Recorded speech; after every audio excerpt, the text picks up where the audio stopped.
we're going to play Dungeons and Dragons today. I've had this book, and this is session 0, so it's a character creation stream. You're gonna meet our characters, and we're gonna pick out like our race and our class and abilities and equipment and all the things that Pix has ready for us. We're gonna none of us have played Dungeons and Dragons before ever, so Pix is gonna introduce us to the game and how to play. And then on Sunday, we're gonna play a one-shot. A full year, yay. Hopefully. Pix is the DM. We're doing session 0, which is character creation. So you're going to meet the characters that we're going to be playing, and me and Scar and Grian and Impulse are going to get a tutorial, kind of, on Dungeons and Dragons, because we've literally never played before. We have no idea what this is about, kind of, but we're so excited. And then on Sunday, we're going to do an actual session. So if you're catching this, you're catching the very, very beginning. We're not accepting the well actuallys on the rules, where there's no backseating. During the actual session, you guys will probably be in emote only, and we won't be referring to it all. But this is a character creation stream, so we're going to leave chat on, and it doesn't really matter. How much can you possibly backseat character creation? I don't know. It's probably fine. But like for the actual event, you guys will be chilling off to the side, sort of.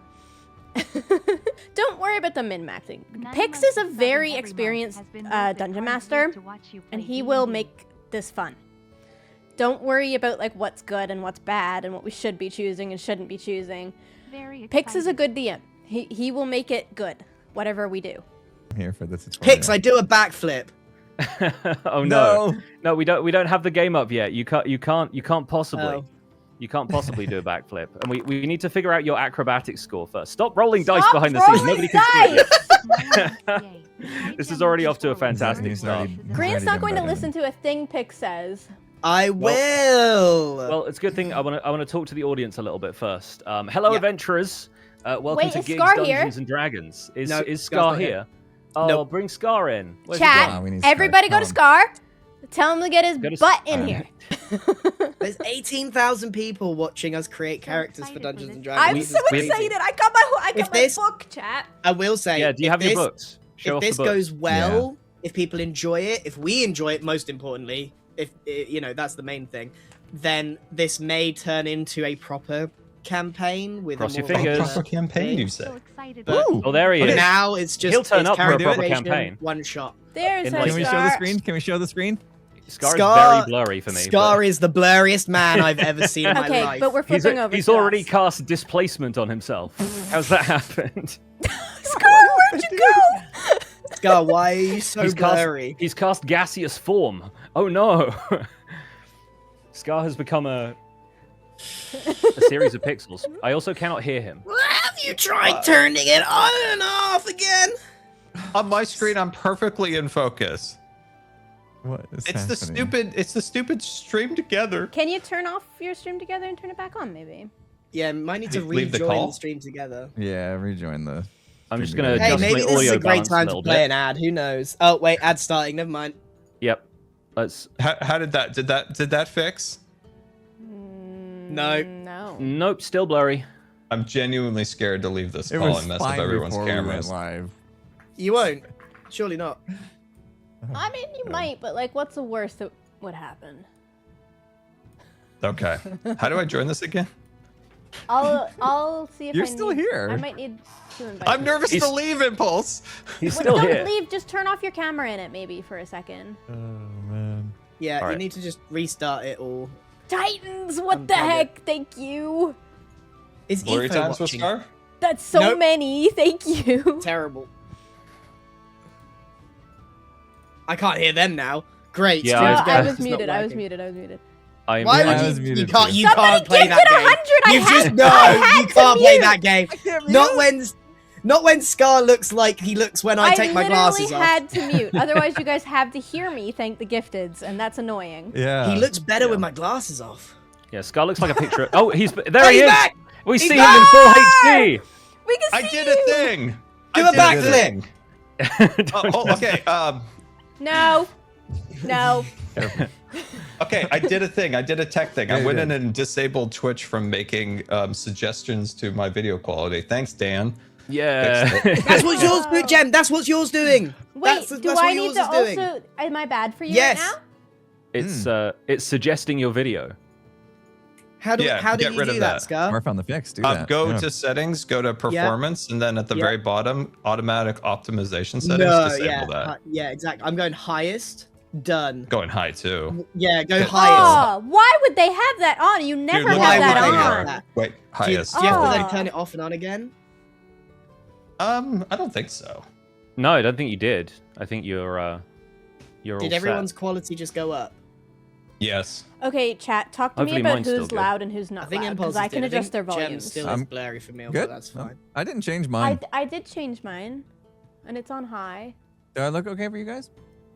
What's Yeah. a Yeah, you hype look train? great. Everyone's good. Green is loud. Always good Okay, I'll white turn down balance. Green. Good color. Gem is Good going to tone. be blurry. There's nothing we can do. They all have really fancy cameras that they probably paid a lot of money for, and I have a webcam. Rocking a webcam? So it's never She likes to gonna keep be it as good simple. as them. Can't blame her. I just don't need you guys to see my pores. You know, I don't need it. You don't need it. I don't need it. Nobody needs it. Oh, right. We should also say that there was it was gonna be us and Skiz, it was gonna be the full gigs crew, but Skiz couldn't make it on Sunday. That's right. Yeah. Yeah. He was Yeah. worried he had to be out of town. But we'll pick He him also up. wasn't Yeah. sure if we were Well, doing a full He'll campaign. be so he'll be a new guy to join if we Yeah. carry on, if we enjoy this. If he we'll pull if he him in. does join later in the campaign, if that so happens, I want him to join as my dad. He's going to be related Okay. to one of the characters. Yeah. That'll become funnier later. All right, let's go. Yeah. Are we Yes. ready? I think we're ready. Are you guys ready? Are you ready to? I'm ready. Have it on just the cameras. Tell me when we're ready to flip to the other one. Yes, the other one? we'll be doing that shortly. You know what the You have other two one is, scenes, Scott. right, Scar? You- Yeah, Oh, two yeah, scenes. sorry. we Hey, I will read we only understand. did the people. pages two. of this We only did book. two. I read full 10 pages. I'm so proud of you. You should have been there. Yes, when we were doing tech setup yesterday, there was a lot of. If I listen really hard, can you say that Pix again? had to repeat things 3 times. Hey, Yeah, I was virtually it's- jet lagged. It- I'm better. I'm much was better a, today. It was a good warm up for today. So are we ready to give everyone the proper intro? Yes. Yes, Yeah. please, All right. Pix. Ready. Listening hard. Everyone listening is. Listening ears. So welcome to the wonderful world of Dungeons and Dragons, and I'm your dungeon master from this point onwards. So thank you so much for inviting me to guide you on your first steps as we create some characters. I will do everything I can to make it comfortable for you, the players, and special for everyone involved, and that includes the audience. Hello, audience. For this stream, we are probably going to have chat open, but we probably won't be reading it as much as you're used to us reading it, because we're going to be building characters and kind of locking in on some of this stuff. And then when it comes to the story and the actual campaign, such as it exists, we are probably not going to be reading chat at all. We're just going to be locked in and playing the game. So one thing we want to make it fairly clear is that backseating during this process is not at all welcome. We want to make sure that these players have the best time creating characters that they want to play, that they're excited about, and not getting a bunch of folks recommending stuff to them and saying they should have done stuff differently.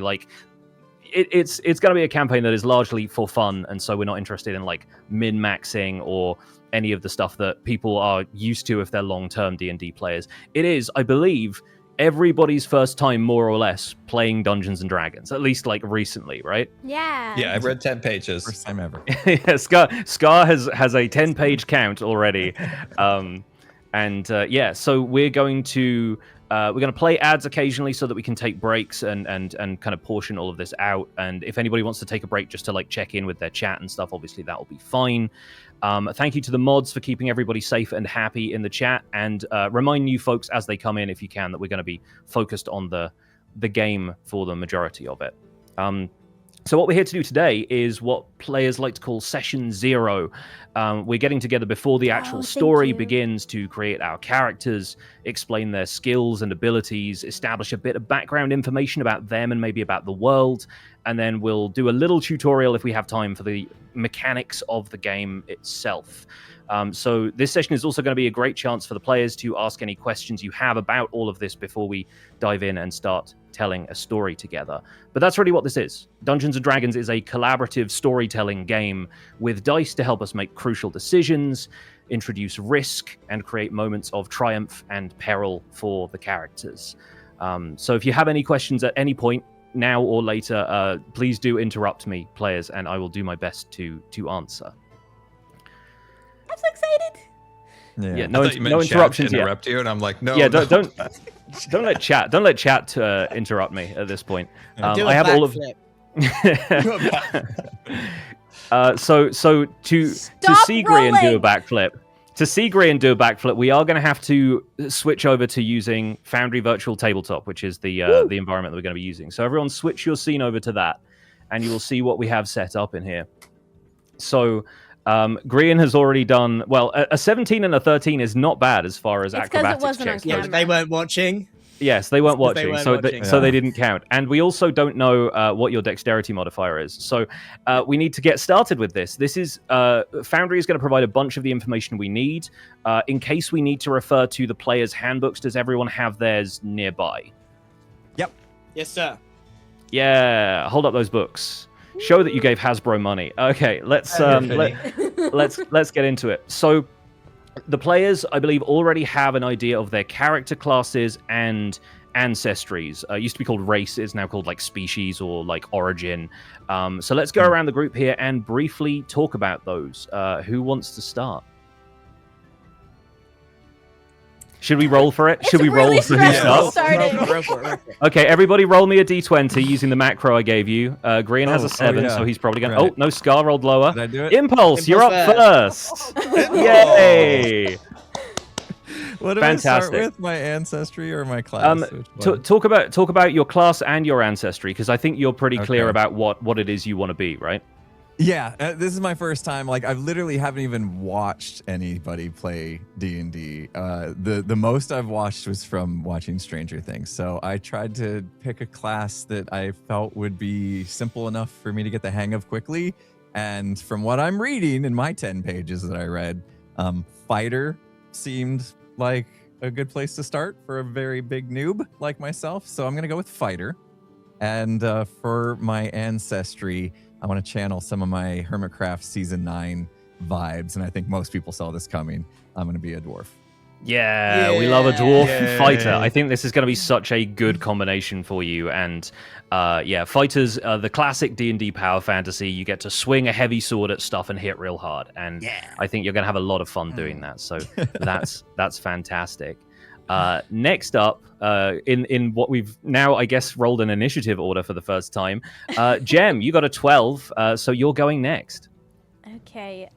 Well, I decided I would like to play a rogue. Yay. Stabby, sneaky. And I think I want my race to be a tiefling. Nice, yeah. I can see that going pretty well as a combination. The cool thing about the version of Dungeons and Dragons we're playing, which is the 2024 edition, is that now being a tiefling doesn't have like stats applied to it in the same way that it used to. So previously you'd have like bonuses to some of your ability scores as a tiefling, but that's now all covered with background instead, which means you can be whatever kind of species you want to be in combination with any kind of class, and there's not like weird stats things getting in the way. So tiefling rogue I think is going to be a fantastic combination, and I think get used to people not trusting you, because there are some people in the D&D world who have a little bit of a chip on their shoulder about tieflings, because they have that kind of infernal ancestry. They're sort of they have horns. They look kind of like demonic, for want of a better term, and so there's a little bit of variation within tieflings as well. I think So we can have a people lot of fun are with. asking what a tiefling is. So if We should turn to it. Has anyone found the page that it's on? I can show you using this. It'd be easier. I think, might using be the able to camera. pop something up in Foundry for everybody who's watching on this Here we stream go. as Oh, well. that would be Tiefling, super everybody. cool. So they're like kind of sort of Darth demon-looking Maul. humanoids. Oh, yeah. So yeah, sort of. I was This one between has that red and an skin elf. and but I'm really They got drawn big to horns, the tiefling. big horns Start and small. tails. They look like humanoid imps. Yeah, there are some that look a little bit more like Hellboy, and there are some that look. Yeah. There's also yeah, like, 3 types of them. What does that mean, Pix, in this That's book? a tiefling. Yeah, so there are 3 different tiefling origins based on which of the lower planes they are from. It's like they're abyssal, or they're chthonic, or they're from like the D&D cosmology, the kind of like map of the universe, has a bunch of these different planes of existence, and there's like Hades and the Abyss and all of these different like fun areas. And I think some of the tieflings hail from those. They are the planes that are aligned with lawful evil, neutral evil, and chaotic evil. But obviously your tiefling is not necessarily going to be an evil character. They've sort of broken away from that lineage and kind of become something all of their own. So as a rogue, potentially a morally grey character still, but definitely not like evil, you know? Exciting. That's going to be a fun character to learn more about. Next in the order, we have Grian. Yeah. Grian, do you want to explain what you're doing? Because Yeah. Grian came to me with one of the funniest character pitches I think I've heard for a long time. Came up with this And so last night, Right. by the way. Yeah, basically like by the seat of his pants last night. Right. My dad was a tiny little fella, little halfling guy, and he just loves tall, powerful women, and he married a Goliath. So my character is half Goliath and half halfling. So I am a normal-sized dude. Yeah, yes. He took the shortest race and the tallest race, and basically became a 6-foot man. Oh, yeah, Just like 5'11" dude. And so I have, thanks to the amazing toolkit Foundry has, I've been able to custom homebrew you a character origin based on you being half and half. Is what I'm calling it, because it's like I imagine like in universe they probably called it like half and halfling for a while, and then they called it like a variety of other things, but I think half and half is the one that kind of stuck. Okay. So Goliath are basically giant people. they're if you descended can- from giants. Yeah. They're not actual giants, but they're like 10 foot or something, aren't they? Yeah, something like that, and they've And got a like halfling is giant about ancestry. 3 foot. So Yes, we're talking they're quite hobbits. a big. We're talking a big difference. Yeah, Here we and go, so yes. that the maths there adds up to They're Brian's on the character being same about page. 5'11". And that's why you They're came on the up with it. They're on the same They're freaking on the- page. Yeah, that is the He same was double set page up. spread. Yeah. So here's the Goliaths, the giants, and then here are the halflings. He just And, opened the book. I can't believe Yeah. this. Just turned to a page and his destiny was forged right there. Yeah. My dad's and, charisma was through the roof. and your charisma is potentially going to be through the roof. What are you playing class-wise? Tell the people what you're playing. I'm going to be a cleric. Mm-hmm. Yeah, and we know that there are some interesting cleric choices coming up if we ever get to level 3. So we'll we'll see where that goes. And finally, last but certainly not least, Scar, tell the people who you will be playing. Do I start with the attribute or the race or origin? Whichever way around you prefer. Whichever way, dealer's choice. Well, you know what they say about a wizard. They arrive just when they need to. That's not the quote. But I'm going to be a wizard. Very excited about that. So playing a bit off of the character that I had from season 7. So wizard, but a wizard that's also dyslexic, so has trouble with the spell book often. So very confused half the time, but you know, gets there in the end. Wait. And- Have you read more pages of the D&D source book than your wizard has read, like, in the universe of the game? Yes. Yes. Because Exactly. I love the idea that you've had such a hard time studying, but you're so determined because your quest for knowledge is that great that, It is. Yeah. Under my wizard coat, I have a bandolier with crystals, and those are crystals like rage that I can sell people. Now, do they Interesting. actually work? Well, He's selling them that's rocks. that's to find out. he's one of Magic those crystals. He one of those picked up hippies rocks who lives out in sometime. like Southern California somewhere and sells people crystals. Absolutely. I also have a bag on a satchel that's full of trinkets. It's endless bag of trinkets I'm always pulling out. But in a situation where you need like a specific tool, I'm always pulling out the wrong thing from it. So Love that. that's Love part that. of the character design. And I know the chat wanted to be something called a taxarudio. It's a cat, but I think for the wizard, I think it's going to be a human. I think it'll be a human for the wizard. Yeah, Keep it simple. Tabaxi are the cat people, and they aren't in the core rulebook here, so I'd have to homebrew that as well. So I appreciate you not giving me extra work by picking Tabaxi. But yeah, like a human wizard, I think is classic as well. Like I think it goes super well with like dwarf fighter, tiefling rogue, and whatever Grian is up to. So yeah, I think this will be phenomenal. So yeah, naturally you're all fairly familiar with like fantasy archetypes and stuff from other games. So you know that your rogue is going to be sneaking around and trying to stab people from the shadows. The cleric is going to be doing a mix of healing and spell casting and physical fighting. The fighter is just going to be up there in the mix with swords. And wizards are kind of squishy in terms of health, but they're spell casting specialists. And Not as buff as Impulse, but I'm not that squishy. yeah, we will see how squishy your wizard turns out to be shortly. But yeah, now that we know what everyone is playing, it's time to jump into Foundry and actually start making these characters. So on the right-hand side, there's a bunch of icons. You want to click the one that looks like a little head and shoulders. If you hover over it, it should say actors. The deodorant? And in that, you should, like the shampoo, yeah, the head and shoulders. And you should find one entry in there that just has your name on it right now. And if you click on that, it will open up a character sheet for all of you. Unbelievable. Whoa. We don't have avatars yet. Are we inviting? You don't have avatars yet. I will be looking into that shortly in terms of we'll probably take a little break so that I can source some good art for each of you, and then maybe in the future if we get some folks to draw us some lovely art of these characters, we can use that in the game. Yeah, and that will be super fun to have some community made pictures of these wonderful creations of yours. Yeah, so yeah, I guess so. So once we've done this character creation process, you'll get a good idea of like what our characters look like in your head, and then feel free to draw them. Obviously, there's no guarantee that they'll get used, but if you love doing art and stuff, then you know we do need an avatar each. So yes, Pix, if I listen really hard again, what was it? Was a head and a shoulders? I'm still looking for it. So the third icon down from the top on the right hand side is like a little, like a profile picture that you haven't added yet. Oh, and then you just click it, and now you have your scar and your character. I gotcha. Okay, yeah. So click on your name in there, and it should pop up your character sheet. Oh, People are saying they're having a hard time reading the font size and stuff. It is tiny. Yeah, Does I don't really know if we can rescale it, unfortunately. Yeah. So that may be something to look into for the next stream when it comes to like looking at the.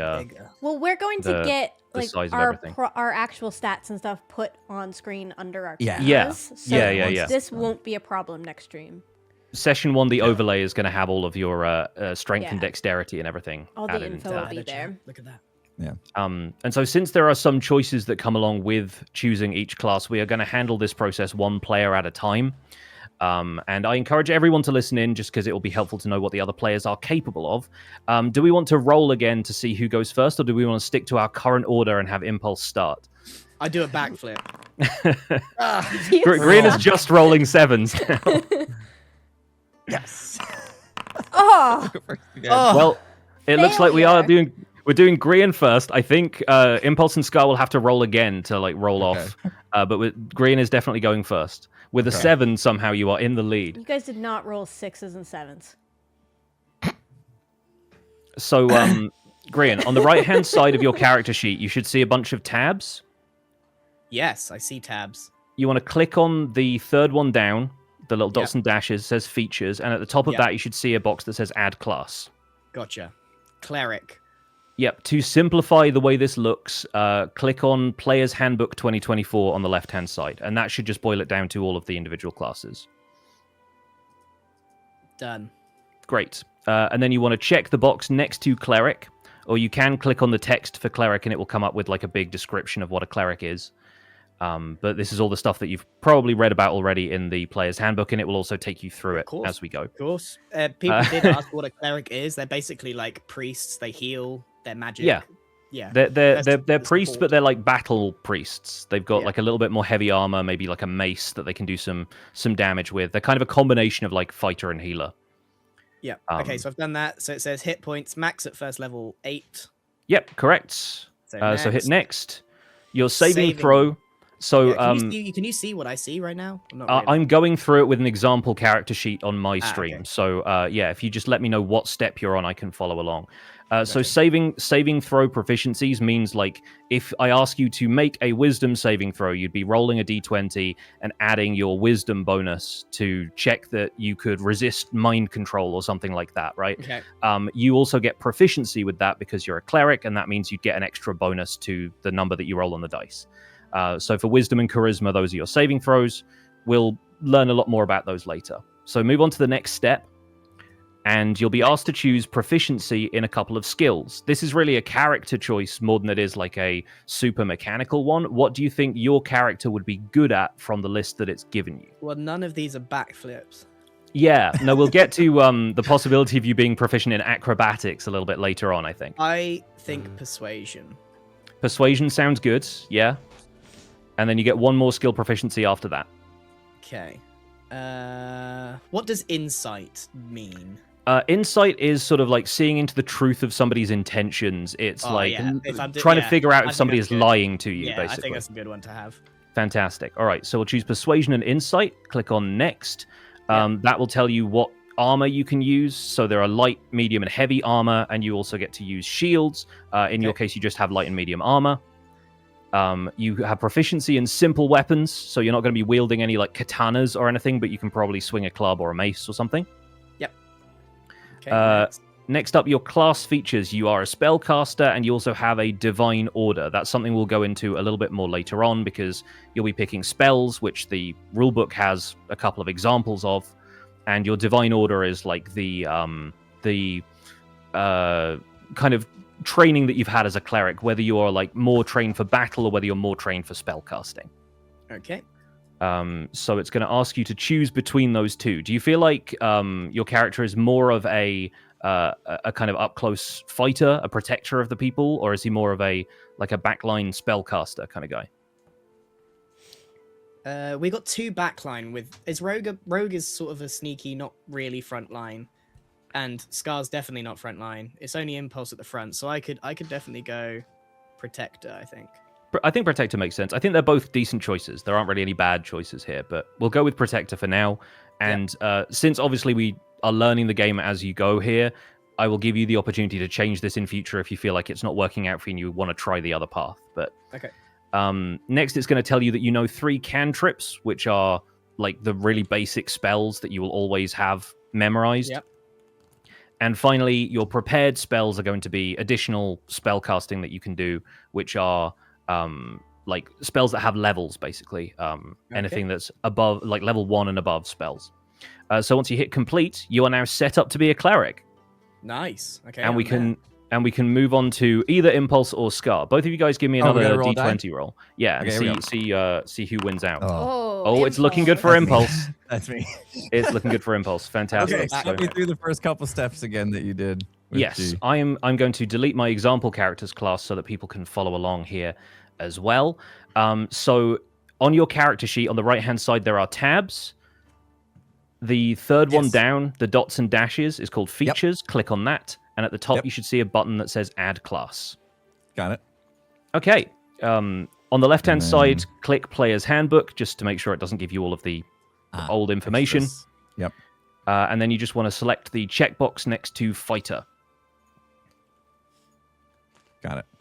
Is there a way that we can follow along as well? Because like they're not going to see. Yeah, it's kind of difficult to do this with everybody following along. So I've just been I think reading we're the book. Okay. Yeah, you can take a look at the player's handbook for this. Fighter level 1, step 1 of 10. Okay. Yes, so you get 10 hit points at first level. You might actually get more than that once we figure out your ability scores, because your constitution also increases your health. But as a fighter, you're pretty hardy, so you get 10 hit points to start with. Okay. Hit next. Yep. Strength, constitution. Yeah. What's constitution mean? What's that? Constitution is like a measure of how hardy and robust your character is. It's basically like, are you beefy? Is basically what constitution means. I want to be beefy. He's beefy. Yeah, exactly. I think as a dwarf, it makes a lot of sense for you to be beefy. So yeah, I think that's going to be, and you have strength and constitution as saving throws. I get them both. Okay. Constitution is also Okay. Yeah, that is good for like resistance to poison and stuff like that as well. Constitution is usually like the save that you have to roll if somebody like attacks you with a poisoned blade or something. Okay. And strength, yeah, like is a pretty obvious one. You also get skill proficiencies, so you can choose 2 from a longer list than Grian had actually. So if you want to talk through any of these, I can give you definitions for any of them. Yeah. So acrobatics. I think some of these are pretty straightforward. Acrobatics, animal handling, athletics, history, insight, intimidation, perception, persuasion, and survival are my options here. So yeah, what do you think your dwarf would have done? What do you think their upbringing? I want to be like beefy but nimble. Is that a thing? Can I? Yeah, be, like, absolutely, it's a beefy thing. And nimble at the same time. So like acrobatically skilled to where I think so. I like the idea of an acrobat. I got to do backflips then. An acrobat dwarf seems like a fun idea. Acrobat athletics. dwarf. Yeah. I mean, athletics is the only one that uses strength from all of the skills. But then you're also going to be pretty good with strength already. It's probably going to be your primary stat. So taking acrobatics means you'll just have like a little increase in the bonus you get for rolling to do something acrobatic, like leaping from treetop to treetop kind of thing. So if you want to give that a try, then let's go with acrobatics. Yeah, this sounds fun. You know, fantastic. Flipping around with a big old beefy guy flipping around sounds awesome. What's up, Grian? I accidentally called my character Grian. Oh, we can change your name. Don't worry about that. We'll. How would I do that here? If you click on the little spanner icon in the top left, the wrench, that should allow you to edit your character's name, and then click that again to save the changes. Gotcha. We'll do that after we've done all this. Because we haven't revealed. I want to reveal everyone's character names once we have a little bit more set up here, if that's cool. Okay. Fantastic. And then looking at the list, I could see myself just wanting to survive. Right. That's kind of how I naturally am. So I'll lean into that a little bit. So maybe just go survival. Makes sense. Without knowing Acrobatics. exactly what this is going to mean down the road. I'm just winging it here. So survival is more about like your ability to like track stuff in the wild if you're like foraging for food or if you're hunting or something like that, right? So it's and also a bit of like wilderness survival. Like, can you successfully make a shelter without getting wet overnight and like stay cozy? And you're gonna be like roughing it a lot, kind of camping out in the woods, that kind of thing. So survival makes a lot of sense. Survival shows. I watch them all the time. You know, alone. Yeah, you're gonna be the one making fire while everyone else. Make our tent for us, because Scar's not going to do that. Yeah, to be fair, Scar is probably going to be the one who's making fire if he's playing a wizard. It's true. Yeah, I gotta know how to put it out. Want it, though. Okay. All right, so that's what I'm gonna go with. I'm gonna go with acrobatics and survival. Fantastic. Move on to the next step, where it will tell you that you have training in all types of armor and also in using shields. So fighters naturally are going to be pretty well built in that respect. I like that. Okay. Fantastic. So get it all. Next, your weapon proficiencies are also simple and martial weapons. So you're good at swinging like a great sword that would take a lot of people some serious training to be able to use. You can handle that no problem. Okay. Can we talk more while my ad plays because I didn't snooze it? Oh, sure. Yeah, we can absolutely do that. Let's ad break after this character. I snoozed 2 times already and missed that one. So is your character nearly done? I'm on step 5 of 10. I just like if my people just got hit with an ad, I don't want them to miss any. Okay, of yeah. Everyone press the ad button. Everyone, let's. Sorry about that. Way. No, it's all good. Thanks, it's all good. Twitch. Let's do this. Yeah, I haven't like timed out exactly how long it's going to take for some of this because obviously some things we're going to want to explain as we go. So yeah, hopefully people are cool with mods that. in my chat, if you want to just let people know they're not missing anything. We've paused. We're holding up. Is this all making sense so far? Is one thing I want to check in with everybody. Like, does this feel like you're starting to build up an understanding of like this process at least? Yeah, I never know what's going on, but I'm doing my best. Hard at everyone else's stuff, but I paid attention. You should mine. Listen though, because like if you're choosing persuasion, we don't all need persuasion and like, stuff like that. I think you will find out pretty quickly who some of these other characters are as well once we get into. Too much information. You're gonna be meeting these characters as the campaign rolls on. So. All right, my ads are finishing up, but if you guys hit ad, let me know. Yeah, I did. It's we all have 45 seconds. 40 seconds, but you don't need to wait for me. Okay. So we're on weapon proficiencies, simple and martial. Those are just given, right? I'm not choosing anything. Those 2 are just given to you. Okay. Now I get to choose. The next choice is a bit more of an important one because you get to choose basically which of the weapons you favor, like what you are most proficient in, and this is probably also going to be influenced by what you start with, but not necessarily like those aren't the only weapons you can use. It's just that these ones you're like extra good with. Okay. So I will Okay. look in the core rulebook here to look at There's a fighter and see lot. what you start with. There's a lot. Oh, these are on top of those ones I start with, right? Yeah. So this is like what you're extra good with. So you can start with a great sword and a flail, and so those are going to be like weapons in the martial weapons category here. Mm-hmm. In the long list. You can also start with a scimitar, a short sword, and a longbow. So those are 3 options that would fill up your weapon proficiencies here. Okay. But like, it really depends what kind of flavor you want to give them. Like, is your character somebody who has like a massive 2-handed sword, or are you more of like a sword and shield kind of fighter, like one in each hand kind of thing? He's a big axe guy, isn't he? I'm a beefy guy. I think I'm a double wielded, fisted, great axe. But I can't get a great axe yet, right? That's something. Well, we can maybe see about getting you a great axe. I think if we swap a couple of things around at character creation, that should be okay. And I think for you being a dwarf, like dwarves are known for having axes, right? That's kind of a big deal for them. So if you've got like the ancestral axe of your forefathers, then that's gonna be entirely cool. So why don't we pick great axe for one of your weapon proficiencies? Yes. Okay. Excellent.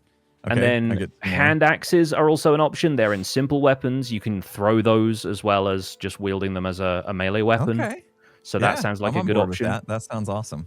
He's going to be throwing axes at people. We should go to the pub, Impulse. You can throw one of your throwing axes, and I'm going to do a backflip and catch it. That's your routine that you've been working on? Yeah. Well, we'll see. Okay. And then, if you want to pick any of these other ones, I don't know if you want to have like a bow as an option here, or if you're more interested in just kind of specializing in up close combat. No, I think it'd be fun to have a bow of some sort. I can choose either a long bow or there's longbow or short bow. Are the 2 options really? I think if I'm front line, maybe I'll stay short bow and then have short king, like, short bow, closer range, but also not hand to hand, right? Like like you've got a shorter range with a short bow, but it's an easier weapon to use because it's in the simple weapons category. So I like the idea of you having a short bow just for like that sounds like it's fitting. It works for your survival background as well. You're like hunting birds and that kind of thing. Like kind of you can shoot a grouse from 50 paces or something like that. Perfect. So I got a great axe, a hand axe, and a short bow. Those are my 3. Okay, seems good. Locking it in.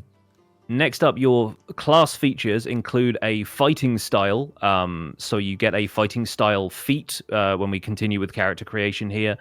And it has a recommendation that you should learn the defense feat, which means you get an additional bonus to your armor when you're wearing specific types of armor. So your armor class is like a number that enemies have to roll in order to hit you, basically, and you just get a +1 to that if you're more defensive. Second Wind lets you regain hit points. You have like basically a kind of deep reserve of power that you can draw from, and your wounds kind of heal up when you get into the heat of battle. And then your weapon mastery is like you're training with weapons that allows you to use the mastery properties of weapons, which is kind of a newer thing in 2024 D&D. So we'll have a little bit of fun with that once we get into doing actual combat.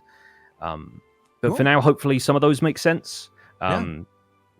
You need to know that Second Wind is a healing ability, and the others are already just there to help you do a little bit of fighting. Okay. Sounds like a good lineup. All right. Next up, your fighting style. This is a decent raft of options, but I think we can probably narrow it down. Since you're mainly going to be specializing in a great axe, if you have great weapon fighting, that seems like a good idea, right? Like you can basically deal more damage if you roll low. Anytime you would roll a 1 or a 2 on a damage die, it would automatically round it up to a 3. So you're so good with a great axe that you can't do badly with them, basically. Nice. Okay, great weapon fighting it is. That makes sense to me, I think. Cool. second wind, none, and then there's an arrow to the 2. What does that mean? Yeah, so that means you get nothing? 2 uses of second wind. Oh, okay, okay. It's None, because two, this two. is Oh, got it. this is like leveling you up from a level 0 character to a level 1 character. It's like this is the advancement way of doing things. So it gives you 2 uses of second wind and 3 weapon masteries, which is the stuff that we picked out earlier. Cool. Okay. And then weapon masteries known is none to 3. Yeah. And Sweet. now, congratulations, you are a fighter. Yay!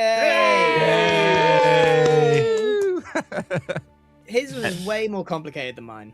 Yeah, I think you have more choices further down the line, whereas fighters, like, they start out with all of this stuff, and then they just get buffer and buffer and buffer as they level up. Cleric at level 3, right, is where it's... Yeah, cleric at level... I mean, all of the classes branch out into different subclasses at level 3, where the fighter basically has the option to just double down on how good they are at fighting, or you can diversify and be like, no, well, maybe I like the sound of spellcasting, and I want to cast a little spell here and there. So you can do stuff like that too. But now you're set up as a fighter, we can move on to the wizard. Scar, are you ready? Let's go, Scar. I am ready. Fantastic. Do you need me to talk through where you add the class to your character sheet? Yes, I'm going to listen very carefully. Wonderful. First of all, do you have your character sheet open? Yes, and I can see Fantastic. Scar. There's an avatar or portrait that's not blanked, and then it says humanoid in the right corner. Yes. So I assume, okay. So on the right-hand side, there are a bunch of little tabs on the side of it. Click on the third one down with the dots and dashes. And that should take you to a thing that says Add Class at the top of the page. Oh, God. Wait, where is that? Hold on. On the tabs on the right-hand side, there's one that if you hover over it, it says Features. It's the third tab down. It's got dots and dashes in the icon. Dots and dashes. I all I see is like effects, spells, features, inventory. Yeah, click on the one that says Features. Features. That's one. Okay, features. Yeah. And then at the top of that, there should be a little blank box that says Add Class. Okay, add class.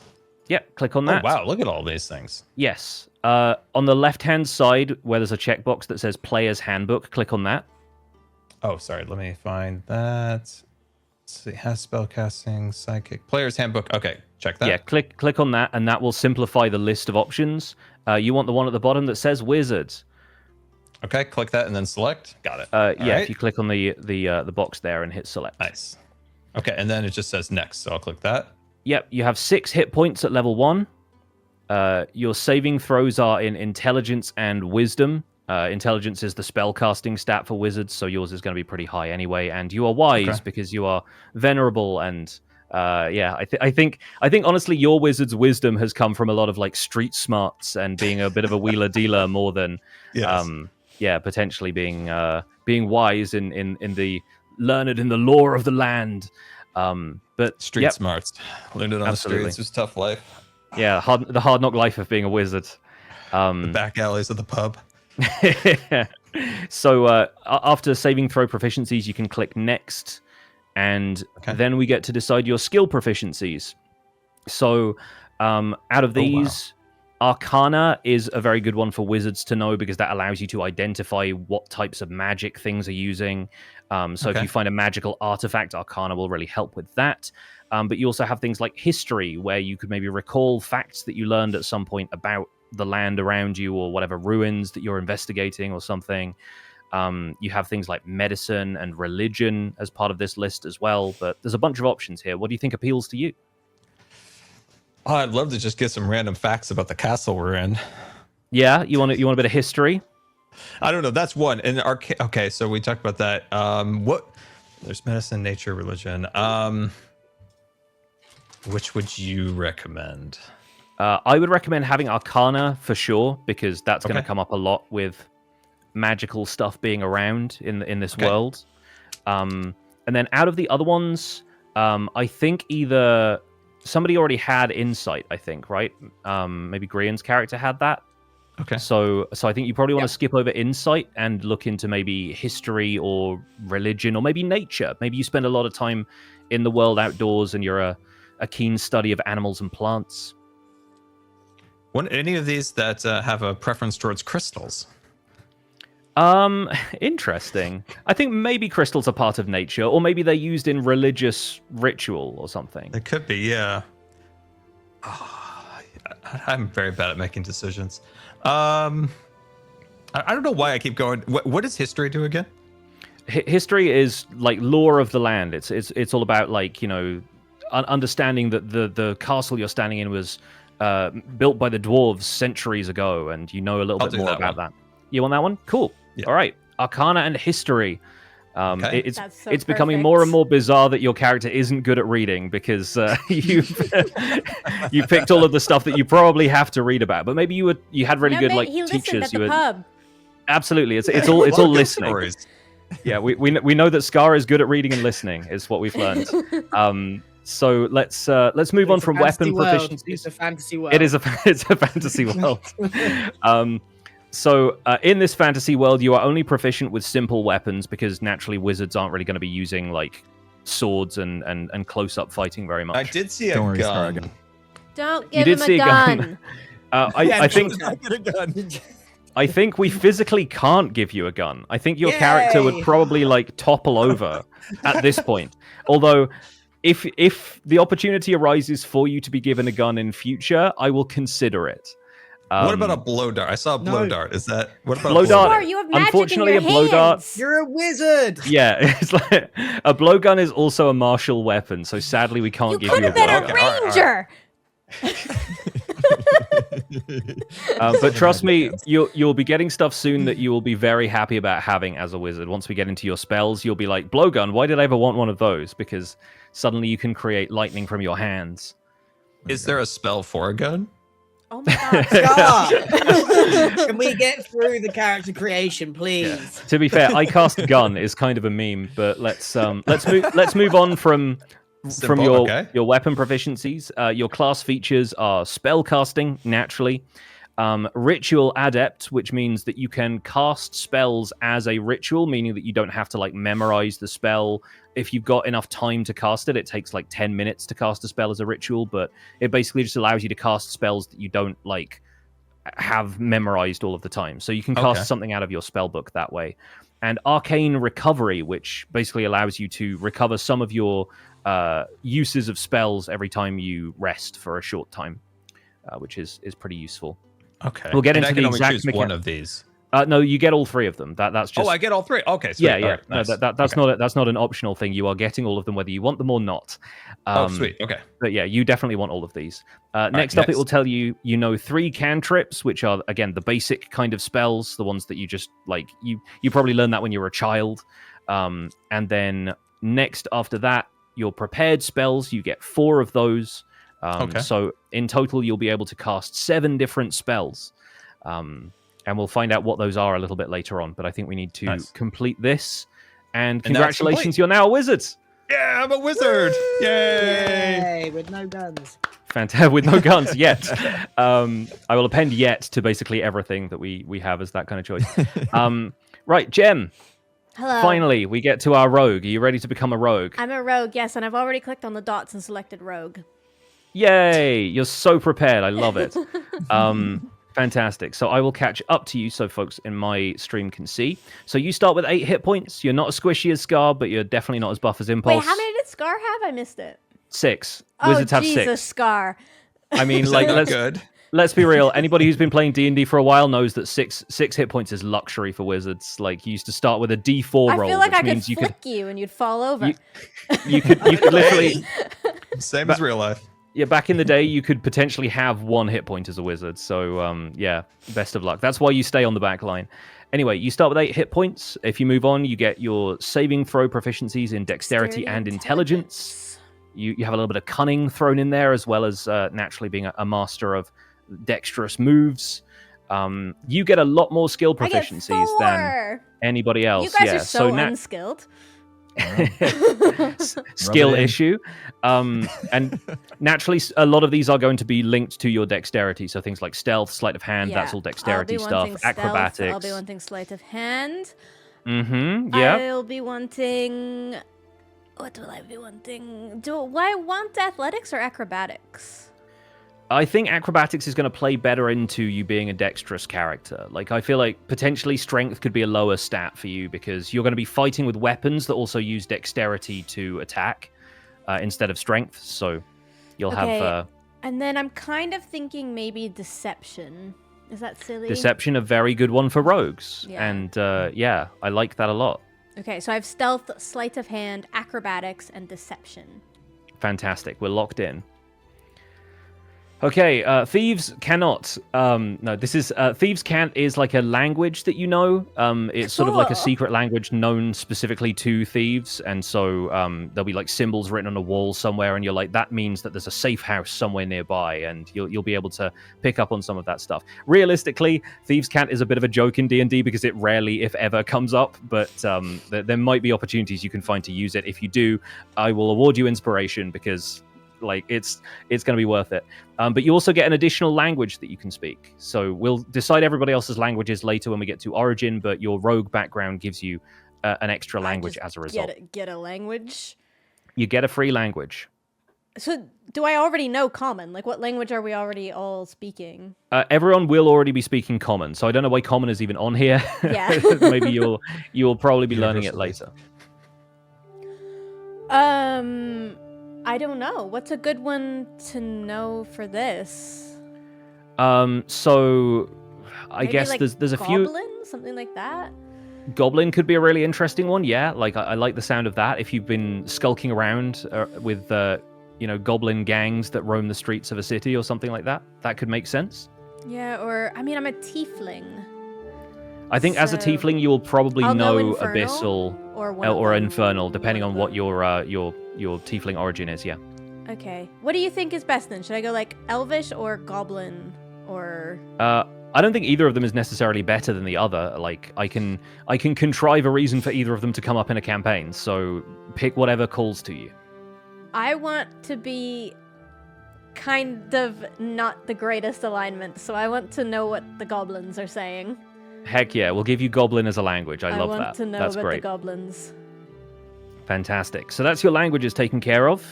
The next step will tell you can only use light armor, but that is fine because you'll mostly be trying to avoid getting hit with dexterity. So that's great. Cool. Moving on, you have your weapon proficiencies chosen for you instead of Impulse having to choose them from a massive list of weapons. Hand crossbow, simple weapons. Okay. Yeah, these are basically all of the kind of get a finesse whip. style weapons. You don't necessarily get a whip, but you can But I use can a whip use a if you whip. have the option. Yeah. That is Can I use it sometimes? The No. fan artists are going to have a great time specifically with it. Scar. Not allowed to touch my whip. Yeah. I feel like we've already got Impulse and Grian's like doing a backflip and throwing an axe routine. We've got somebody with a whip. I feel like we're just a circus troupe, aren't we? Like Yeah, I feel like very that's the Battling vibe I'm getting circus. so far. All right. I think like Grian's it. like fairy lights in the background are also helping with the circus Oh, vibe. and to I me. get It's I get good. thieves tools. Yes, you do get thieves tools. Let's move on to tool proficiencies. That will also be decided by your background as well, so you'll get proficiency in more tools later on. Cool. Now you get to choose 2 more skills that you didn't pick earlier because you have expertise as part of your rogue background. So do I pick sleight of hand and stealth again? If you had them before, then I can only pick from the interesting. ones that I've already had, so I guess I get extra good at 2. yeah, you get like double proficiency in those, I suppose. Or we could go back if you prefer to play a little bit more broadly. We can go back and change some of the ones in the earlier steps. If you want to take 2 of these and then go back to the previous one, I think it'll let you do that. Oh. What should I do? Then I would Well, have you 6, can be- right? So Yeah, what, you would what have does 6. this mean? Does this give me like if I take it in sleight of hand right now instead of getting a +1, do I get a +2? Like what's the It's you start with proficiency always gives you a +2, so you would go from a +2 to a +4 with sleight of hand if you picked it a second time. Yeah. I feel like that's So if you want to fine. just double down on some of these skills to make you really good at that, that's absolutely fine. I could be really good at sleight of hand and really good at stealth. Mm-hmm. And that would That makes a probably lot of be sense. Good, right? Rather than having 6 that I have to then track. Sure, makes sense to me. Okay, I'm doing sleight of hand and stealth. Okie doke. Next, your weapon mastery. You get to choose a couple of other weapons to be useful at. I would like a hand crossbow. Okie doke. You can put that in there. And I would like a dagger. The dagger is a very good one for rogues. You're going to start with a dagger almost guaranteed. Okay, So that's perfect. those are my two. And so your class features, we've basically covered what expertise is, because that just gives you a bunch of like additional skill proficiencies. Thieves' Cant is the secret language of thieves. The sneak attack is basically the way you're going to be dealing a lot of damage in combat, because you can exploit when people are distracted. If anybody is attacking an enemy, you can kind of sneak up, and if you're attacking them as Yeah. well, you get to roll an additional sneak attack die and deal extra damage. It's the same as in Baldur's Gate 3, I think, which I Yeah. have played because I read in the book. I think it's like if impulse is within 5 feet of somebody, I get Yes. advantage and I can do it. Yeah, I understand Yeah, that. one or 'cause of or Baldur's if you're Gate. striking from a place that the enemy couldn't see you. So if Yeah. you're like in the shadows and you leap out on them on your turn, then you get a sneak attack for doing that. Yeah. Yeah. got So it. your gameplay is going to be a lot of like finding excuses to hide and reasons to team up against enemies to do your sneak attack and deal a lot of extra damage. Got it. All right, and then the next thing is just going to tell you about your sneak attack die, and then you're done. Sneak attack die. Hoo-wee. I'm done. We did All it. right, next round, let's try speed through. Yes. Oh, there's more rounds? Oh yeah. Like Next, 4 more rounds. Brother, Should we we've run only an just ad? started. Yeah, it is ad time, everybody, because it's Yeah. 9 minutes. Yeah, get 'em out of the way, definitely. because it was intrusive, so hopefully it Ad won't be as much. time. Okay, It's ad time, everybody. Yay, we made it Take through a little character. break. Step 1. I can't play an ad. So You what are we can't? doing next? We're doing our Um, names, adding stuff. Yeah, next up we're going to do you and Scar's spells, which will be really quick because we're just going to pick the ones that are in the book that are recommended to you. And we won't go into full explanations of what they do, but a few of them will be self-explanatory, and a few of them will just be things that you figure out as we go. Okay. So But this on might my be... sheet, I see add species, but my species not there. Yes, we will come to you separately because I have a specific thing that I can gift you that that species. Ooh. That's I fun. couldn't put it into the player's handbook like module. It was locked. It wouldn't let me. But yeah, I've got a custom thing that I can send you. They're cool. Oh, I have to pick so which 45 tiefling I seconds. am. So we got a few more bits to do, but yeah, let's make fast decisions and click through relatively quickly. Okie doke. We're doing well. We're an hour in and we spent probably 20 minutes of that starting. Yeah, a lot of that was Are you kidding? rummaging That felt around like with 3 technical hours to stuff. me. Yeah, no, the character creation process is fun, but it does take a lot when there's 4 people doing it all at once. And this is the kind of thing that you'd do around a table with like snacks and drinks and that kind of thing usually. So I thought it was fun. I liked listening to everybody's decisions. Yeah. It's fun if you listen, Gran. now imagine doing this with pen and paper and having to write all the numbers in yourself. Oh, God. listen. Oh, yeah, that'd be tedious. I listen. Okay, All my right, people ads are are back. done. Great stuff. Okay, so Grian will do yours first. If you go back to your character sheet and go to spells, which is the little book icon in the middle on the tabs on the right hand side. Spells. Yes. We'll need to drop those in for you. So bear with me, and Yeah, I will. nothing clickable. Yeah, I will grab them. Hang on. Right. I'll move these into your spells. You should see stuff starting to pop up in a second. So we're just going to go with the recommended stuff for the cleric at first level from the core rulebook, which I need to go and But there are find. options. There are options, and if you want to change these around in between, if you want to do like a little bit of your own research, if you want to change these around between sessions, or if you want me to like maybe highlight a couple of ones that sound good, then I can maybe throw a few things your way. But it recommends you start with Guidance, Sacred Flame, and Thaumaturgy as cantrips. So I'm going to be Okay. dragging those into there. And I get how many first level spells? You get 4 first level spells. Okay, I'm guessing it recommends it wants me to do cure wounds, right? it recommends Heal? Bless, Cure Wounds, Guiding Bolt, and Shield of Faith. Okay. Where's Sacred Flame? There it is. Okay, cool. Yeah, a lot of these other ones are not. Why would I want create or destroy water? There's a couple of wanna reasons you drown could want anybody? it, but like a lot of them end up being circumstantial, and then you find one scenario in which it's like the best thing ever to have that. Yeah. What's Water Bane? bucket clutch. Come on, Grian. Water bucket clutch. Yes, you could water bucket clutch, which would be kind of amazing, especially considering how frequently you have failed backflips up until now. Right, I want create or destroy water. Do you want that instead of Shield of Faith? What's Shield of Faith? Shield of Faith, I think gives you or a companion some additional damage. Yeah.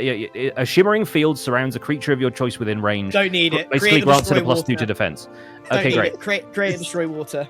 Fantastic. So there we go. We've given you a custom spell, and you can now water bucket clutch. While we're doing Scar's spells, feel free to hover through or click on the text of any of these, and they should give you a description of what the spell does. Otherwise, if you go to the Compendium Packs tab on the right-hand side and look at the Player's Handbook stuff there, or read your Player's Handbook, you'll be able to find a description of those spells. All right, I'm going to bring up Scar I here. can make 10 gallons of water.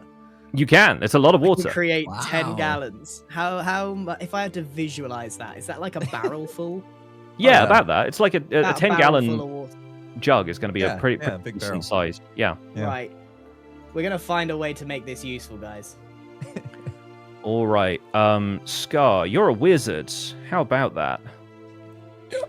I need to find your spells on here. And again, if any of them appeal to you that you're like, actually, I really want that, let me know. None of them are gun, unfortunately, so I can't guarantee that for you. You okay, Scar? Yeah. I think Here. everyone should choose a slightly silly spell. Can you do impulse real quick? Just let this like albuterol go through. Oh, sure. Yeah, no problem. Yeah. Let's have a look at... Okay, what do you need me to do? We Good can fight. skip ahead to adding your species, I guess. Okay. So I'll pop open my temporary character sheet here and guide you through that. So you're adding your species from the front page of your character sheet, which is the one that has the little gear icon on it. Hold on. I don't have The one gear yet. icon. Okay. No. On the I'll get one later. on the tabs on the right hand side, it's the one at the Oh, very top top. one. Details. Yeah. Got it. Okay. And on the right hand side, you should see add Species. species. Yeah. Okay. Once again, click on Player's Handbook to Oh, simplify the list, and you'll find dwarf right there. Dwarf, easy peasy. Yeah, Do you want me to read a little bit of this so Scar has some more time? Is this go all I'm for it. doing? Yeah. Yeah. So dwarves were raised from the earth in the elder days by a deity of the forge, called by various names on different worlds. Oh, never mind. I don't want to read this. It's a longer Reorgs, description. And others. Does Fighter get any spells? Fighter I doesn't get don't any spells until Scar. later. That's why mine's easy peasy at this point, right? I Yeah. don't have spells either. We only have 2 spellcasters, so that's enough. All right. Often okay when you're reading bearded. I'm excited about the beard part. I've been working on it. Is anybody I haven't thirsty? shaved. Does anybody I don't want to need drink? 10 gallons of water at the I- moment, Green. Thank you. I though. have taps that can create water. They can't destroy it though. Weirdly. Anyway, okay, cool. So I got my dwarf selected. Yeah. Done. So select that. It should come up with another advancement menu like before. 4 to 5 feet tall. Okay, Mhm. so almost like me IRL. Got it. Pretty standard. You have resistance to poison damage as well. So that basically halves any poison damage you might take. Awesome. And you also have a trait called Dwarven Toughness, where your hit points go up by 1 and increase by 1 whenever you gain a level. So you're even hardier as Okay. a fighter, which is Okay. great news.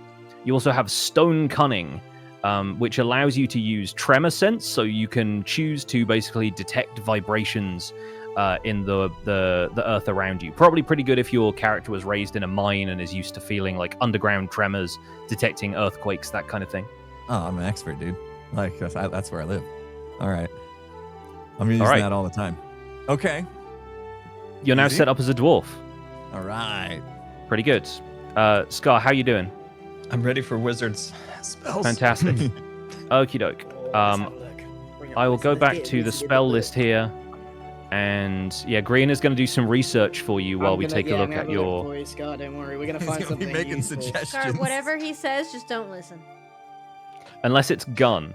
Oh, you're starting to Magic populate. I missile. did get to the right tab ahead of time. This is a first Fantastic. You are learning so well. I'm really Where's proud it? of you. Genuinely. Okay, there's a lot of there's this a one, lot of light? spells. So Wizard light gets a crazy amount of spells, dude. There's Yeah, so for me. It's Wizard- many. overwhelming. Yeah. Wizards, it's kind of their whole deal. But the book recommends you have Light, Mage Hand, and Ray of Frost. Ray of Frost is going to be your pretty standard damage spell. You're like Bro, get blasting them grease. with cold. There's grease. Get grease. I Yeah, do Grease. like Did Grease you in grease Baldur's everyone Gate up? 3. I do like it a lot. Grease is Grease a first level spell? I don't see it in cantrips. Level what? Is it level? It's level 1 spell. It is a level 1 spell. The book recommends that you start with Detect Magic, Featherfall, Mage Armor, Magic Missile, Sleep, and Thunder Wave. What's this magic missile? That sounds very close to. To gun. Magic Missile is one of the best wizard spells. You I want think it. You want universally agreed because it automatically hits when you cast it, so you don't have to roll anything to see if it hits. It just hits.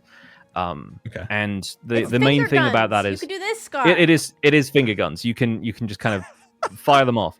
Okay, that sounds good. What do I have to do yeah. to add that? I will be able to drag it in just to save a little bit of time from Okay, the sweet. compendium here. So that will show up. I think Detect Magic is going to make a lot of sense to have because that's really useful for magical items. I'm going to give you the 6 Okay. that it recommends that you have from the core rulebook. You won't necessarily be able to use all of these at once. Some of them will be recorded in your spell book, but that's going to be Okay. totally fine. Featherfall is Scar. going to be a good one in case you find any pits that you don't want to fall into. Scar, you need feather So falling, dude. there's 2 here that I would like to know what they are. For science. Where did Okay. you find this in the There's book? I something read only 10 called pages. Pasha's Hideous Laughter as a spell. Yep, makes you laugh uncontrollably for an indefinite period of time. Okay, and Tensor's Floating Disc. Oh, What's that one that? I don't know. This spell creates a circular horizontal plane of force, 3 feet in diameter and 1 inch thick, that floats above the ground. The disc remains for the duration. It can hold up to 500 pounds. So you basically create a hoverboard, is what I'm Scar. learning. No, I so don't we want to can tell all you get what to on. do, buddy, but there are some things in here that I feel like could be useful in the right situation. I love the hoverboard. Yeah, does my player I have think weight? we 'Cause I want might be Tensor- over I the think 500 we want pounds. Tensor's Floating Disc. I will replace any of these except magic missiles with the floating disc. Interest. Dude, can okay. you imagine Also picture Ray- Will like I thought sailing you around? wanted us to go fast. There's Grease. Yeah, but have you checked the list of options he's got? 'Cause I'm it's just crazy. pointing out There's a some lot of options. inconsistencies. There's, I would advocate for Grease. That could You be should have fun. looked at these Ray- 3 days ago. Ray of Sickness. I did. I That's read 10 fun. pages. Not Okay, you, Scar, not not one you. of the all 10 of pages the you Page read. 168, Scar, in your book. all of the spells that your wizard can have at character creation are currently in your character sheet. If you want to change one of them, let me know which one you want to change. Do this entirely based on vibes. Okay, so you've added feather falling, magic armor, magic missile, sleep. Okay, what is sleep? Let me click on that one. Does what it says on the tin. Really, it puts Just creatures it to sleep. makes. Okay, can I make other characters and or like mobs fall asleep? Is that basically what it is? Or I am don't yeah, think it so- means yourself, dude. I mean, if you're having a hard time catching some Z's, It's not a Um, melatonin gummy. yeah, no.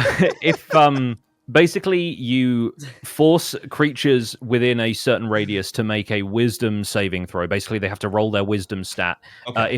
If they fail to beat your wisdom score, then basically they become incapacitated. They get drowsy, and if they fail it a second time, they just fall unconscious. Okay. That's how that works. Under level 1 wizard spells, I don't see any of the ones that we have here on there. Am I looking at the wrong page? Are you on You'll page 168? Yeah, I am 168. I see Maybe magic under- missile. yeah, under level 1 wizard spells, Featherfall is there. Yeah, Okay. I see it. Grease is there. Grease. It doesn't give Grease is an really good explanation in on Baldur's Grease. Gate What 3. is I'm that? just saying. Say again, Scar.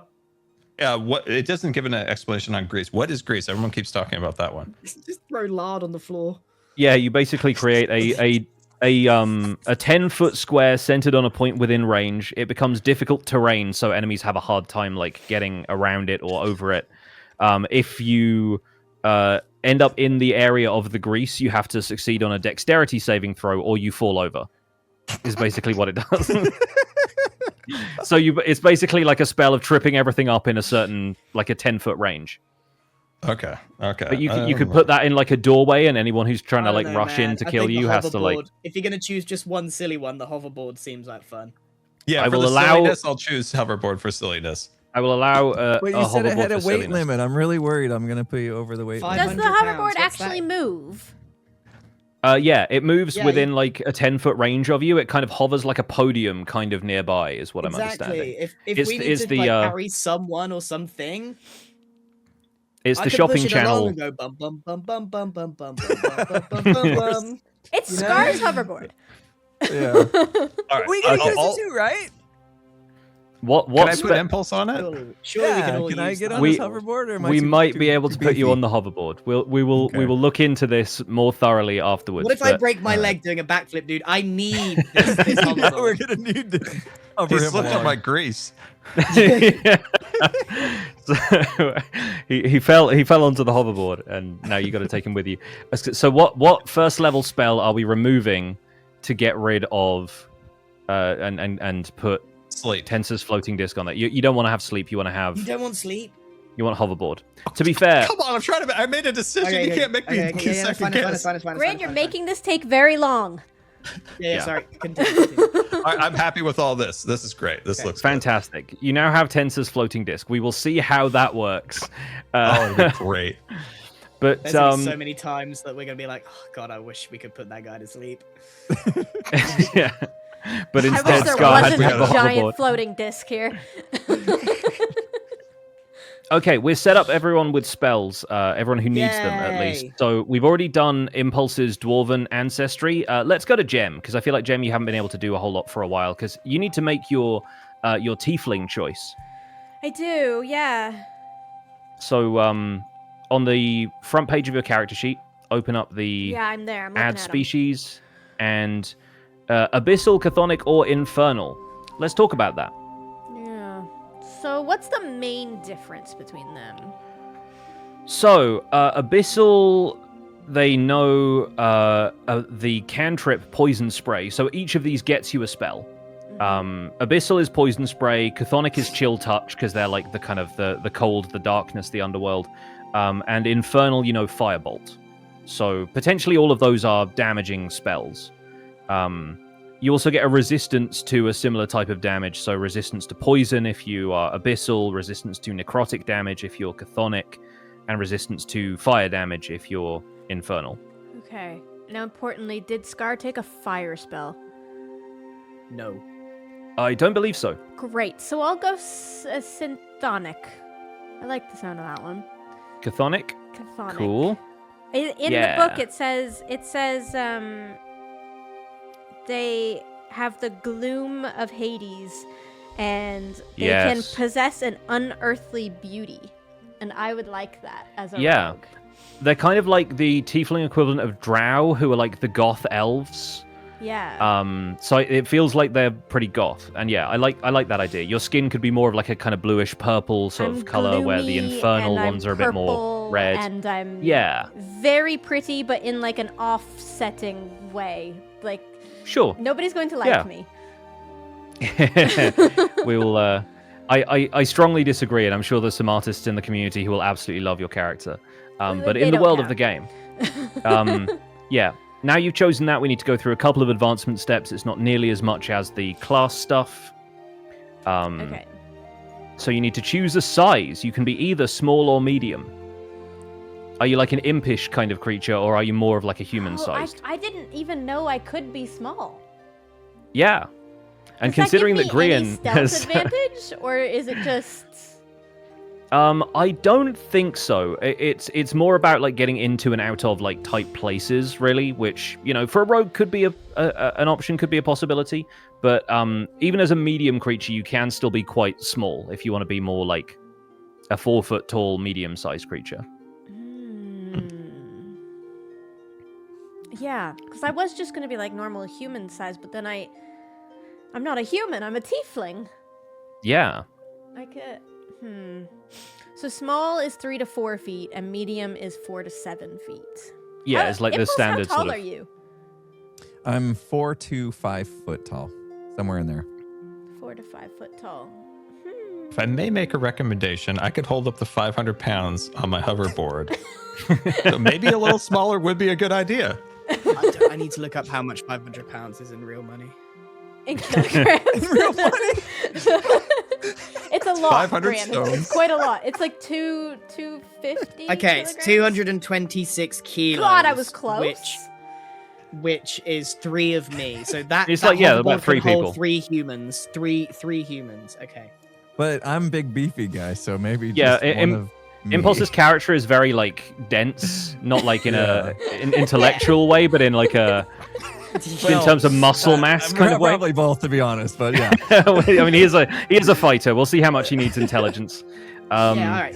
Roughly 3 people. I reckon it's safe to say the hoverboard can carry any 3 out of 4 of us if necessary. All right. I will Magic be wheelbarrow. a small 4 foot tall. So that I Nice. can be Okay. sneaky. Interesting. All right, so we got I 2 like little that. guys and 2 big guys, 2 normal sized guys. Next up, it says your otherworldly presence allows you to define your spellcasting ability, which is kind of wild. You So look I can into this real choose quick. to spellcast based off of intelligence, wisdom, or charisma.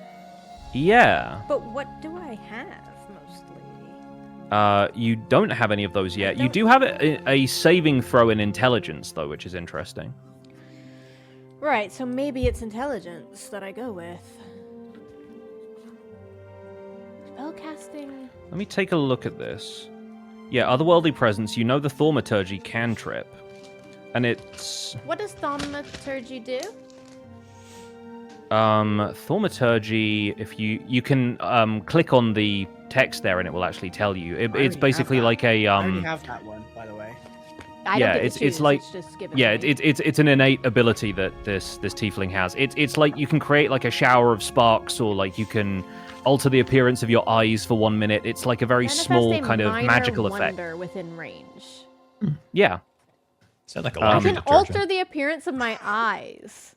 I can make my Yeah. voice louder. I can cause flames to flicker. I'm like a ghost. I can cause Yeah, doors to that- fly open and slam shut. Ooh. I can To- make to be phantom fair- sounds. Opening and closing doors like that sounds like a perfect ability for a rogue to have, doesn't Yeah, it? Like I'm being kind of able like to a shut ghost. the door I that can you slam a forgot to door close. over there and then distract people. distract. Yeah. Yeah. In the Heck yeah. loud voice, if we're talking too much, you could shout at us. I like exactly. it. I like this. It's good. Yeah. So yeah, I guess you get to choose what your spellcasting ability is because it doesn't say anything about that in the core rulebook. Right. And I think it's sort of based on your infernal legacy, but it doesn't really guide me into which one. Well, I have a. Do I have a? I don't have a plus in any of these. Yeah, you won't have them yet. But it's What sort of will which I ones have? we want Because to. I feel like I should just go with the one that I'm gonna have, right? Yeah, I'm looking at the rest of your. You've got deception, which is based in charisma. So boosting your charisma could be a good idea, considering that you've got a skill that requires higher charisma as well. So you could get a really good deception roll out of that. Okay. Okay. But then intelligence is something you have a saving throw in. So I think either of those makes sense for you to have. Okay. So thaumaturgy seems like it's just like a very useful toolkit. Yeah, kind of. It's like the jack of all trades kind of spell. It's a Swiss Yeah. Army knife spell. Yeah. Yeah, exactly. Looks like Yeah. you can do a lot if you need to. Okay. What are we will going take with, it Jem? in charisma. Nice. I like that decision. So yeah, we've been through Otherworldly Presence and Fiendish Legacy. As a chthonic tiefling, you have resistance to necrotic damage, so anything that does damage that's just like purely a decay and death kind of thing, you have a natural resistance to, and you'll take half damage from. Okay. And then the next thing is going to ask for the spellcasting ability again. We're going to put that in charisma again, because that's what you picked before. And that's gonna give you the Charisma, and that chill gives me touch cantrip, which Channeling will now- the chill of a grave make a melee spell attack against a target within reach. On hit, the target takes a 1d10 necrotic damage and can't regain hit points until the next turn.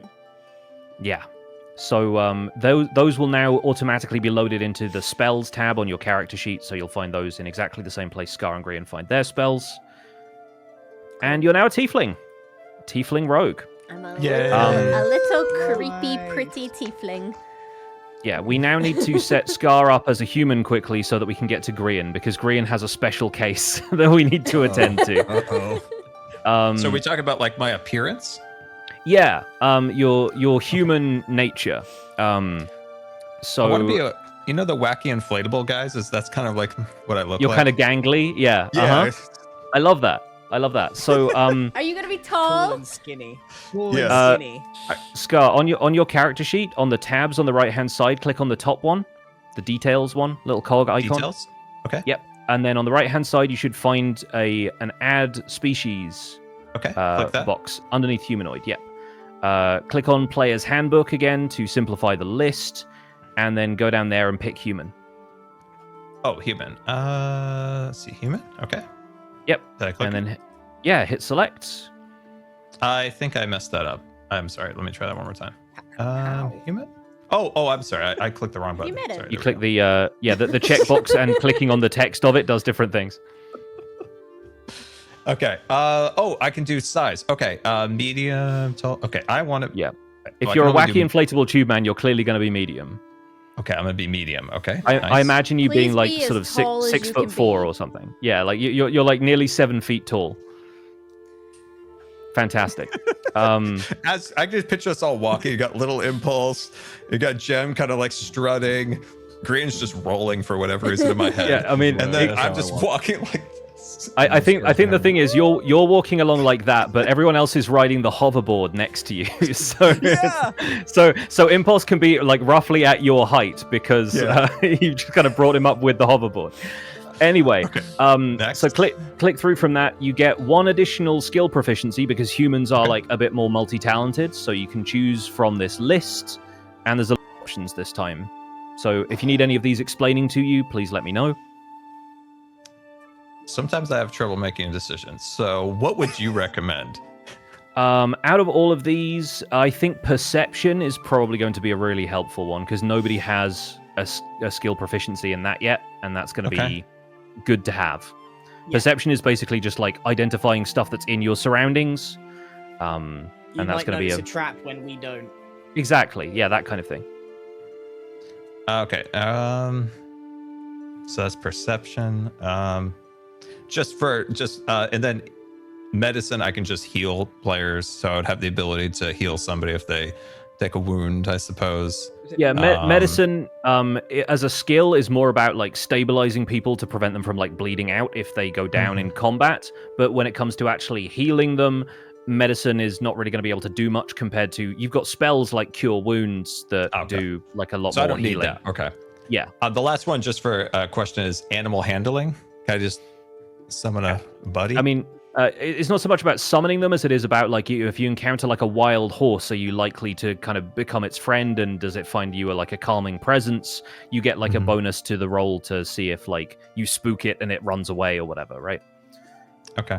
We'll probably do the one you said, the Perception. Yeah. Cool. I think that I probably think makes that's- sense. You said that'll round us out better. That's going to be pretty useful at rounding out the party, I think. Okay. Does he Sweet. have All right, to like remember that he has perception and use it, or? No, everyone is going to be rolling perception at various times anyway, and I will ask you guys to roll checks in certain situations, and Scar is just going to get a bonus to that. You can use any of the skills, you can attempt to roll them. This is just about what you're good at, as Not that I'm opposed to... questioning Scar's power of perception, but I I'm mean, questioning Scar's power of perception. we're going to be in the world of the game, and we'll see how he It's a can... fantasy world. The man reads and listens very well in Dungeons and Dragons. Mhm. That's what we've learned Yeah, so it's far. true. Yes, very much so. Okay. Next. What's this? So these are 3 traits that you automatically have. Resourceful means that you get heroic inspiration whenever you finish a long rest. Inspiration is basically a thing that I can give you sometimes, or it's a reward for good role play, or it's like a couple of other things you can get. But it allows you to roll 2 dice and take the better result of the 2 whenever you're rolling like a d20 check. And so you automatically get that every time you rest. You sort of wake up in the morning feeling refreshed and inspired and ready to take on the day. Which I think works really well for your character being a bit more of like a wheeler dealer kind of guy. He's like, what scams can I run today on these poor hopeless people? Sweet. Keep talking. I'm just gonna go to little boy's room, okay? Yeah, go for it. If we want to take a proper bathroom break at any point, then we should probably do that. But we'll do that after we've dealt with Scar's humanity. Skillful, we just covered. It gives you a skill of your choice. And then versatile means you get an additional origin feat, and we'll cover those when we go into characters' backgrounds. So we'll have another stage in a second that gives you a bunch more stuff you can do. Okay. And now 4 of 4. This one looks like I can choose one of these. Yeah. So this is the extra origin feat it was talking about. You could be a musician. You could be skilled, which gives you basically additional proficiencies in the different types of skills, which means an additional you could take animal handling and history and some of the stuff you've had to turn down in favor of other things. There's a bunch of different options here. You just get to pick one of those. Any questions about any of them? Any that jump out to you? There's a lot of options. Yeah. Let's see. Alert. So I assume that maybe I'm alert to dangers, like things that happen around me. Alert basically means that people can't surprise you, or at least it used to. I think now it means that you can add your proficiency bonus to initiative, so when we're all rolling to decide who goes first in combat, you get a bonus to your roll, which means you maybe act sooner than everybody else. And it also allows you to swap your initiative with somebody else. So potentially you could let people know that goblins are attacking, and then you could put impulse in the turn order first. Okay. Instead of so you could be you could shove him into the way of whatever's attacking you. Get in there, impulse. Go on. Not my problem. I got you. And then the other one is lucky. Yeah, lucky is an interesting one.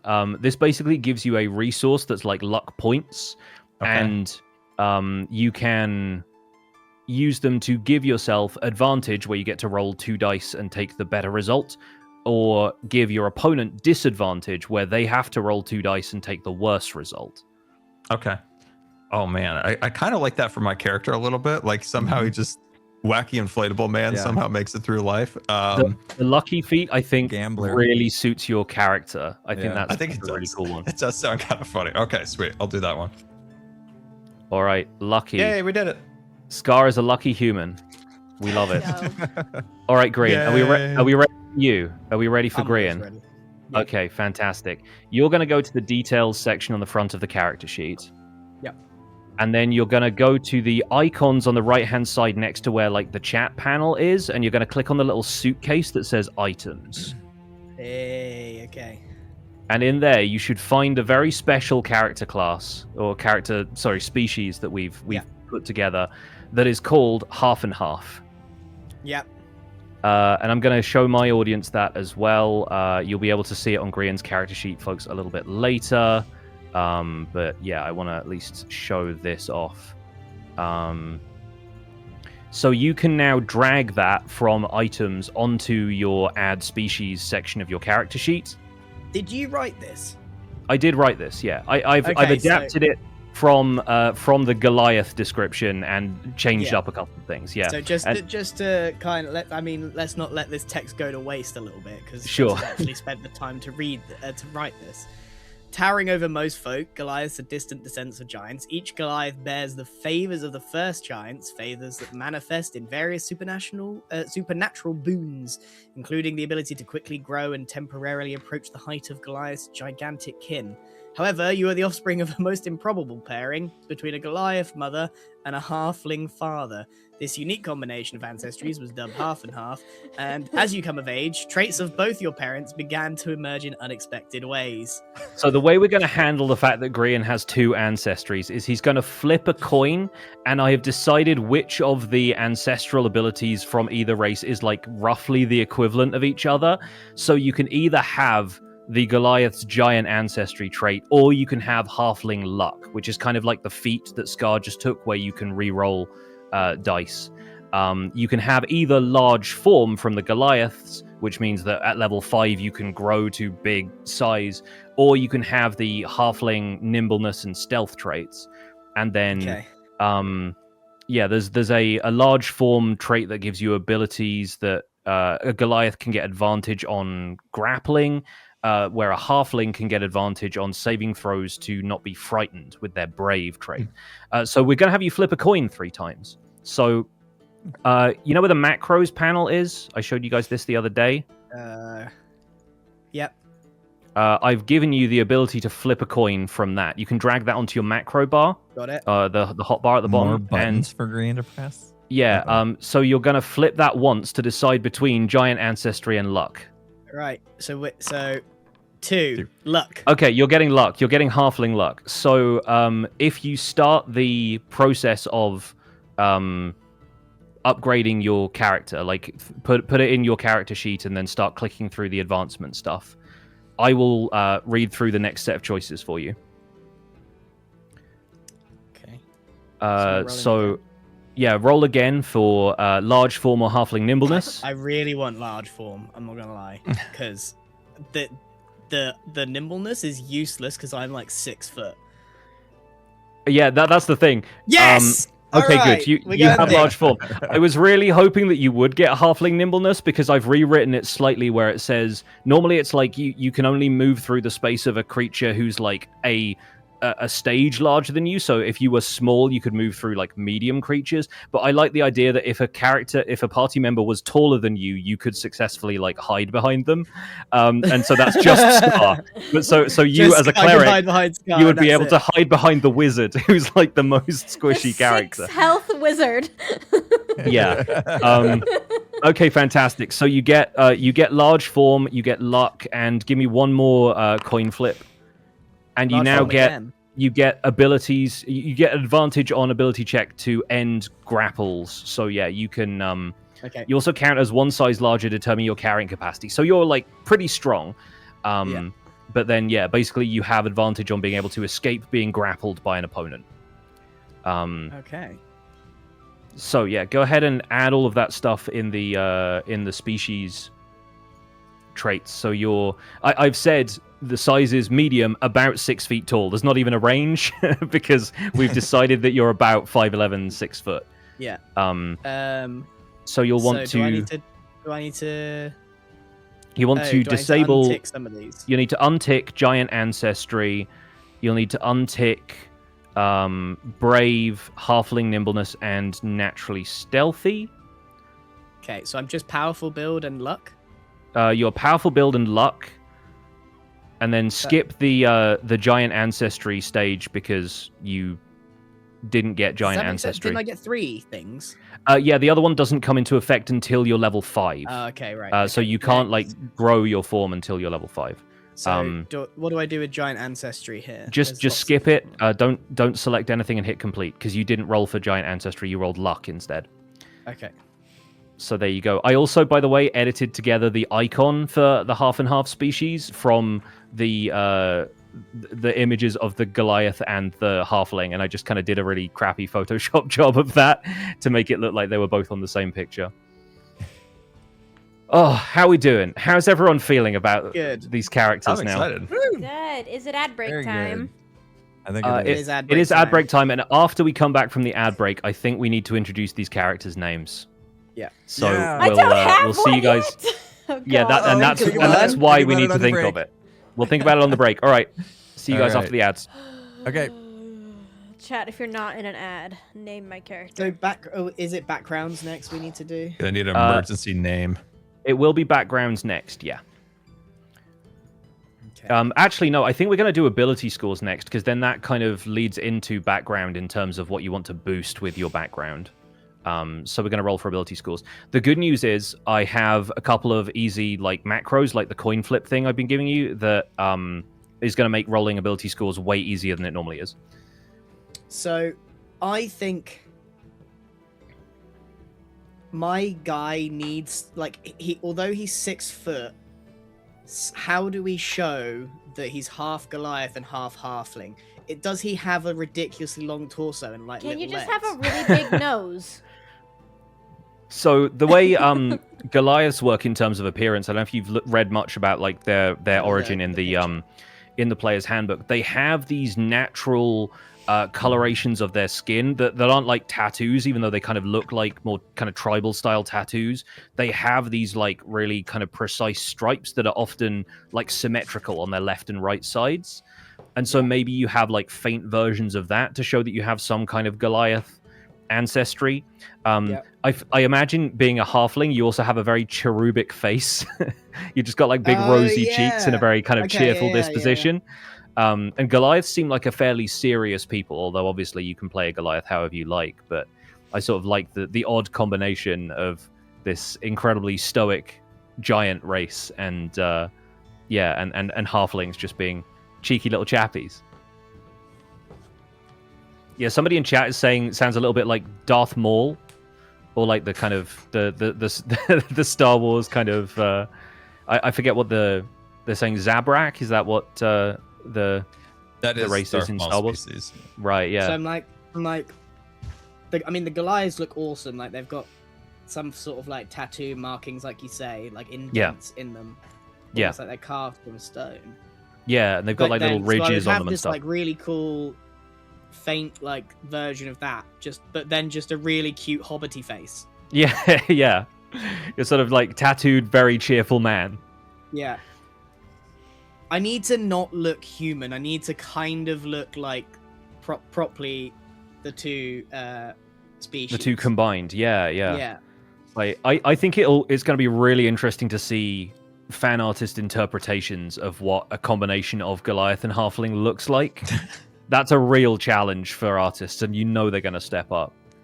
But yeah, Goliaths, because they have that giant ancestry thing, a lot of them, they look kind of like there's a frost giant, so they can be kind of like blue skinned, and their beard looks like a storm cloud and that kind of thing, right? But they're a variety. They've got a variety of looks, and they have hair and everything. Like there's I sort of imagine the hair growing on them like moss almost, but they're not really made of stone. They just have very hard skin. Also, the Goliath giant ancestry thing, even though you've got halfling luck and that's great, giant ancestry is wild as like a set of abilities. Like some of the stuff is genuinely like, when you hit something with an attack roll, you can also deal a d10 roll of fire damage to that target. I'm like, what? That's a lot of damage. Okay, so I missed out. I mean, you kind of did, but you also have halfling luck, which basically means you can't critically fail unless you do it twice in a row. But because halfling luck means critically fail so bad. Yeah, like we've seen how badly this man backflips, but let's be. Did we share the story of what happened yesterday? No, we haven't. I gave the players the ability to roll a d20 just using like the click of a button in Foundry, and naturally Grian rolled a lot, and and 7 very often. I do a backflip. Yeah, that one was good. It was so much funnier yesterday. Now we know what this character is. Like Grian could not roll above like a 7 yesterday, which was wild. So speaking of rolling, we are now going to be rolling for your ability scores. So on the front page of your character sheet, in that little details section, you'll see that you have strength, dexterity, constitution, intelligence, wisdom, and charisma, all represented here with the little 3-letter acronyms. Do you want me to explain what each of them, broadly speaking, do, or are you guys gamer enough that you know what a lot of this stuff already is? I didn't listen to the first part of that. I wasn't listening. I think we better do it. I think we better do it. It feels straightforward, but just in case, let's just just in case. I'm listening really hard. Can you say that again? The thing that trips most people up is the difference between intelligence and wisdom. But I'll start from the top. So strength is obviously like brute force, athletic ability. You're hefting a big boulder. You're forcing open a heavy door. Obviously, fighters, barbarians, they're looking for like a strong strength score because they're going to be dealing damage that way. Dexterity is more of Gem's stat. It's going to be precise strikes with finesse weapons and stealthy skills, sleight of hand, picking locks. Dexterity also, incidentally, with some types of armor, makes you harder to hit because the armor is designed to kind of keep you kind of maneuverable. Obviously, rogues use that. Monks use dexterity a lot as well. Constitution is how robust and healthy you are. A higher constitution gives you increased resistance to poison. As you level up, you also gain more HP if you have a constitution bonus, because every time you level up, you add your constitution to like a roll of the dice that determines how much HP you have. Intelligence is going to be Scar's chief spellcasting stat. It is all about study, how well read you are, your grasp of history and lore. I think even if Scar's character isn't all that good at reading, he definitely has a good memory. And so there's going to be like, he's got a sharp mind and a keen eye for detail, and like lore and religion and the arcane. That's kind of in your wheelhouse. Wisdom is a spellcasting stat for clerics, druids, and paladins. It's also about like worldly knowledge and emotional connection, and more like intuition. So intelligence is book smarts, wisdom is street smarts, is like the way I prefer to explain it. The popular phrase is that intelligence is knowing that a tomato is a fruit, and wisdom is knowing not to put it in a fruit salad, which I think is a fun way of putting it, but doesn't necessarily cover all of it. Characters with a high wisdom score are good at perception, like the ability that we gave Scar that allows you to kind of detect some of the details of your surroundings. And you're also more easily able to tell when somebody's lying to you. When charisma is what it says on the tin, really. It's like your ability to charm people, perform to a crowd. It's what bards love to have. It allows you to lie effectively or intimidate somebody, for example. It's also a spellcasting stat, as we know from Jem's tiefling background now, is gonna involve casting with charisma. So the way this works is we're going to roll dice to generate 6 numbers. And these numbers are going to range between 3 and I think the maximum you could have would be 18. And those are going to be the base scores of each of these 6 stats. And from those scores, the character sheet will automatically generate the bonuses you add to rolls using that stat. So if you had a 14 in strength, you would automatically get a +2 to any strength roll you make, which includes like swinging a sword, but it also means like, you know, if you really have to push open a door that's stuck or something like that, that's the bonus that you get. So it's going to be really easy to do this. We can either roll for these scores like one at a time, or we can roll all 6 at once, and you just get to take those 6 numbers and decide which stats you want to put them in. And once again, we're probably going to start with rolling to see who goes first, just so that we can keep things moving here and do this one at a time. All right, everybody roll. I can't see this. Oh, Scar. Grian? So we have Grian first, then Scar, then Gem, and then finally Impulse. I can't see the screen. Happened quick. So I didn't see Grian's roll. Oh yeah, Green's I didn't roll came yet. up, went away straight so fast. Oh, that was 4 minutes ago. How do you see the roll history? Very top, there's like a chat window. Yeah, if you click on the top icon right. in the I see. the top Okay. right. So Grian Oh, needs right. to roll. So you rolled 8, 13, and 17. And you rolled a 19. And you rolled a 1. And then rolled a 1. He does a backflip. The 19 was from his Cool. old roll. Oh, the 19 was way earlier. Sorry, That I was just earlier, saw yeah. the timestamp That was on his it. backflip. Okay. Yeah. He falls in my grease. Yeah, we're not gonna take Grian's halfling luck as a reroll for that just yet. So the way this is gonna work, I'm gonna give you guys access to these macros as well. So on the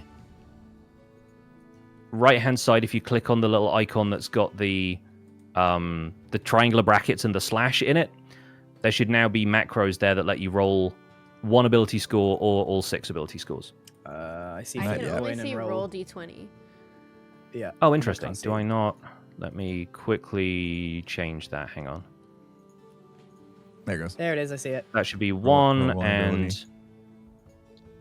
Roll 6. there you go. Okay. So if you want to keep everybody in suspense and do this like one at a time, because like some of the numbers are going to be low and that's going to be like, oh, that's going to be a bad stat, and then some of them are going to be higher.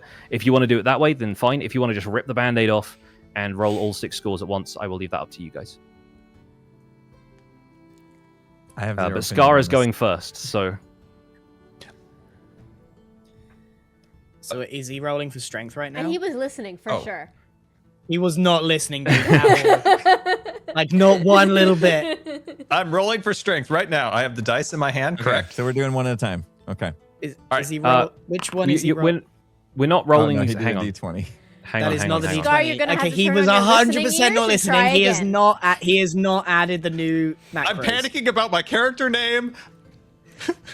I really wish I knew where the feature was, but somebody really helpfully pointed out that there's a thing I can use to highlight stuff to you guys in in Foundry. I will figure out where that is before the next session, or maybe I can do it when we're on our next ad break or something. But yeah, Scar, I want you to go to the icons on the right hand side where you find like the chat and the character information and stuff. Halfway down, there's one that's got triangular brackets with a slash in it, like you're writing like a chat command. Yeah. It says macros. Click on that, and then drag either the one that says roll 1 ability score or the one that says roll 6 ability scores. Just drag that onto the hotbar at the bottom of your screen. Okay. I was just looking in the wrong spot originally. Okay. And Sure. then there's a roll 1 and a roll 6. So I'll just put those in hotbar, and then okay, sweet. And then let me. So just to clarify, Scar, if you want to do this one at a time for suspense, you're clicking the roll 1. If you want to just do all 6 at the same time, then you click roll 6. Oh, I want some suspense. There you Okay, go. so I'm going to roll 1, and this is for strength. This is not going to be for strength. This is going to be just one of the scores that you can assign to whichever stat. We're just going to see if the number looks high or low. Okay, 14. 14 is pretty good. 14 will get you a +2 in whatever stat you assign that to. So that's not bad. And now I have to choose. You don't have to choose right away because we're going to look at 6 numbers and decide where they all go. Okay. But I right, want to roll me another number. Okay. All right, here we go. 13, also pretty respectable. If these numbers are above 10 or 11, they get you a plus, like a positive bonus. Sweet. And you said we're doing 3 of these? We're doing 6 in total, so keep them coming. I knew he wasn't this Wow. Another 14. This is a well-rounded guy right now. Oh, Scar! Oh my goodness. That is he rolled 3 6s and a 4, and the way this works is like you roll 4 dice and you just subtract the lowest result.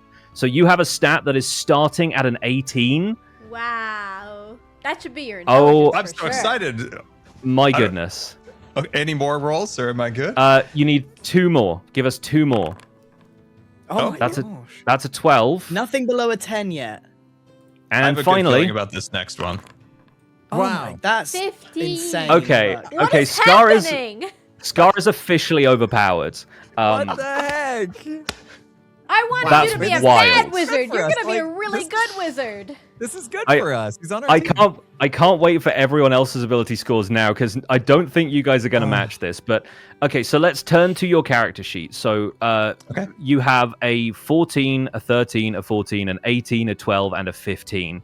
We need to decide which of the ability scores you're going to add those to. And the way we're going to do that, if you're looking at your character sheet, if you've got that open right now, Yes. click on the little wrench in the top left-hand corner because that's going to allow you to edit stuff. Oh, is this when he says his name? And we are going to I'm name your I'm on the character after this as details. well. So I'm in the thing with strength, constitution, wisdom. I'm in the right spot, right? Yes, yeah. So click on the little wrench in the top left and it like toggles over so that you can edit stuff on here. Why is that not letting me toggle that? Oh, sorry. You got it? Am I? Yes, I think I've got it. Yeah, sorry. Okay, cool. So now you should see all of the numbers underneath strength, dex, and everything are like little text boxes, so you can edit those now, right? No, there's still, even though I clicked the little wrench to the right, it's not letting me adjust those. I can. Okay. I can't configure that. I know I'm doing something wrong. I know you are because I can do it very easily. Oh, I can just click the little wrench next to each one, and then there's a score of something. Is that? Yeah. You Oh. want to click on right now? It should say 10 under all of them, pretty much, where it says 10. Have you Oh, clicked he's looking at the have saving you- throws box, not the top. right. Yeah. Okay. Right. No, yeah, you want to be looking at the top row of like the little. They're in like little house kind of icons. Yeah. Good where job, it Impost, says- you got it. Yeah. It'll say I'm so Stra, lost. Dex, Con, Int, Wiz, and Cha, like at the top of the. Above where you're looking, Scar, where it says skills and saving throws, you're looking at those 6 boxes above that. Oh yeah, I got it. Yep, I got it. Yep. Uh-huh. Those houses, ones. yeah. Okay. Those ones. Okay, cool. So that's crazy rolls, because I know I'm going to get 6 ones. Okay. And you can't even roll ones on this stat, but somehow he's still going to get them. Okay, so what I'm going to need you to do, Scar, is where it says the one that's for int, the fourth one along. You're going to remove the 10 and you're going to put 18 there. Oh wow. Okay. Because that's gonna be your highest stat. You want that to be the 18. And the rest of those numbers you can put them wherever you want, frankly, because they're all really good scores. So intelligence is now 18. Yes. And Okay, so what? And then how many points do I have for my spread? For the rest of them, you have a 17 you can put somewhere. You have a 14 you can put somewhere. You have a 15 you can put somewhere. I feel like I also need a little charisma for my. You definitely for my want wheeling, charisma. Madeline. So you've which got- number would you recommend for that one? The next highest one is a 17. Oh, we'll do that Is one. it? Yeah. He has. That's Oh wait, no. bonus Oh from wait. his D20 roll. Wait. Sorry. My bad. 15. I'm looking. It's 15. I'm gonna delete that just so it's not confusing the heck out of me. Okay, cool. So going back to what we have. We have a 15. A 15 is your next highest. Okay, 15. 15 okay, in so I'll do charisma? 15 on that one. Yeah. Fantastic. And then you've got two 14s, a 13, and a 12. Okay. I'll be honest, as a wizard, you probably won't be using strength much. Probably not dexterity much either. So those are kind of like Those are maybe your where the 12 lower and numbers 12 should and- go. 12 and 13, But like, 12 in strength, 13 in dexterity. and constitution would be nice to have because it means you get more hit points. Okay, so yeah, so what should I do? So 13 on Constitution? You've got two No, 14s. 14 I think. on Constitution. Okay, I'll do a 14, so I have a little bit more health for that one. Yeah, that's I a really should have good written idea. these down so I knew how many were. I will- I will What have you got on strength right now? Strength is 10, Dex is 10, and Wisdom is 10. Strength should be 12, right? Yeah, that makes sense. Okay, Strength 12. Okay. And then dexterity should be 13. And then wisdom 14. Yeah, that sounds And good. then Oops. Just 1 second. There we go. Oop. What? All right. Incarnation? Okay. And then 14. Okay. So strength is 12, dexterity is 13, constitution 14, intelligence 18, wisdom 14, and charisma 15. That's a wild good? character sheet. That's incredible, Scar. that's Like correct. you've Oh, you've rolled so well, and I'm actually mad. I'm upset. But now I'm now what you need to do confused. is click on the wrench again in the top left, and that will lock in all of those scores. And now you'll be able Alright, to we're see all locked. of the Is he gonna You'll be able to reveal- see is all this of the, the like- end of the character though? Is this his character done? Is this when he reveals his name? He has to do background. we can do background, but we can also Okay, we'll reveal do it background names. then. We'll do it, I think after- we after reveal the background. names right when we're done with the characters. Yeah, that sounds good. Yeah. Okay, great. Right, Scar has absurd stats. Who wants to follow that? I think Jem, you're next in the Jem order was we next. rolled earlier. How do you follow that? You're gonna have to You average us find out a by way. getting all those Oh scores. dear God. Okay, here I go. Find a way. Okay, you were starting with a 17. 17. That's already looking good. That's very good. 13, Pretty Nice. average. 10. 10 is an even score, no bonus one way or the That'll be other. something I don't need. 12, 12 is Good. looking good as well. 12, Also looking great. 17. You're so Rigged. good. Like none of you have any negatives yet. Rigged. Unbelievable, dude. Come on, Wait a man. minute. An 8 Saving would him be from being negative. green, Green that's is why. panicking down there. Wait. I'm so worried. I'm so Okay, worried. so Me too. how do I edit? I didn't listen to you tell Scar. Cool. One of the go back to the details at the front of your Oh yeah, character I've made sheet, it that right? far. Do I click the wrench in the top? Click the wrench in the You top. know what? I figured it out. Great. Okay, so now where it says 10 for strength, I'll leave it as 10. Yeah. If you want strength to be your like dump stat, then that's totally what fine. should be my dump stat as a rogue? I actually don't See, know. I Is it I think wisdom? wisdom or intelligence, like you're not going to use those that much, especially since you're casting with charisma. Okay. I think it's you said you probably wanted a wisdom. I don't need to be wise. yeah. I feel like yeah, either wisdom or strength makes sense. So let's put my Um, strength as one of the 12s. Sure. You want to have like a little bit of toned muscle under there. And my dexterity should be one of my 17s. Definitely one of the 17s. And you said you wanted charisma, right? And that charisma should kind be of- my other 17. Yeah, I think that Even though I'm a works out. tiefling and people don't like tieflings, they will like me because of how I am. The tiefling with Riz. It makes perfect sense. Okay. My wisdom is staying on my 10, and then my other two are 12s, right? 12 and a 13. And so they're both going to have the same bonus because it's the even numbers where it like moves from a +1 to a +2 and a +3. But you'll also have a chance to modify these slightly when your background choices come in, because those will boost some of your stats, which is incredibly scary looking at what Scar already has on deck. But He's gonna be so powerful. It's going to be absurd. And the funniest thing is, the way I understand Scar's character is going to operate, people aren't necessarily going to know he is that powerful, which I love. But we will get to that a little bit more later. So it seems like that's your stats, yeah? Okay, I think I'm happy. I should definitely dump wisdom and not strength. Is that the correct choice? I think you can kind of do either or, because wisdom is still skills like perception and insight, which might be kind of helpful. So having a +1 in that could be good for a rogue, and you're not going to be using strength for weapons. Oh, maybe I should do the opposite. I'm going to do the opposite. Yeah, I mean, yeah, we don't have to kind of I don't feel min-max like I need and to be strategize, strong. but yeah, 'Cause, like, you got impulse people will in be the party who strong. can be strong for you, Yeah. including apparently Scar's character. Okay, we're good. Yeah, good. Okay, fantastic. So, yeah, you're locked in. You can turn off the edit wrench, and All then we'll good. come back to that later when we name your character. Which has chat come up with any fun names yet? They have, yeah. They really want me to be named Nyx. A lot of Hades players in the chat. Yeah. I mean, Chthonic, it makes sense. Love I that. may use Love it as that. a last name. We'll see. Sure, yeah. Fun times. Right, who do we still have left? Who didn't Me. roll yet? I think I'm Impulse pretty is Green's next. just disappearing. Yeah, Grain is leaving before he has to roll It's gonna be stats and all starts rolling bad. negatives. It's gonna be all negatives. Here we go. Well, I will create a 12 is a good start. okay. I have a house rule if people do end up rolling a ton of like low scores, but we'll get to that. Okay. Oh, we've Okay, got our that's- first under 10. Our first 9, our first roll under 10. It had to be There we go. Okay. Okay. 15 is That's looking okay, good. though. You could just be really Okay. dumb or something.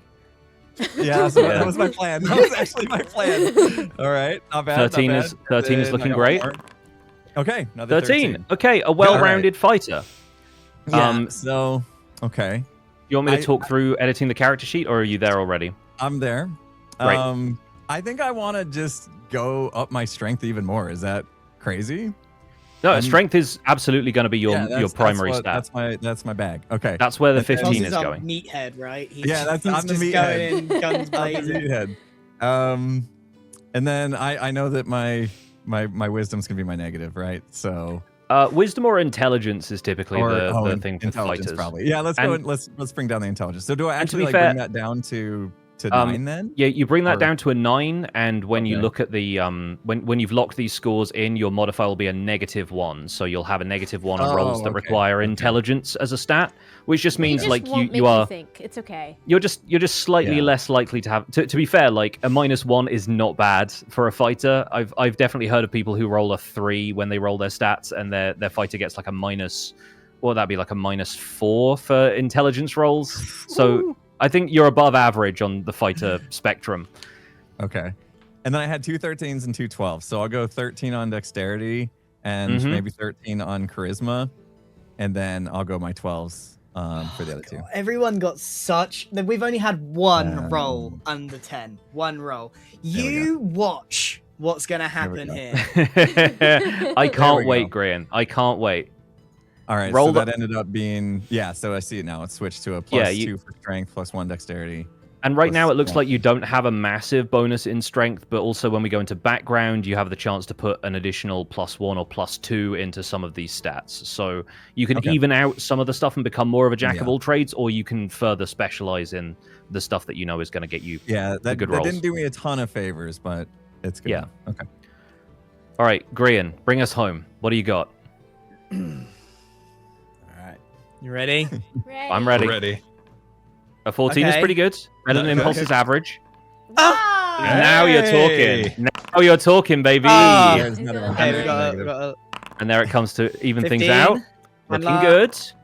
Ah! Oh my god. Huge. How many? What? How many is that? One more. One more. Yeah. Hey, there it is. Ah! Grian's character has the Grian's all biggest over the place. swings. Yeah. One of those you almost rolled max on 4d6. You got a 6, 6, 6, and a 5. Oh, this party is going to be such trouble. Right, let's put those in your sheet then, huh, bud? Okay, so my guy already has +2 to wisdom and charisma. Yeah. I think I'm going to be doing backflips. So let me clarify. You only have +2 to wisdom and charisma saving throws. Oh, saving throws. Okay. You will be casting spells with wisdom, so you need your wisdom, base Grian. wisdom Please, stat God, to be you high. Need wisdom. I also 7. think it's honestly funnier if your dexterity is one of your dump stats, but like I will leave that up to you. So 18. Please oh, be did that not bad save? at backflips, Am I dumb? but I'm keep dumb. doing How it. do I save this now that it's done? Like wrench. once you edit stuff in, just like click the wrench in the top left corner again. It will lock everything in. All right. So you won't see So- the modifiers until you've finished. So I got 2 low. Let's choose the low stats. Oh, did you say I cast with wisdom or intelligence? You cast with wisdom. Intelligence is the wizard spellcasting stat. Okay. I think honestly, if you want my advice, I would put a high score into strength because you've taken the protector divine order, which means you're going to be like battle trained and you're going to be getting into the melee a little bit more. You're going to be a bit more I'm hench. going to put 15. Yeah, Constitution's going to be really big for you.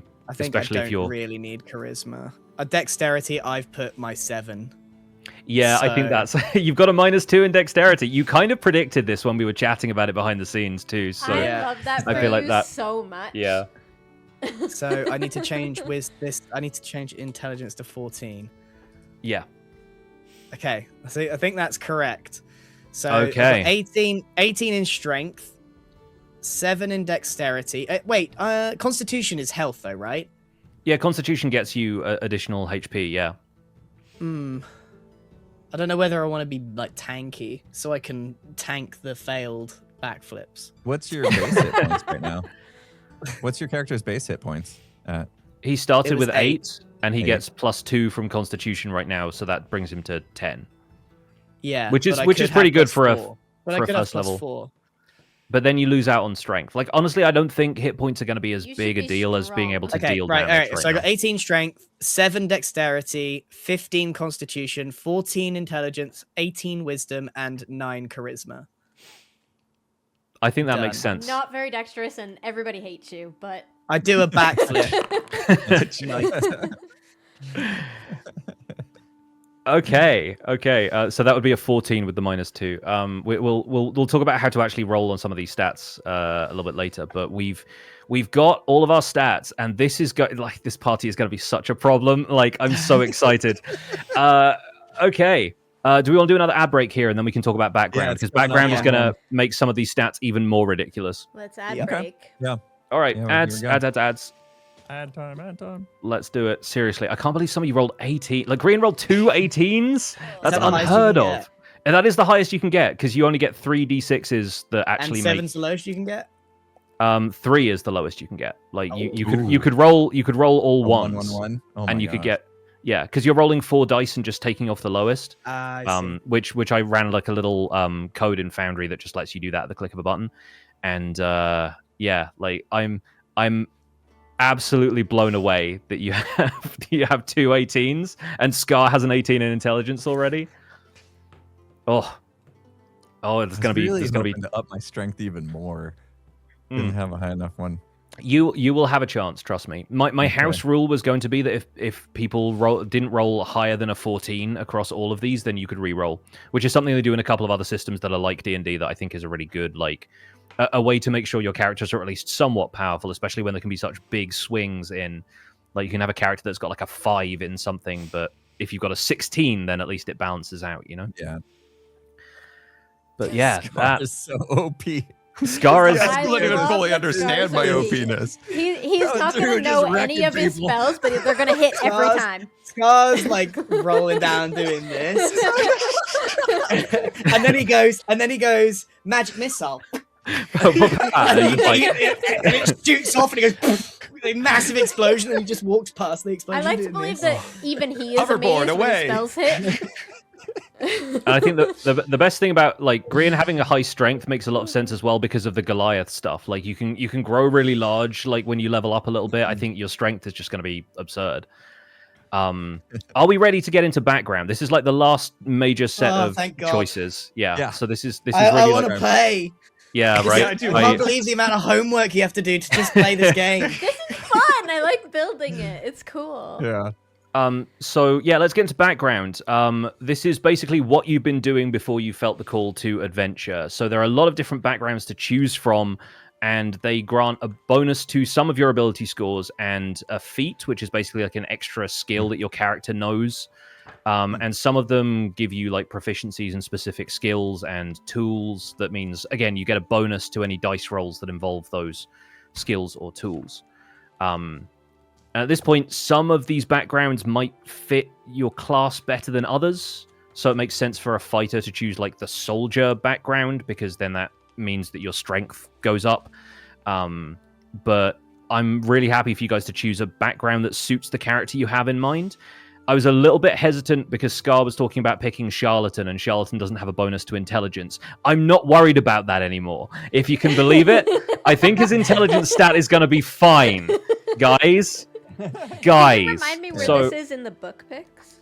Yeah, I'm trying So to in find the that. in the book, it's at the beginning of chapter 4. You want to be looking for page 178 is where it starts, and it starts with Acolyte, Artisan, Charlatan. There's like 16 of them, so it's a lot to look through. Yeah. But you want to be looking at the stuff where it says ability scores, and any of those that you want to boost, it will list 3 ability scores.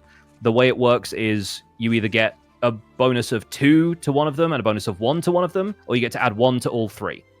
So you might want to be like referring to your character sheet and saying like, there's a couple of things I can take up from odd numbers to even numbers, and that'll mean that like 3 of my scores get to go from like a +1 to a +2. Or you might really want to focus on like, let's get my strength up there, let's get my wisdom higher, that kind of thing. But I also like the idea that, considering you guys have pretty decent stats at the moment, picking something that really suits what you have in mind for your character is 100% fine. Like, I fully Okay. support that. I think mine's pretty cut and dry, so Sure, you want to go first? sure. Have at it. What you going to be? Soldier. Makes a lot of sense. No. Yeah. And Yeah, just looking through, it was like, that's exactly the combination I was looking for, so. yeah, you get ability scores increased to strength, dexterity, and constitution. I'm going to bring up your character sheet know real mine. fast so I can take a look at this. Yeah, so the way this is going to work, Impulse, you can put, you can click on add backgrounds on your character yep. sheet, the one box that still needs filling in. Mhm. And once again, the Player's Handbook 2024 is the one you want to pick. Yep. And we'll go down to Soldier. Yeah. So in case people didn't hear that, this is upping my strength, dexterity, and constitution. Right? Yeah, you can add 1 point to each of those, or you can add 2 points to one. You basically get 3 points to distribute however you want between those 3 abilities. Between those 3. Okay. Yeah. Ooh, There are so okay, many different that ways does- I can explain this. I'm just trying to find the best one. Yeah, no, that makes sense. Okay, so this is where it's having Scar, me if do you that. do merchant, you get lots of gold. I like gold. You see the Okay, 3 prices of points that? remaining. Okay, so currently my strength is at 15. I'm obviously going to up that again because I said I wanted to do that. So I have 2 more points. Okay, explain to me again what dexterity is going to do for me. Dexterity is good for avoiding damage if you're wearing like medium armor, because medium armor gives you like an armor class, like an armor rating that it has. Excuse me, basically a defense rating, and it also adds your dexterity bonus to that defense rating. So you might go from like a 14 to a 16. Okay. In terms of like, it makes it more difficult for them to hit you, basically. Dexterity is also abilities like acrobatics, it's sleight of hand and stealth. Yeah, there's a few bits and pieces like that. It's tempting just to distribute these, but I was hoping to just like really get tanky with my strength. Yeah, I think the way the numbers have fallen on your character sheet, there's like Charlatan? you can get upgrades to 2 of them, but you don't get like 3 full points out of it, you know? Mm-hmm. But you're on the way to the next point as well, and as you guys level up, there's a chance that your ability scores also increase as a result of that. I think I'm just gonna spread 1 point across all 3. Makes a lot of sense to me. Yeah. I think being better rounded as a fighter is a very good thing. Yeah. Okay. All right. And then now it wants a background proficiency. Yeah. So I guess it's a you automatically get athletics and intimidation from this, and you get a tool proficiency in some sort of gaming thing. You're a gamer, it turns out. Any of these appeal to you? What's dragon chess? Just being able to play chess well? Like, I'm going to assume it's a parallel to chess. I don't know for certain because it's never really. I haven't crossed paths with dragon chess all that much, but we could find out together if you choose it. I'm not the brightest, so playing chess probably isn't. Even playing thank God, cards might be neither a am I. little much for me to figure out. So I'm just gonna go dice because I think I might be able to do math enough to add up a roll of dice. So okay, we'll do that. Being proficient with dice is always a good thing in the world of D&D. Okay. Next of all, you're going to automatically know Common because that's the language that basically everybody knows. And then you get to select 2 more languages. I'm going to assume that you know Dwarfish. Yeah, I'm going to put that, obviously. And I get to pick another one. Ooh. Sign language, giant. Now, Jem knows how to speak Goblin, right? Yeah. Yes. So we have somebody on the team that can do that already. So we'll probably stay away from that. Maybe I'll go giant. I don't know. I don't know the advantages or disadvantages here of knowing another language. So I think I'll just go giant. Yeah, I mean, if it's a part of your background, I like the idea that the dwarves, having grown up maybe in the mountains, like there are going to be giants out there in the mountains as well. Yeah. So maybe if you've learned the giants' language, you know, like the symbols that they might carve on a rock to be like, okay, we don't go there because that's giants' territory, and we're going to get messed up if we. No? You'd probably know giant, yeah, if you've got your background in that. So we'll come to that when we deal with your background, Greer. Well, I already chose giant, so it's locked. Fantastic.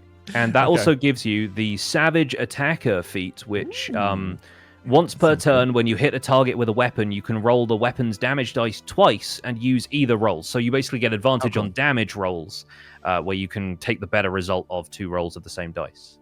Okay. So that's a good thing to have. Pretty handy. All right, done deal. Heck yeah. All right. That's Impulse all set up. How is everybody else doing picking out a background? Anyone else? You want to jump in? Great. Let's go for it. I've changed my dexterity and charisma. I've put my. You swap them around. Charisma. Yeah, I just want to be able to backflip a little bit. Just want to be less bad at backflip. A little. Not necessarily good, just less bad. It actually does make me more well-rounded because charisma is just +0 now instead of -2, and dexterity is -1 instead of -2 or something like that. It just for your saving throws. Yeah. Yeah. So if I add background, I want to go entertainer. I feel like my halfling dad met Goliath mum at the circus. We're making the circus canon. Is that actually happening? Yeah. Yes. Oh, I love it so much. All right.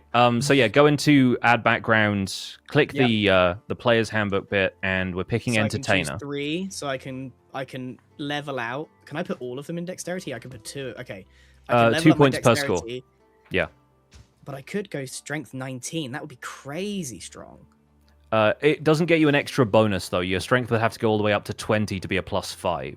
Obviously, it puts you on the road to getting there, but it's up to you. You can put it there if you like. So it's only even numbers? Even numbers get you the next bump up the right. Like So obviously I put 1 in.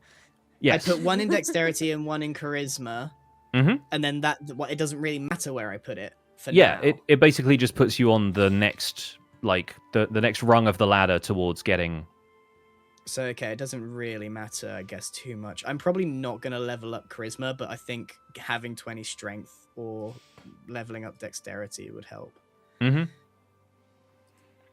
20 is, by the way, the maximum your ability score can reach naturally. There are some like magical artifacts and stuff you can get that will increase it beyond that, but you can expect your stats to cap out at 20 if you ever get that far. I kind of like the idea. I'm going to put it in strength because I want to naturally, as I level up, just get better at backflips. Okay, fantastic. Dexterity. Yeah, dexterity, sorry. Okay, cool. Yeah. I'm putting in strength, but like as I level up, I want to level up my dexterity. Sure. Okay. Instead of doing That's it cool. now. You Nice. just get slowly better at backflips. Yeah. Right. So tool proficiency. Oh, I get to choose an instrument. You get to choose a musical instrument as an entertainer. Oh dear God, he's gonna choose the most Don't know annoying what's one. bagpipes. Immediately No. seeing bagpipes. Oh no. Imagine this 6-foot halfling Goliath hybrid walks into your town playing the bagpipes. No And then does a charisma backflip. either. He's like the worst person you've ever I have seen. no charisma. I've got What is it? anti-riz. What does it do to the sound of the bagpipes when you backflip and just the expulsion of great. air just suddenly like Okay. Yeah. So being Bagpipes and half no halfling, charisma. we've Dear got. God. I can select 2 more languages. Yeah, so you'll probably want to put giant in there. So it's not a given, even though I've got that ancestry. So Yeah, I I think it think- makes sense that I know giant and halfling. To be honest. Yeah, that makes sense. It's weird that languages aren't necessarily tied to origin anymore, but it could be Yeah. that you're of a certain origin, but you grew up around a different community or something. What are the odds that you meet a halfling that doesn't speak common? Yeah, I mean they're all going to speak common, but they have their own like Right. their own dialects, and Well, there I'll might go be giant like halfling. I think keep it canonic. Like makes there might be sense, my reclusive guys. communities, old records, the kind of stuff that it will be worth knowing the language Right. for. Tool proficiency. Wait, what? Your background grants you the musician feat. Yeah. So I got 3. Yeah, What's so the you, most annoying? I can do drum. That's pretty annoying. And then I just thought- horn. I love I the don't know idea what of pan these are. flute. I love the idea of you just having a set of pan pipes. I can choose so many. I can play so many instruments. This is what it's like being a bard. So you basically chosen like the bard background instead of you choosing it as your main class. Well, I don't know what else I would pick, to be honest. Like, Yeah. All right. So I got the horn, the drum, and the pan flute. Dear God. I'm now One-man imagining you like a band. one-man band. Yeah, like the beginning of Mary Poppins. He just Yeah. shows up with That's what it is. It's all He comes strapped in in. Right, there we go, stomping his guys. feet and clapping That's and- pretty well rounded. I'm not gonna lie. I'm happy with that. All right, wonderful. Is he ever gonna let me wonderful. be stealthy? He's just gonna full blast into No. every Just, room. The notion that he's Pull bringing out the it. bagpipes, I'm gonna blow, have to tie him full up backflip, somewhere in order to get speed, to and be do a stealthy. backflip. A cleric with a set of bagpipes shows up at all times. Yeah, fantastic. Gosh, we're screwed. Okay, great stuff. Jem, Scar, how are you guys looking at backgrounds? I don't mind if Scar needs time. You know my great feat of making decisions. I'm. I'll having look a it up, struggle. Scar, and I'll help you out, buddy. I would I like think- to be I a think- criminal. Yeah, makes a lot of sense for rogues. It was that or sailor. I was kind of drawn to, but I think. Uh-huh. I think criminal. Yeah, criminal is the classic rogue background. I think it makes a lot of sense. And I think considering that you've already decided what your lower stats are as well, it makes sense that you can't then improve those too much, you know? So you get a bit of dexterity, constitution, wisdom. Like, I think that's going to make sense. And those are the scores that it will really help you to bump up. So I think it's Yeah, a smart so- move. I will do a plus in dexterity, a plus in constitution. And what's my other one? Intelligence? Intelligence, yeah.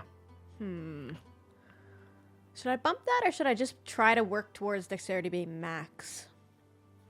Well, yeah, it's difficult because obviously intelligence isn't going to get you a +2 at this point if you No. put 1 point into it. So it's not going to help your saving throws or anything, but it might be something that's worth leveling in future.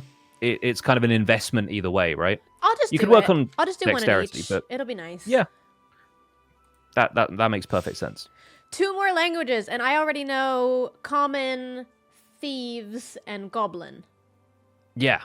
Jeez. So I would like to learn Elvish, Mm-hmm.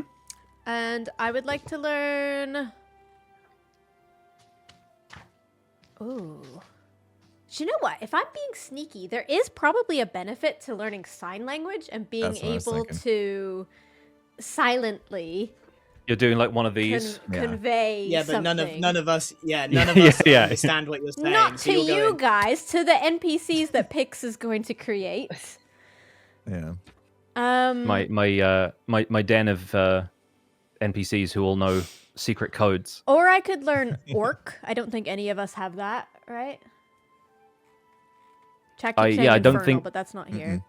I don't think Orc or Draconic is in anybody's tool set yet, so those and Common Sign Language, I think, are the outliers in terms of your... We're so close to the end, guys. Mm. Sunday is going to be an absolute 2.5 blast. hours to play a game. I like the sign Sunday's language. one shot's going to be a long one. I can tell. It's going I to be like fun the though. sign language. Grant, you are half of the reason we are so slow. Tell him. Okay. Elvish and Common moving Sign on to- Language is what I chose. Your background now gives you proficiency in sleight of hand and stealth, so those get even more ridiculous. Crazy, yeah. And you get proficiency with thieves' tools, which you already had, so you get double proficiency with that as well. I get Fantastic. alerts. Yeah, you get the alert feat. So I think one of you already is that impulse or somebody already Somebody has was that. going to Scar choose has it. that. Scar, did Scar choose it or choose something else for alert? Scar chose lucky. It was the difference between lucky and alert when you were picking so your I'll have alert. That'll your be extra good. feats. Okay, Great stuff. done. Scott, Amazing. I think the logical choice is to choose Sage because that is a wizard's it seems to benefit wizards almost exclusively. Or Charlatan is. Is that a character? That's your Sage is background. one of the backgrounds. Oh, I didn't even look up that one. Everyone keeps That's going what we're merchant doing, or. Scar, at the moment. Well, no, I just meant that everybody wants me to be a charlatan or a merchant. Oh yeah. You would. Yeah, I think make that a works good for the merchant. character. It's like it depends whether you want to go with a character choice or like a mechanical stat. Yeah, so I went choice. for one that doesn't really fit like the best one for me, but I went for a character choice. So the if you like the one that fits your class the best is Sage, but merchant fits your or charlatan fits your character the best. Yeah, is there anything that would like benefit me more character wise? Like you would say, like character wise, it's up to you what your character is. yeah, Yeah. or not Like- character wise, but like skill wise. As a there wizard, any- yeah, Sage. Sage will benefit you the most as a wizard, I believe. Yeah, but Yeah, you're 'cause already then you get really the, strong, so you can have fun. You could be even stronger, Yeah. Scar. Um, Unlimited power. Yeah, Sage does help improve your intelligence ability score. Arcana, history, and it gives you stuff. Like it gives you stuff. Yeah, you get the magic initiate feat. You get like a couple of things that are very good for like wizardly things. It's really the intended background for a wizard. But I should have yeah, been a hermit. I think is the one for me. it is very funny that there is one called Hermit. I was looking at that one. Yeah. I don't know. The chat really wants me to be a charlatan. Jem has done that one. No, I've done Is criminal. also a charlatan. Yeah, Oh, no, criminal. criminal. Yeah, so charlatans are like they've been running cons for a while. They've kind of I think honestly It's the bandolier character of versus- crystals. Yeah. The bandolier of crystals is charlatan to me. There you is know? a cat on the wagon. There is Dude, a if cat there's a on the wagon with wagon. a cat, just follow the signs. Do it. Okay, we'll be a charlatan for fun. I'm There already you pretty go. powerful. Yeah, The no, chat now you've- went from like overwhelmingly want to be the charlatan. Now they're 100% want to be a sage. So you guys got to. They just don't know is the thing about Yeah. it. This Yeah. is I why think- we're I going to think- have chat off. The chat wants you to be far too powerful, and I don't know. I don't know about that. We gotta water him down. Gotta bring Yeah, him we'll, back we'll down. water me down a little To, bit. to be fair, you've already got pretty decent scores in all the other things too, so this is only going to make you more powerful just in a variety of different ways. All right, so do you know where to go to add your background, Scar? I've added charlatan. Okie doke. All right. Okay, and then so now I have a choice of I have 3 points that I can increase to dexterity, constitution, and charisma. Is that Yes. correct? So right now, if you put a point in Dex, it would go up to a +2, and if you put a point in Charisma, it'd go up to a +3. So those are 2 scores you could increase, or you could put a couple of points in Constitution and 1 point in either Dexterity or Charisma, and you get an increase to all of those. I feel like my character being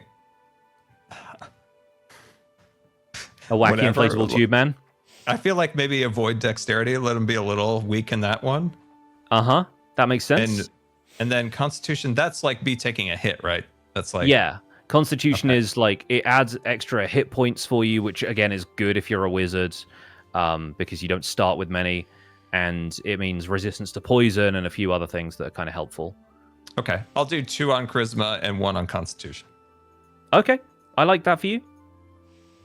Okay, sweet. All right. Yeah, that gives me 17 charisma. That's pretty good. You've already got a +3 in charisma. Next time you add a point to that, it's going to be +4. You're already at +4 in intelligence. This is going to be a powerful individual. I can't can speak a imagine language. Playing this game without electronic help now. I Like know. doing this How do with pen people and do it without paper and this? remembering all the bits you have to add every time you do a roll. Oof. Yeah, like doing the maths is one of the things that the computer is better at, which is why everyone made video games out of D&D as soon as they could. Great. Let's look at languages, Scar. What are you feeling? I feel like I spent some time with the elves.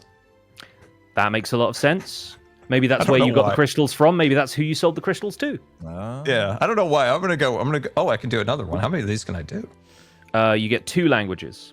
Oh, okay. All right. So we did a elf. What would you recommend for something that's useful in this category? I think gnomes, because we don't Okay. have somebody else who speaks gnomish yet, and I think if you know the elves already, you're hanging around like fey creatures, and gnomes are part of that. They have fey ancestry. They're a little bit more kind of tinkerers and tricksters, and they have a little bit more of that flavor to them. And I think if you've all been hanging around with elves, maybe you've learned some like little magic tricks that the gnomes know and good like sales technique and stuff like that. Okay, that sounds good. Maybe they helped you refine your hoverboard. Okay, background proficiencies. So, okay, there's nothing I can do real here. Sleight of hand, forgery kit. Okay. Yeah, And you get a then- forgery kit. Can I just highlight the fact that Scar has a forgery kit now? What does that do? Could you I explain got that 2 one? costumes. Yeah, so a forgery kit will allow you to like forge documents. It's going to have like some nice paper and a quill and stuff in there, and it's not going to help you make like personal disguises like a fake mustache or whatever, because there's a disguise kit that I think Jem's character might have, but I don't know. Okay. I know that's a different thing.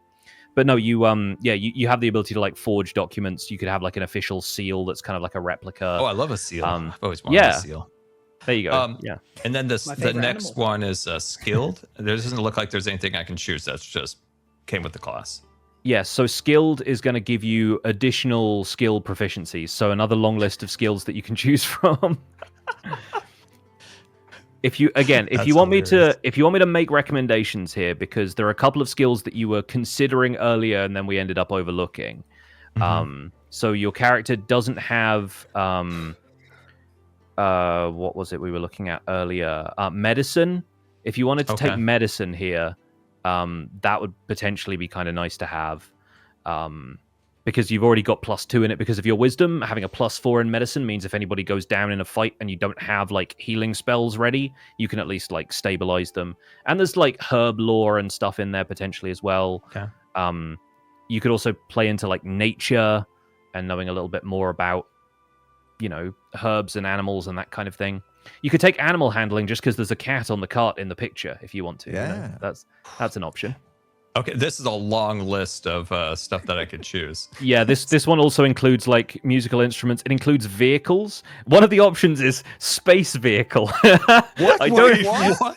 I don't know if you guys are going to go to space. I'll be honest with you now. Okay. Even with the hoverboard, I don't think you're going to space. What if we tried Dang. really hard? If you try really hard to go to space, Grian, if we get to do a longer campaign of this, I will see what I can do. And I am not. Okay.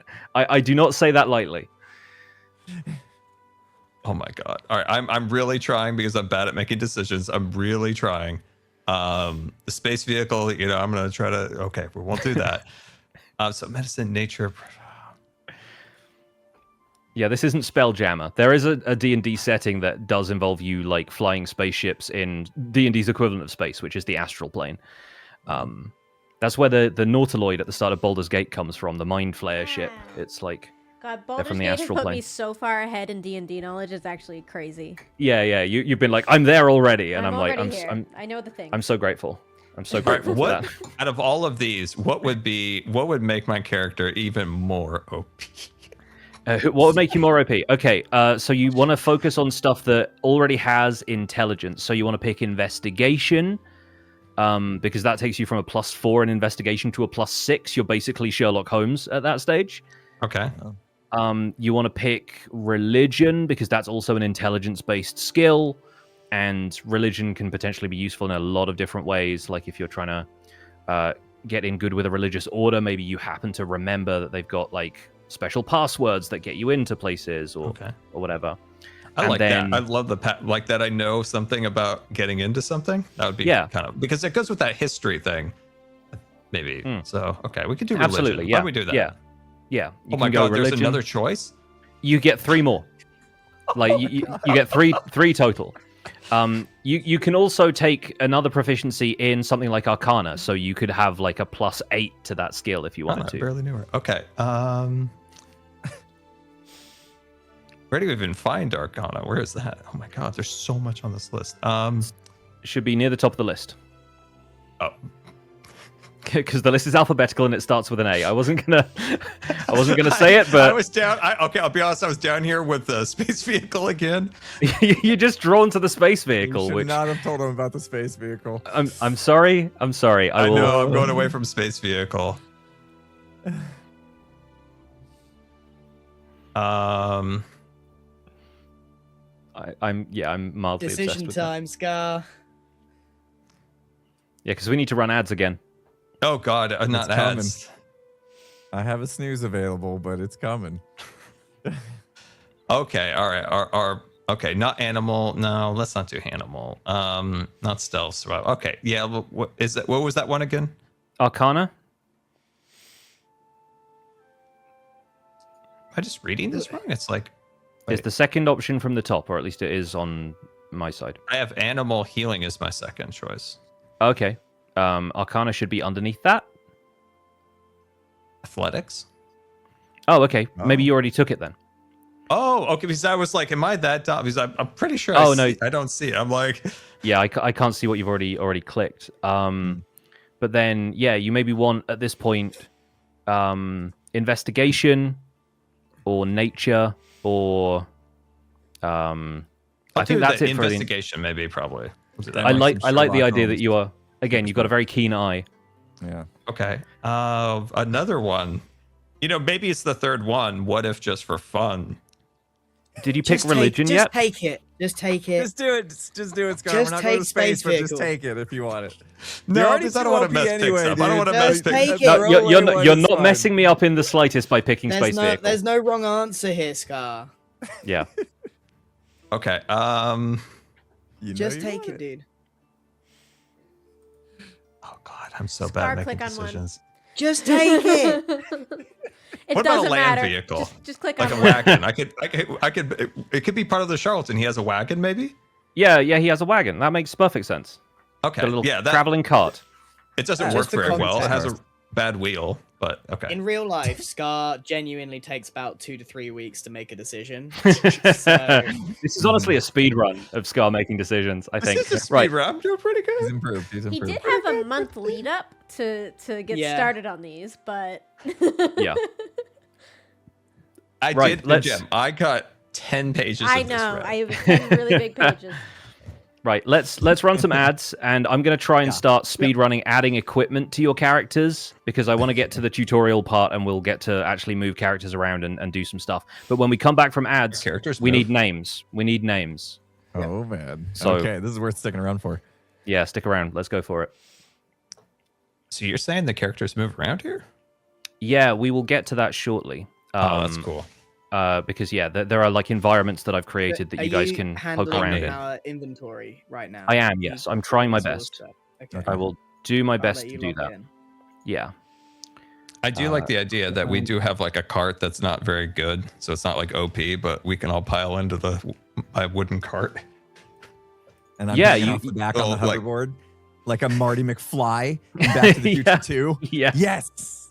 It makes sense with Incredible. the charlatan because the charlatan has that wagon, and I think I have like just a slow puttering wagon that I move around in. Does the charlatan have a wagon, Scar, or are you just looking at the example picture and assuming that they He have built a his wagon? character based off of this picture. Because I don't think your charlatan. I don't think every charlatan has a wagon. I think that's just the picture they used.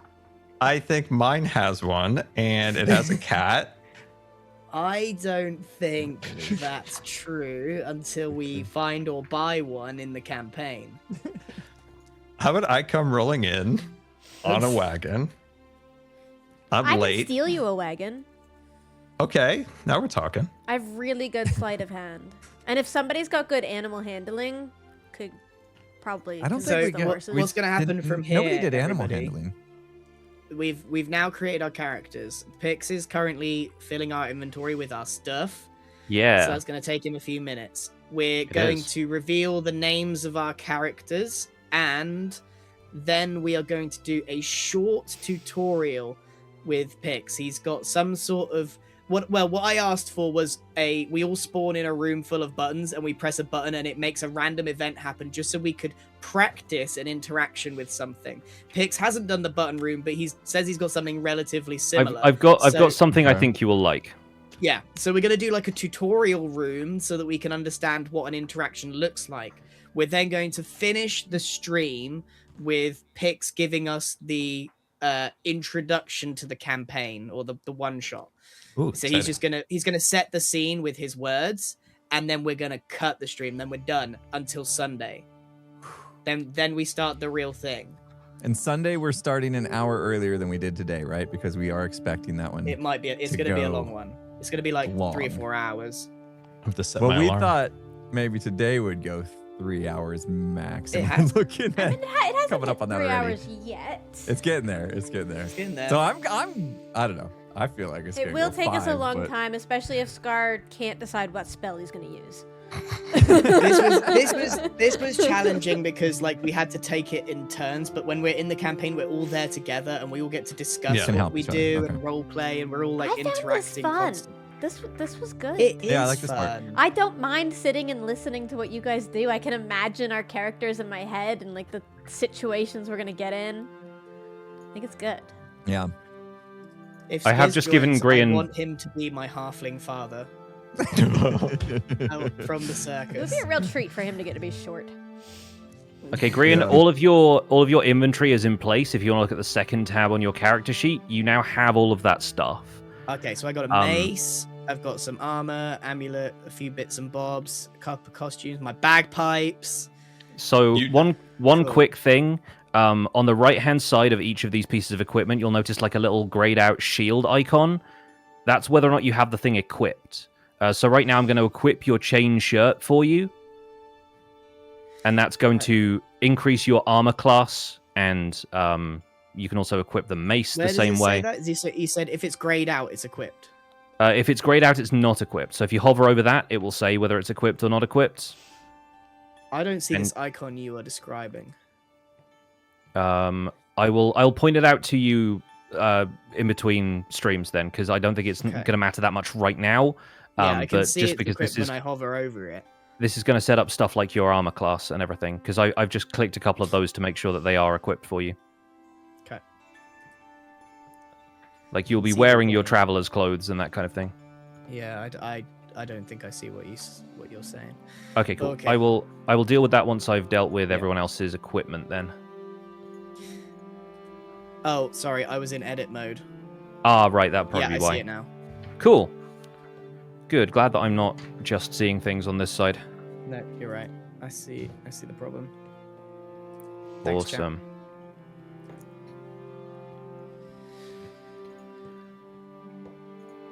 Okie doke. 15,000 people have watched this.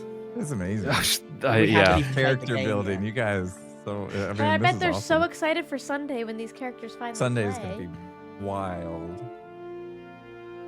Yes, this will be a VOD. I'm gonna get it edited, but I think We all should upload this VOD tomorrow, right? At a similar time. That's the idea. Yeah, we can What coordinate. if I that. could rent a wacky inflatable guy? That's just happened behind you? Yeah, I was looking at, Absolutely. like a small one back there. The Yeah. fan's Wild so loud decision. you can't hear me The fan over the won't be like. loud. Yeah. Yeah. They got to make like a little desk one or something. Oh, that'd You be can put awesome, On a yeah. shelf back there, at least have something. I need a wacky inflatable man. Can you get it by Sunday? Amazon overnight shipping.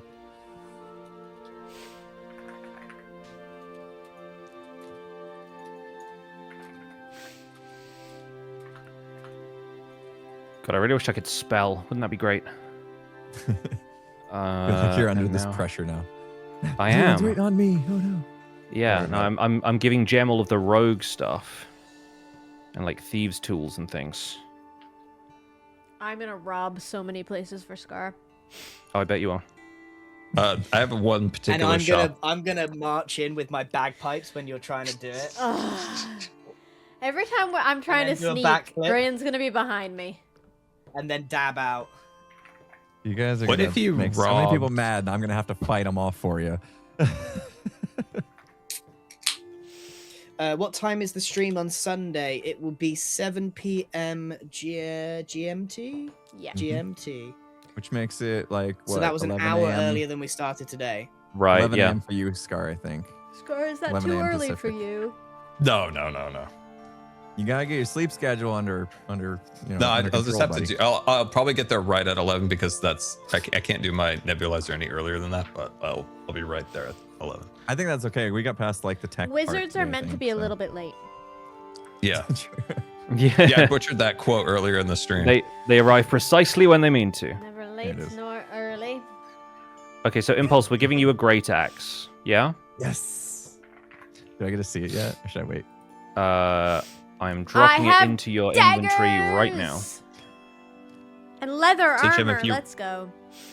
So if How you long robbed will a the shop, Sunday like, stream be? what if you Probably robbed like a before. gun store? Maybe more. then You'd under have to the find a gun table- store in this fantasy realm I'm about to create for you guys. Heavy armor, yeah. And the Gotta hand obviously that- the Hand more that. support Nice. and love, and if more input. Number one, if we have fun, that's number one priority. But two, the more like support and love from you guys means that we might do this again in the future. This is a very much a trial. Thanks to Julia Coco Bats who did our like you see all this, see all this, the wood and stuff. That Julia did that. I'm probably gonna get her to resize it because I think we're all cropped in weird ways. Like that, but that bit isn't sized properly. We forgot to give So- Julia any dimensions at all. Like 0. Yeah, we didn't give her dimensions, so she just guessed. So like this bit isn't fitting in the box. Julia, if you're watching, I need this box. I need this box to fit. It's not the What is the ratio for 19? It's like This 16 one. by 9. Yeah, 16 by 9. This Yeah. this, We this just one had needs to to fit prop the sides. properly, and I don't know how you do that. But you can see like our boxes, we can crop a little bit more. But that one's the important one, and they need to see that. That needs to be bigger. And then will They the need to be able text to see that size one. matter as much on Sunday? Because I heard a lot of people saying because we've shrunk. We're gonna the put map. our stats on like our Right. frame. Yeah. So they won't need to read such They don't need to detail read on it. Sunday. No, that's okay. for us. Impulse, can you So we can point keep to the the size. bottom of your screen? The bottom is Yeah, this so way. down there where Impulse is pointing, that's like dead space. That's where like we're gonna have our character stats. Gem, can you point to the bottom of yours? Yeah, but this doesn't apply to my Scar. Point to the bottom. Right.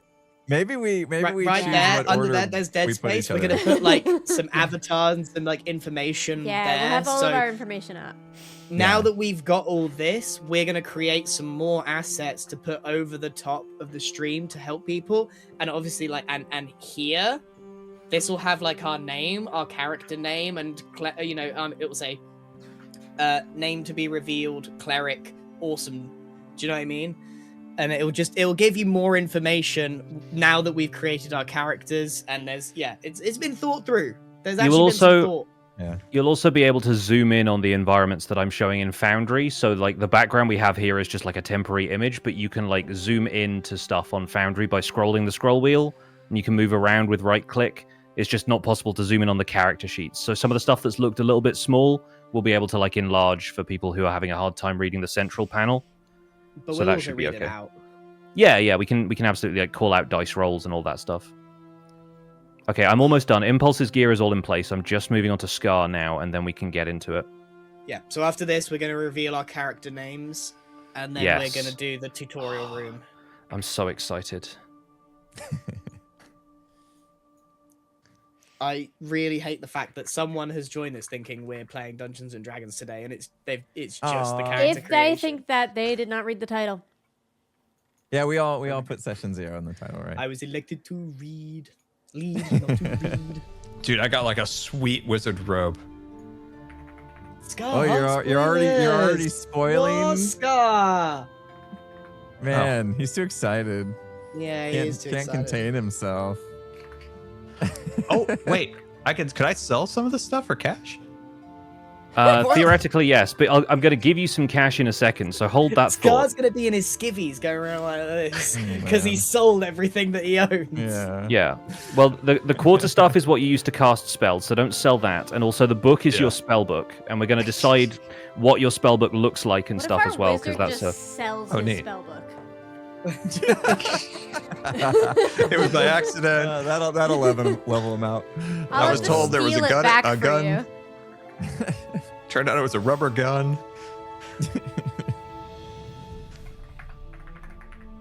So you've got a set of fine clothes as well, which are part of your charlatan background, which I kind of love for you. Fine. And you've got 20 gold right now.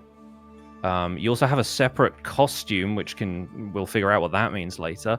Okay, Cool. I think everyone has their stuff. Oh, sorry, that was a bit of a speed No, run on that's my a lot of part. Oh, work. good job. Good job. Yeah, Oh. nice. Right, and I'll explain what happens with like equipping equipment and stuff later, but everyone is looking about where they should. I will check all of the numbers behind the scenes and everything. We need to talk about character names. How do you And wanna I do this? think I think we have to roll. I think we have to I roll. think we And, should and roll. for the first time, we are going to roll initiative properly. Initiative is how you normally decide the turn order in like combat and everything like that. So go to the front of your character sheet where all of the details and stats and stuff are. Yep. On the left-hand side, you'll see a little like lozenge, like a diamond thing that says initiative. Jem, you have a +6 there. Grian has +0 because you have 0 dex. Yeah. So What? click on We don't need our cleric click to on the go little first, die don't that worry. appears. Click on the little die that appears above Okay. initiative, and just Yeah. hit normal when that shows I up. must be blind because I don't see it. Is Okay. it is the cog? There is no active encounter in my currently viewed scene. Oh, okay, cool. Let's start an encounter with all of you then. Hang on. I must Um, be blind because Yeah, I don't I see it don't- either. Under your little Alex. profile picture where it says your armor class, like yeah. above your health. Oh yeah, I see it. I see It it. says initiative. Initiative. Wait, speed, so and my proficiency. initiative is based on dexterity. Yes, everyone's initiative is based on dexterity. It is how fast you react to things. Okay. Why did you let me put mine so cleric- low? That Grin, should be You're a max. cleric. You don't need to go first. I'm doing backflips. You get to make wise decisions after everybody else has gone. All right, fine. About I mean, I'm the glad I situation didn't like. that's I'm unfolded. glad I'm going to improve dexterity as this campaign goes on. Mine Healer is goes +1. last. I don't know what that means 100%. I got a +2. That means that's what you add to the roll on a 20-sided dice. So the we've been just rolling flat d20s before this. Now you get bonuses, which means you basically can't roll below a certain value. Okay. Gotcha. Right. So we all rolling for initiative? Not yet. We have to wait for picks. No, you guys can go ahead and roll. I'm Okay. trying to find cool-looking art for each of your characters so that you're not just Just rolling just normal. like is icons. it? Normal, yeah. Did I just roll a 1? Oh my god. What the heck? He got a 20. Okay, What's up? we have crits on both ends of the scale because Impulse did roll a 1, Grian did roll a 20. Come on, bro. What is this? That's hilarious. What's up? Well, that means out of everybody, Grian, you're revealing your character's name first. All right. Oh boy. Hey, everybody. So, say hello to my normal guy named Max. That is what my guy's called. Max. Like that name, Max. Max. Last name, Blunder. Max Blunder. That's me. We're ready. And once That's again, if anyone else hasn't been following along, you can click on the wrench on the top left, and then that'll allow you to edit your character name so you can put it in there. We are called Max Blunder. and we love doing backflips because we're from the circus. Okay, fantastic. So next in the order then, Scar, do you have a name for your wizard? He hasn't told any of us. Oh, he's opening a He scroll literally for this. hasn't told us his name. Oh, he's in the got world? props. Man's got props. No way, dude. His name echoes through the halls, spoken to the children in the schoolhouse. His name, nobody knows. They call him Mr. Wizard.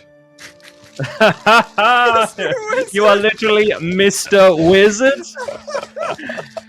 Oh boy. Yes. This was the big reveal you were keeping from us. Yes. No, Your it, parents Mr. called Wizard. you Mr. Wizard. No, it- my name is Mister. Oh, your name You is may a find secret. out my name in Your time. name is a secret. Your real name's a Okay, secret. Yeah. You will call me Nobody Mr. knows. Wizard. Nobody knows. Okay.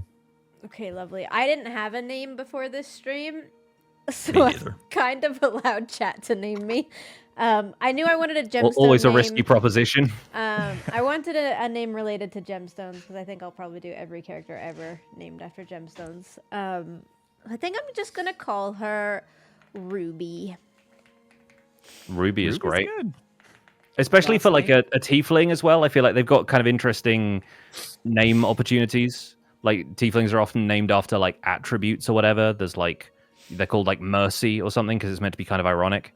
Yeah, I like the notion of Ruby. I'll be Ruby Nyx. Ruby Nix. That's good. Fantastic. All right, this is me. It's you. My tanky, not so smart dwarf named Brohini Dudestone. Or you can call me Bro Dude for short. Bro dude. Bro. Bro Dude. dude. Bro. Oh. Oh, I love it so Bro, much. dude. Oh. Bro. Okay, I'm trying my best to find things I can use as tokens in this, so forgive me if I'm a little bit slow here, but I will be able to move you all onto the window that we have in front of us. And we should be able to get going here. Just 1 second. My cold medicine Why is is everyone wearing going off. crazy over Max and Ruby? I've missed something. Oh, it's a cartoon. Shoot, I should rename myself. Is it? Yes, it's I a don't know that- kids Oh, cartoon we have a Max and of, Ruby? of Oh. siblings. Never they're heard of called it in they're my called life. Max and Ruby. Oh, that's perfect. Ah, no way. I've renamed Scar's Wow. character, so he's now showing up in game as Oh, we Mr. can name Wizard. our characters up here. I Yes. didn't see that. Yeah. I do Right. have a thing on my screen, Pix, that just says strength ability check. It says disadvantage normal. Or do I just leave that there? Or I don't know when that popped up. Oh, you probably clicked on the strength stat when you were clicking around your character sheet earlier, because Oh, okay. you Just click can off you that. can just close that. Yeah, absolutely. Okay, good. I just didn't want to mess anything Can up. we play now, Pix? Can we play now? I am doing my best to Grian. try and find What? tokens in this place. Bro Dude Um, is so ready to go, man. Bro, Dude. bro, Max, Bro, dude. Max Blunder. Bro, says, dude just "Shut headbutted up." a wall and is screaming. Yeah. Bro Dude, ready, go. You should have been a barbarian. Whoever draws impulse, please make him the muscliest beefhead like you've ever seen. Just the stockiest, ripped man like ever, and he is just a meathead through and through. Okay, I'm getting there. Give me a second, and we should be off to the races. Scale that up a little bit. Wonderful. Okay. Gem, Yes. can you see Yes. your character on this screen? Yeah. Can you move them around? Yeah. Yes. Okay, fantastic. It works. Good. Okay, I should be able to do that with everybody else now, and then you will all have, like, people. 1 second. I need to find a wizard that looks like Scar's inflatable tube man idea. We're going to I'm get thinking of actual how my art character for looks this. like. Yeah, someone's doing art for us, right? Or Yes. are we letting? Um, If you're doing art and you are happy for us to use it, you need to like verify that you're happy for us to use it, by the way. Just like if you're wherever you're sharing it, just make sure you put a note saying happy for you to use it or not happy for you to use it. Where is the good wizard? It's one of the subclasses. I don't use the It's Mr. Wizard to you. You might need Wizard. to tag Gem or Scar, someone who uses the If social you, media. if you tag me, I'll Evoker. see it. But also, if we're gonna do this long term, we probably will just commission somebody. Possibly, yeah. But on the 1 day turnaround, it's gonna be tight. yeah, we'll Yeah. see. No idea. I'll give a description of what my character looks like, chat. I don't Do we use finish? Tumblr or anything like that. I Yes, will please- accept please Green's give- character art for him. Give character descriptions if you have more ideas of how your characters look. I would love to hear more about them. Use the Well, hashtag my guy, I Green think we fan kind art. of went through. My guy's about 5'11", 6 foot tall. He's got Goliath markings, but like so he's got like all that really like hard exterior. That's like the stony look of a Goliath, but like a really cheruby face. He's like super happy. He's got like the halfling like happy face. And looks super cool, I guess. He's like the coolest guy you've ever seen. Don't make me look like a loser. What does my character look like? Goofy. Wacky inflatable man. Yeah, wacky inflatable man. You've already. The name explained. is Max Blunder. He's a bit goofy. Like he went. He's kind of a show off, but kind of sucks at it. So just imagine just doing a backflip all the time and failing, but does it with a smile. Okay, Scar, I have dropped a token that looks kind of wizardy, the kind of blue Yeah. and orange one next to the cat. Can you move that around? Let me see. Oh, yeah, cool, yeah. Wonderful. This is going to work. I'm so happy. All right, I just need to get the other two of you done and we'll be ready to get going. I think my character has a slight scar on its eye, but it glows because it was not from a dagger, but by magic. Ooh. Kind of glows in the dark a little bit. That's cool. And I think my pouch of money makes more sound than that's really inside of it. Guy, my guy isn't tall. He's 5'11". That's tall compared to me in Impulse. Yeah. I am I a think, 4 foot tall tiefling with Yeah, I'd probably be around 4'8" or something, right? I'm between 4 feet and 5 feet. yeah. So maybe a I'm little on the taller side of that because I'm so beefy. You know, you gotta level it out. He's little got bit. about an extra few inches of just muscle on the bottom of his feet. Yeah. He Yeah. would actually be 4 foot, but he's like 4'2" because of the foot muscle. I might He's got have high some heel boots on. bumps protruding from my head from all the times I just like lowered my head and headbutted What a wall. happened there? Did you you know? move something? Yeah, Green, your Goliath character should now be on the board. Yeah. Did you move the whole thing? Like the whole thing's like moved. The map's a little rotated. Definitely Oh, okay. a beard. You can hold down right click and move it. Definitely a nice long dwarven beard. We need to close our character card to do this. Ready? I do a backflip. Nice. That'll be an acrobatics check, actually. Thank you. Where do I do that? Open your character sheet, click on acrobatics, and hit normal. Oh, it says the feet. Oh, interesting. Acrobatics check and click normal. Huh. Oh, There you go. That's more what I thought. That's more what I So thought. you get to do a backflip now. What? Okay. Hold on, Grant. I'll Um, show you how to do it. There you go. That's the stuff. I do a backflip. Yeah. There you Just go. needed some instructions. Man. So. I do a double Okay. backflip. Oh, nailed it, dude. Oh, yeah. I do a triple backflip. Ah! Oh, Grub was like, Scar, get your hoverboard out. We need to transport him. Oh my did I god. make it to the bathroom in time? No!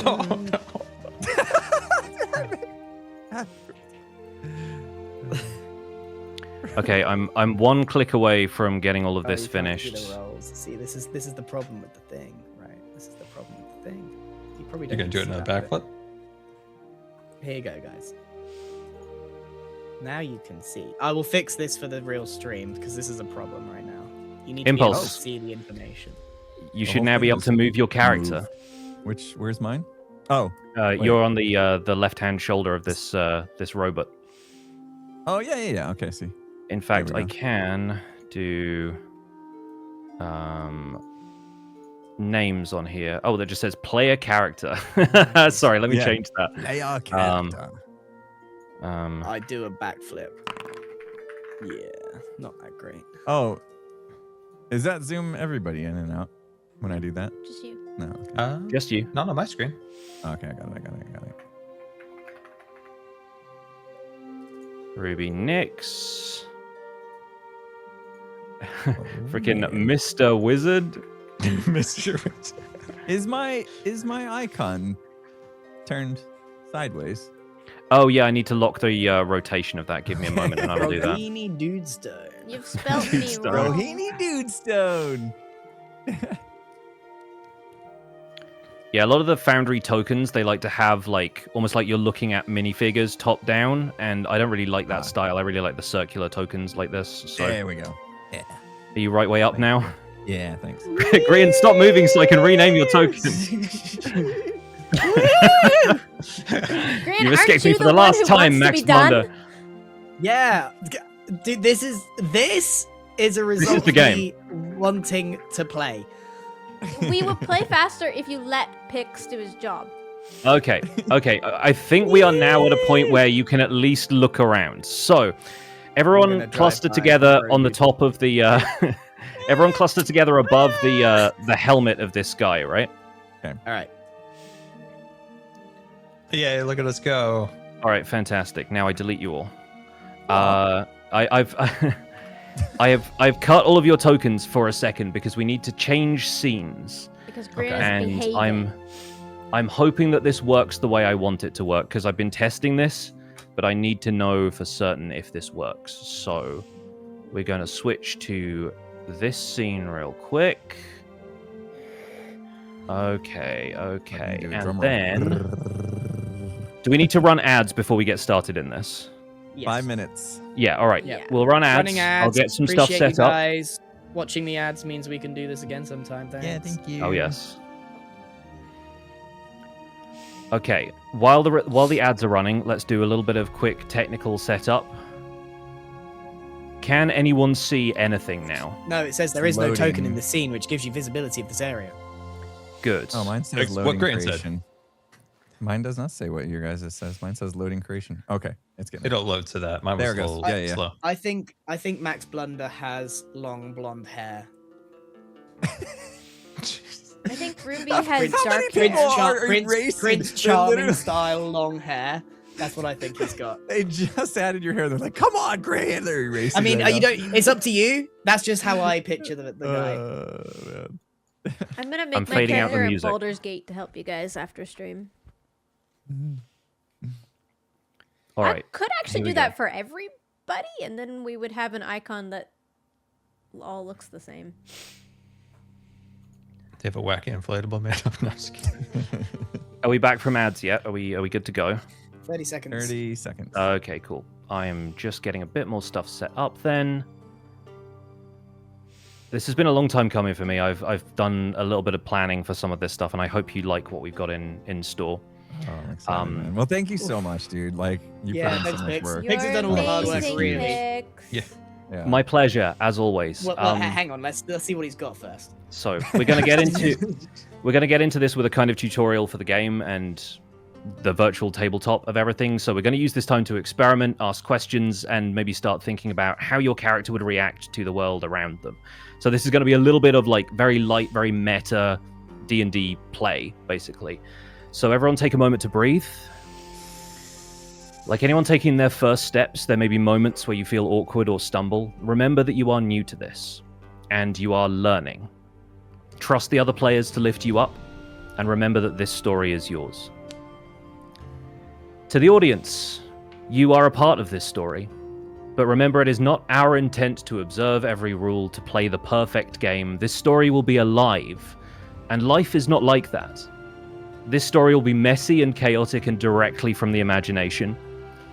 And if you think we should do things differently, I encourage you to try and tell your own story instead of trying to reshape ours. If you've never seen D&D before, I hope this inspires you to give it a try. And remember that there are tabletop RPGs of all kinds. This is just one of many possible universes. With that in mind, is everyone ready to begin? Yes. I do a That was backflip. beautiful. Somebody stop You him. are you are unable to do a backflip at this moment because at this moment you do not technically exist. The four of you float in darkness like thoughts in the firmament, loose concepts not yet given physical form. You are the idea of four heroes, ethereal and yet full of potential. Each of you hears a booming voice coming from a source you cannot see and somehow echoing even though there is nothing around you. Adventurers, welcome to the space beyond space, the time beyond time. This place has gone by many names. Arca Pandore, the Foundry, the World Forge. This is the place where imagination is shaped into reality, and you, imagined creatures, shall be granted shape.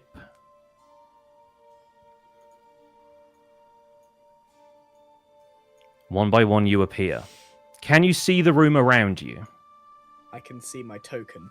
That is I I can see the token. I can see my Fantastic. I will increase your token's vision so that you can start to see the room around you. Vision range should be 60 feet for you. Yeah, we're just going to give everybody When you said 60 her feet for voice now. was like coming from the ether. I genuinely, in my mind's ear, heard etho. I don't know why. Etho, it turns out, has been the mastermind behind this entire thing, and you're playing D&D on his birthday. Let's give you guys 60 feet of vision. Now can everyone see? I can Yeah. see Yeah. a very. I can see a button. Nicely textured cobblestone floor. Yes. So in a sudden flash and a noise like a clap of thunder, you find yourself standing in a stone room, suddenly able to see and hear and feel your surroundings for the first time. And that booming voice you heard before is replaced by a calmer, more instructive one. As you get used to your new physical bodies, please feel free to move around a bit. Shake off those lethargic limbs. And players, feel free to drag your character tokens around the space. Note that you should have an instinctive sense of distance. Each flagstone of the grid here is 5 feet wide. I can't move. Oh, there we go. If you're on top of someone, Did you backflip? Cool. All right. You should see that this interface is going to measure how far your character moves when you drag them around, and this is obviously used for combat more than anything, because your character has a fixed amount of distance they can move in combat, but most of the time you'll be able to freely move around the space. That's cool. I didn't know what the distance meant, so now this makes sense. I am also going to change it lock to the... meters. that would have statistical implications for everything. No, give me a moment. I'm going to lock the rotation of the tokens again as well, because I've had to create new tokens for this environment. Great, we've got that. We've got this, just so you're not like rotating every time. Grian, can you stand still? Yep. Great. Max. Yeah. Boulder. Max, you I you pull out must- my bagpipes you and must march around stand the Oh room. no, don't pull out the Blaring at bagpipes. full Please, no volume. All right. bagpipes in the stone room. All right, Max, as you make it to that corner, Uh-oh. you hear a sharp click from one of the giant slabs of the floor below you. And the voice comes like into your heads again and says, Oh dear, well, this is a little unfortunate. It seems as though one of you has stepped on the trap. The entire floor swings open below you like an enormous trapdoor, Great job. and you Max. begin to fall into the abyss. Told you should have got feather falling scar. The sensation of falling only lasts a couple of seconds, though, before you once again find yourself standing on solid ground. Bro, dude? Are you there? I'm here. I'm alive. Whoa. I'm also going to move a camera in here just so I can see what you guys are doing. So ignore the additional token here. I'm just going to try and make them as invisible as possible. There we go. Great. Hey guys, do you think we should like investigate or something this next time instead of just trampling the room? Yeah. Maybe You step hear lightly. you hear the voice say, "Oh, actually, that's a very good idea. Perhaps we'd better check on your perceptive abilities before we go poking around anymore." Players, please open your character sheets and click on Perception from the list of skills. And when the dice roller box appears, hit normal or just press enter. Perception. That's the one. Normal. Where's that? Where's that? On your list of skills on the left-hand side. Near the bottom. I can't see anything, by the way. I don't know if you guys can see. Bottom Oh, yeah. Okay. Found it. And then normal? All right. Yeah. I will work on the token vision thing again because, I had Bro. I had to cut and paste you all. Bro, dude. I'm supposed to be good at dice. What's up with this? Bro, dude, no think so good.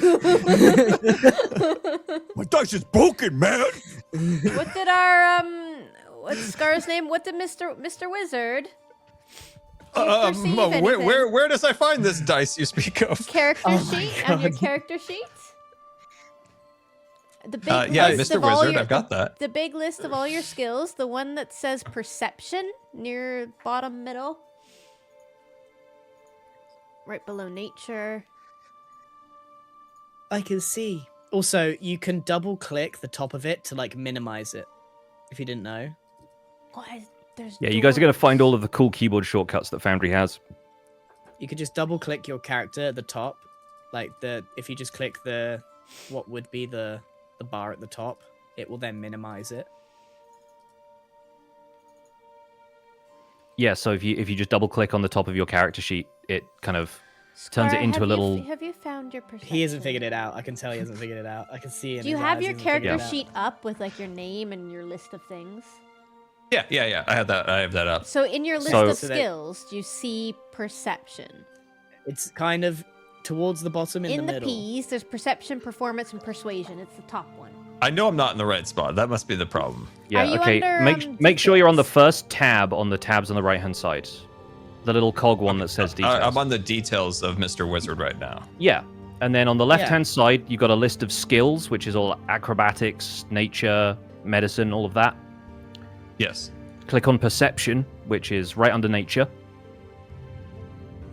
Why am I? Oh, gotcha. And then just roll normal. And then just roll normal. Okay, gotcha.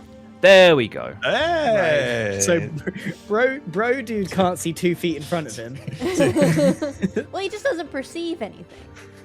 Yeah, he just sees a normal room with nothing wrong going on. But I perceived lots. I hope. The voice again says, "Oh, excellent. Seems like your perceptions are calibrated within normal parameters. You should now, for example, notice the giant octopus in the corner. Whoa! Except bro, dude, who hasn't noticed anything at all. What are y'all talking about? Let me at him. Now that you can perceive the giant octopus in the corner, please do ignore it as you continue this exercise. However, with Ruby's incredible perception check, as the octopus waves at you with 3 of its 8 tentacles, you notice that one of its tentacles is holding a handsaw with like a wooden handle and a sharp serrated-looking blade. Oh. But why? Can we steal it? You can absolutely try to steal it. Do you want to try making a sleight of hand check? Hey, first of all, Max, do you think you could make a lot of noise somewhere first? I reckon. Oh, you're trying to get advantage? I could handle that. All right, Max, give me a performance check then. Or tell me what you want to do first. I'm and then, going to take out my bagpipes and march okay. forward, blaring it as loudly as possible. Incredible news. Okay, a 10, I think, is about the standard for bagpipes in general. No offense to any bagpipes players. Sorry, I'm also just going to update this so that everyone's names show up again, because I like that Doesn't for get the much folks better at home, than that. especially. Stop randomly Wanda. moving. Or is that your marching? No, You're I'm marching back backwards and forth forwards with the there. bagpipes. Okay, you're marching back and forth 20 feet. This is why I wanted a gun. Okay, has he I provided now a good need enough a distraction? soundboard. I need a soundboard attached to my stream deck so I can play the bagpipes on command. No. Mr. I'm going to have to figure that out. Okay, and Is that finally, possible with the stream deck, Gem? Yep. Nice. I'm gonna attach my musical instruments. Clear your calendar tomorrow. We're not using Discord. Okay, so Max, where do you end up? Like, pick a spot and stay there, because then we'll decide what the octopus does. Okay, I'm gonna go in front of the octopus, Oh, wow. and I'm gonna go backwards and forwards in front of it, playing the bagpipes. Cool. You notice that there is a door to your right, by the way, but as you're parading around with the bagpipes, the octopus sort of takes interest and squirms in your direction. Great. I would like to steal from it. Fantastic. So, Ruby, head over there and make a sleight of hand check for me, please. Ruby would like to sneak right. Oh, where could I reach it? Like right there. Right there? Okay, cool. And sleight of hand. Yep. Do I have advantage because of Gran or no? You do have advantage because the octopus is currently distracted. I love that D&D makes me say sentences like this. Thank you, Max, for being such a great distraction. Okay, with a 20, that's a 12 that you rolled initially, by the way, which is incredible. So that still got you a full 20. You are able to skillfully, dexterously reach out, and as the octopus's tentacle is raised in the sort of writhing gyration that it started to do to the sound of this, frankly, very average bagpipe playing, you're able to just like sneak the saw off of the octopus's arms. And if you wait a second, I will be able to move that into your character's inventory. Scar, I have a saw. Do you mean Mr. Wizard? Mr. Wizard, do you think we could sell this? Okay, you should find now in your inventory, you have a handsaw. It comes under Artisan's Tools. God, Oh, that's wow. so good for us. Okay, I'm So now happy you with you this. have the saw. Ruby, By the way, why do we need a saw? Ruby, never continuing that perception check, you feel this odd sense of like there's like a wind blowing from somewhere where you're standing, and you can't quite make out where from. Like it seems as though it's almost like it's coming from like a crack in the stone of the wall or something, but it's kind of difficult to figure out. Like the air in here is very still. Like you don't really What did sense you that eat there's last night? a whole lot else going on. Guys, it's windy here. Don't mean to alarm you. I'm still busy playing, so I can't hear you. I don't think anyone can hear you. Can you stop playing now?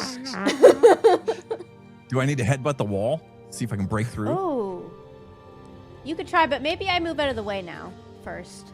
But I'm gonna stop playing right now and I will just also- point out that there are 2 doors in this room as well. I will head back to the group. As you stop playing, the octopus seems faintly disappointed. Oh, he liked it. Oh he liked no, it. he was enjoying the Yeah, the bagpipes. captive audience. I tell you And what, so- I'll pull out the pan flute and just do a gentle. Lull him to Little sleep. Oh my god. All right, Ruby has stepped out of the way. Brogini Dudestone, are you going to... sorry, Bro Dude. What? Should we just be calling you Bro the whole time? Is that Bro, the... bro or bro, Just dude. call me bro, man. Bruh. All right, Bro. what does Bro What does Bro do now Ruby has stepped out of the way? Yeah, bro, there's a Do we breeze feel like over this there. thing's a threat? Do I need to knock him out? No, but I don't think we the need to wall, fight the octopus. The I wall, want to maybe. fight all the time, man. It's what I do. What if you just headbutted that wall over there? Yeah, Was where it the wall or was it the where the floor? breeze was coming from. The Where'd you feel the breeze there's over a there? general breeze in that Wait, direction. wait, wait, Mr. Wizard, can you investigate? Yes. Oh, he is smart. I can investigate. Can I investigate the... Investigate the breeze behind the octopus. Reminds me of my hometown of Windendale. Oh dear. I shall investigate the breeze coming from the hole in the wall. Sorry, I'm taking notes, You've met an Windendale. octopus and a breeze before in your hometown.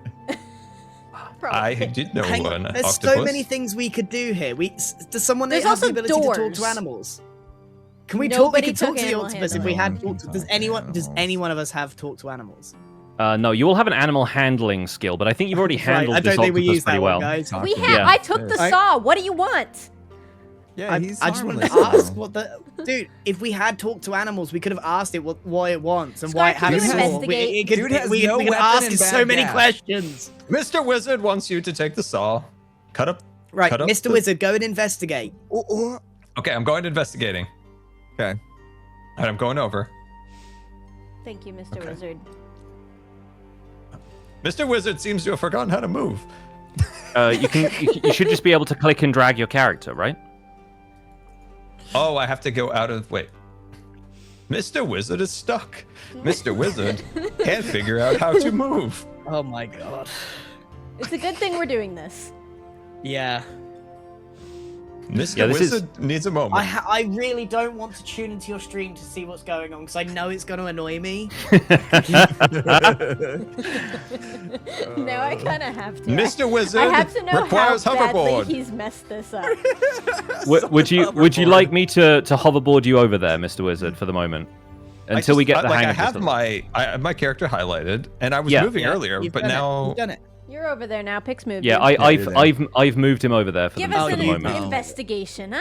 Mr. Wizard realizes he was moving the wrong character.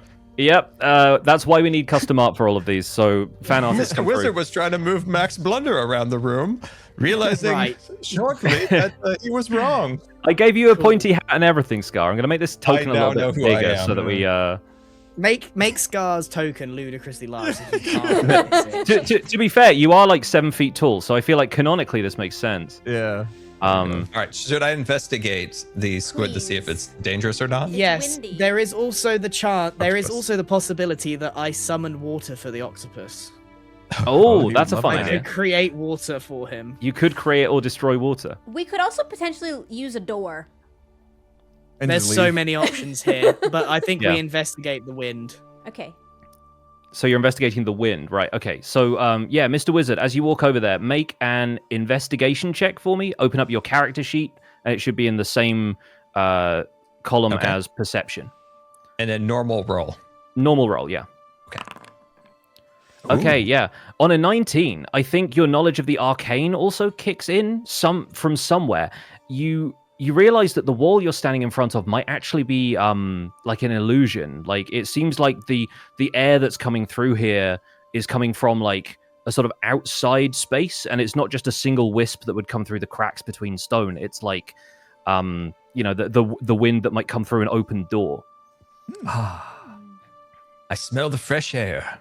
Right, bro. Can dude, I call headbutt. Mr. It's time to charge it. Heads, I'm gonna heads, I was charge gonna say, into can this. I get Mr. Muscles here to smash this open Yeah, for I us wanna so we charge can the feel wall. the... Is it? But wait, did he say it's an illusion and it's not real? Is it? Okay, just do it. Just do it. I I'm want to gonna see just him move out of the way. fly through an Move out of the way. illusion. Yeah. Right, How do I Bro, dude, charge over this? here. How do I charge this wall? Just walk up to it and see what you can do to walk through it. Like here. Nah, charge, man, charge. Head first. Just whoop. Hey! Whoa, we went through Where'd it. he go? So I'm going to move the camera out there so that people in chat can see what Impulse is seeing. Give me a second. Bro, can you Wait, still hear can us? we follow? A bit. Did you guys say something? Is it I safe? think yeah, I'm on the other side. All right, I'm You coming. gotta charge the wall, man. Oh, whoa. Each of you steps through the wall, which simply, like, as though it was air, lets you on through. To get there, by the way, anyone who's in the other room, you will have to move in front of the thing, because the walls will actually Whoa. block you from moving in certain tiles. But you have found an illusory wall that leads out to some kind of weird chamber outside. There is this blue stone across all of the floor, seems a lot smoother than the room you just left. And there is this enormous skeletal remains of what seems like perhaps some sort of giant lizard or perhaps even a dragon, although its proportions are slightly strange. And at this point, yeah, you hear the voice in your head say, oh, sorry, there seems to have been some sort of mistake. Please ignore what you find out here and continue with exploring the space that you found yourselves in earlier. All right. So I just can't go move my back. guy anymore. Hey, Mr. Wizard, Oh, have you mind the ever way. seen something like this? Mr. Wizard would like to do an investigation on this. Or would you do a Mr. history Wizard check? once lived in an undersea kingdom for some time. Instead of investigation on this roll, give me Arcana. Arcana. I will summon Arcana when roll dice. I can't move my token Oh. anymore, and I don't know why. Okay, we'll sort that out in a second. Hang on. Don't make me open your stream, Jim. Oh, you might have overlapped with my camera account. Sorry about that. Yeah, I'll move him out of the way. So Mr. Wizard, with that 10, you really can't tell whatever magic this might be. It seems to be like you don't know of magic that could create illusory walls like this for this sustained period of time. Like there would have to be a mage kind of concentrating on maintaining the illusion. But like this space out here seems completely alien to you. It is still, by the way, completely walled off, but you can no longer see a ceiling above you. It just sort of extends upwards into this dark void. But yeah, outside of that, you can't really tell what sort of creature this might be or why it's here. All right. Well, while we're here, I'm gonna go on the spine. I'm gonna do a backflip. All right, give me acrobatics, please. This is the first of many strange places to do a backflip. Where is acrobatics? Right there. Nice, nailed it. You manage to, like, the bones crumble a little bit as you do a backflip directly on them, and some of them kind of crush down into a fine powder. But yeah, you don't. You perform a successful backflip. What's the rest of the party's reaction to Max Blunder just doing a backflip on this nearby skeleton? Mild annoyance. I'm ready to headbutt another wall. Brogini Dudestone feels like he should be from Dude Perfect, so I feel like he would appreciate a backflip. Right. Yeah. Should we go? Stick moves, bro. Should we go back to the Maybe we office should room? investigate the other room now. Yeah. Mr. Wizard's going to quickly put a few bones in his satchel. He never knows if he'll need them in the future. Okay, cool. I really wish we could talk to this octopus, but none of us have that ability. Uh-oh. Let me try. Right, which door? Down or right? What's the, like, wood in the corner? There just seem to be some planks piled up there, as though, like, you know, the kind of thing that might be like a pallet that you'd move stuff around on, maybe, but there's just kind of timber piled in one corner of the room. Cool. Do you want to use your saw, Ruby? No, I shall not Test use it my out. saw in All this right, moment. I'm going full steam ahead through this door. Cool. If you Bye, left-click on guys. the door, it should open for you, Oh boy. Oh, yeah, revealing the room beyond. yeah. Ooh. This looks scary. Before we go in, why don't we open the other door and have a look in there as well? Oh, Because there's no peeks in the So, wall. it's Max, not a are great you fight. running around opening all the doors right now? Yeah, I tell you pretty what, much. one of these looks better than the other. Okay. Yeah. Outside, you want some fresh air? One of these is a lovely garden. The other is a throne with a skeleton on it. Scar, if you left-click with the where the door icon is in the wall, you should be able to click on that to open it. Oh, There you there go. it goes. It Oh, reveals it's a corridor sneaky beyond. corridor. So A very sneaky corridor. to describe what each of you sees, Brogini Dudestone, looking into this room, you see a large hall with pillars on either side and chandeliers hanging from the ceiling. And at the tail end of this hall is a throne on which sits the skeletal remains of some kind of, like, long dead humanoid.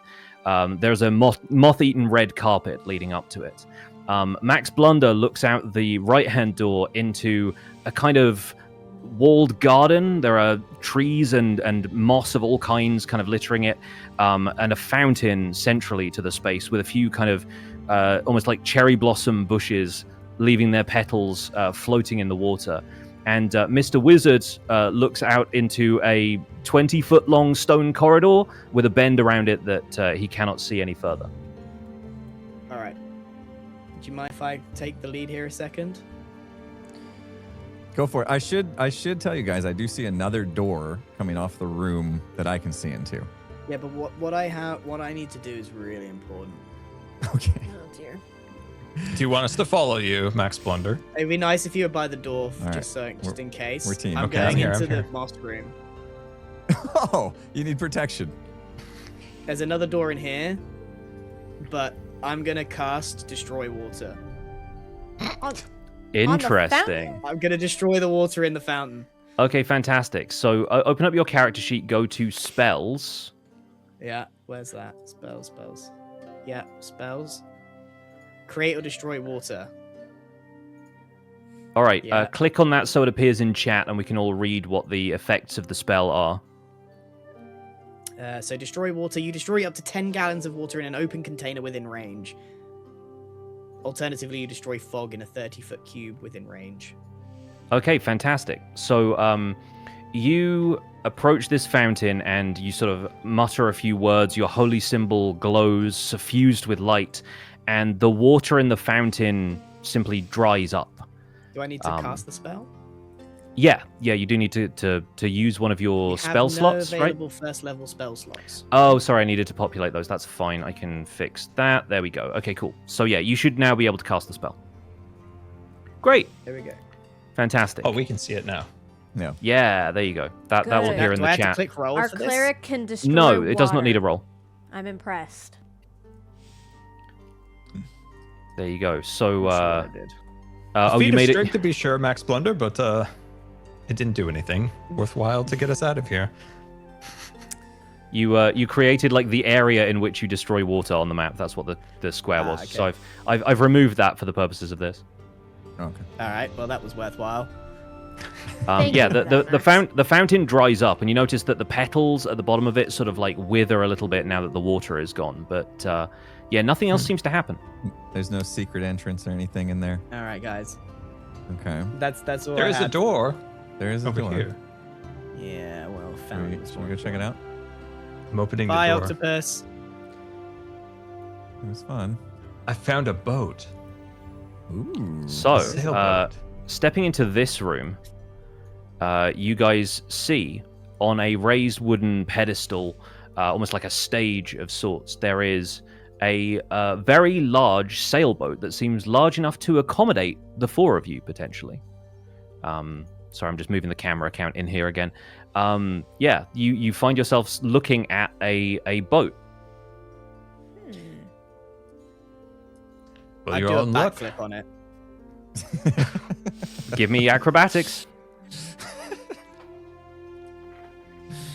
Oh, man. Oh no. Oh no. So you very nearly bang your head on the side rail of this boat, but you basically like it tilts slightly as you step on it, as though it's kind of uneven on the bottom, and it seems to sort of throw you off almost. Can we perception check this room? Absolutely, you can. Yeah, give me a perception check. Anyone who wants to, go ahead. Can we all do it? Is that how it works? 18. Yeah, if you want to, you're just like trying to observe I'm anything So perceptive. anything unseen about your surroundings. Even Okay, bro dude cool. sees what's going on in this room. All right. We are Yes. so perceptive. Yeah, you guys all absolutely ace your perception check. Unfortunately for most of you, there is not much else in this room that you can really notice. You notice that there is a door on the west wall, which I think Brogini, from having looked through the previous door, you would know that probably leads back to the big throne room. Max, with that 23 on the perception check, as you're stumbling off of this platform with the boat after you've done this less than spectacular backflip, you feel another one of the weird sort of like chills of wind that you felt in the previous area, where it seems like maybe there is another one of those illusory walls somewhere in this room. Okay. Mr. Wizard, I think you ought to investigate. I was napping there for a moment. All right, I will investigate the room. I will investigation commence. Oh. Okay, so with a 24 investigation, your intelligence score is so formidable, dude.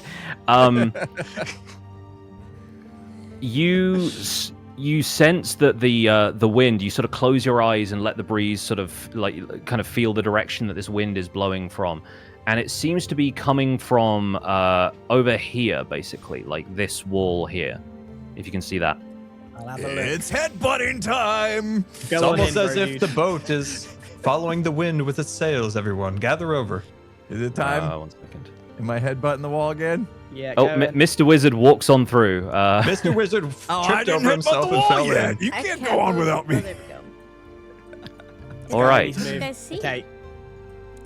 As you step out into this space, once again, the floor seems to be made of this eerie blue stone that is not really present elsewhere in the environment you've been exploring. And you notice this odd clockwork mechanism seems to occupy a lot of it. It is like low to the floor enough that Max Blunder walks over it, but there is a handle attached to Max, a crank be careful. right next to where Mr. Wizard is, Stay and still. the gears seem to sort of disappear into the floor with a mechanism below that is concealed and you can't quite tell where it goes. And the voice, which you haven't heard for a while, says, "Yes, excuse me, another anomaly. Pay it no mind. Pay it no mind. It is not part of the intended experience." Crank it. Who's got good strength? Yeah, we don't. I listen to this do. guy. Mr. Wizard hurt his arm and now has a bad shoulder. I'm also gonna remove the macro for rolling just a random d20 so that you guys get used to using your character sheets for the expected skills and whatnot. So Yeah. pardon me All right. while I tidy that up a little bit. All right, I gotta use my strength to try to crank this thing. All right, go on then, dude. How do I do that? That will Proper probably race. be. We'll call that athletics. Athletics, So okay. find that in your skills list. Just are you gonna get ready? Yeah. Okay. Dude, Whoa. He cranks it so hard that it breaks. Did I break it? Did I break it? No, I think with that strength check, like the mechanism like yields slowly, like it is made of these vast wooden and metallic gears that take a little while to turn, but you really put your arm into it, and then by the time it's reached the bottom part of its arc, you just like flawlessly use the momentum to rotate this thing. The whole mechanism starts to shift around, and you hear a tumbling, like bonking noise coming from the room that you left to enter this seemingly backstage area. Ooh. Let's go Think we Well should investigate. done, bro, check it out, dude. guys? Well done, I don't know how we will represent this in game, but the boat has basically been tilted off the stage as though this enormous mechanism like tilted up sideways and like tumbled the boat out onto the floor down the steps. Okay. Mm. So it's, I will see if We there's just a. knocked over the boat. it's I will sitting see if here there's now. I bet you wish you took sea vehicles now when you were taking your proficiencies. Give me a second, and I will see if I 10 can gallons get of a- water is not enough to make this thing float. No, not unless we sat here and casted it a million times. You don't have that many spell slots. All right, Nowhere to should we go open this anyway. door? Should we We've wait for not Pix? gone in that room. Patience. Also, Scar is Mr. still in Stuck the. again. Patience. Yeah, sorry, That's I- in the back room. Patience, Max. Yeah, I'm back, everyone. I took a small nap. I need to After find blowing my places to back put out the trying to camera lift that that. you're not going to be. So I'm sorry again. That's my bad. It's wild. I guess it's so you can see what we see. Yeah, I'm using the camera just because I don't want everyone to see like the dungeon master's view of this, because I can see all of the It hidden exposes stuff in everything. this environment, which there is a lot of hidden stuff in this environment, as you might have guessed already. Okay. We didn't investigate the green room. None of you thought did of that. not. You only drained the water. But it seemed important at the time. Max, do you think you might backtrack and prove yourself useful? Okay. I really want to talk to the octopus, I'm not gonna lie. I stole from it. I feel like it won't like me. I'd like to Alright, talk to the well. octopus too. I think we'll do a perception check. Of the Okay. fountain area.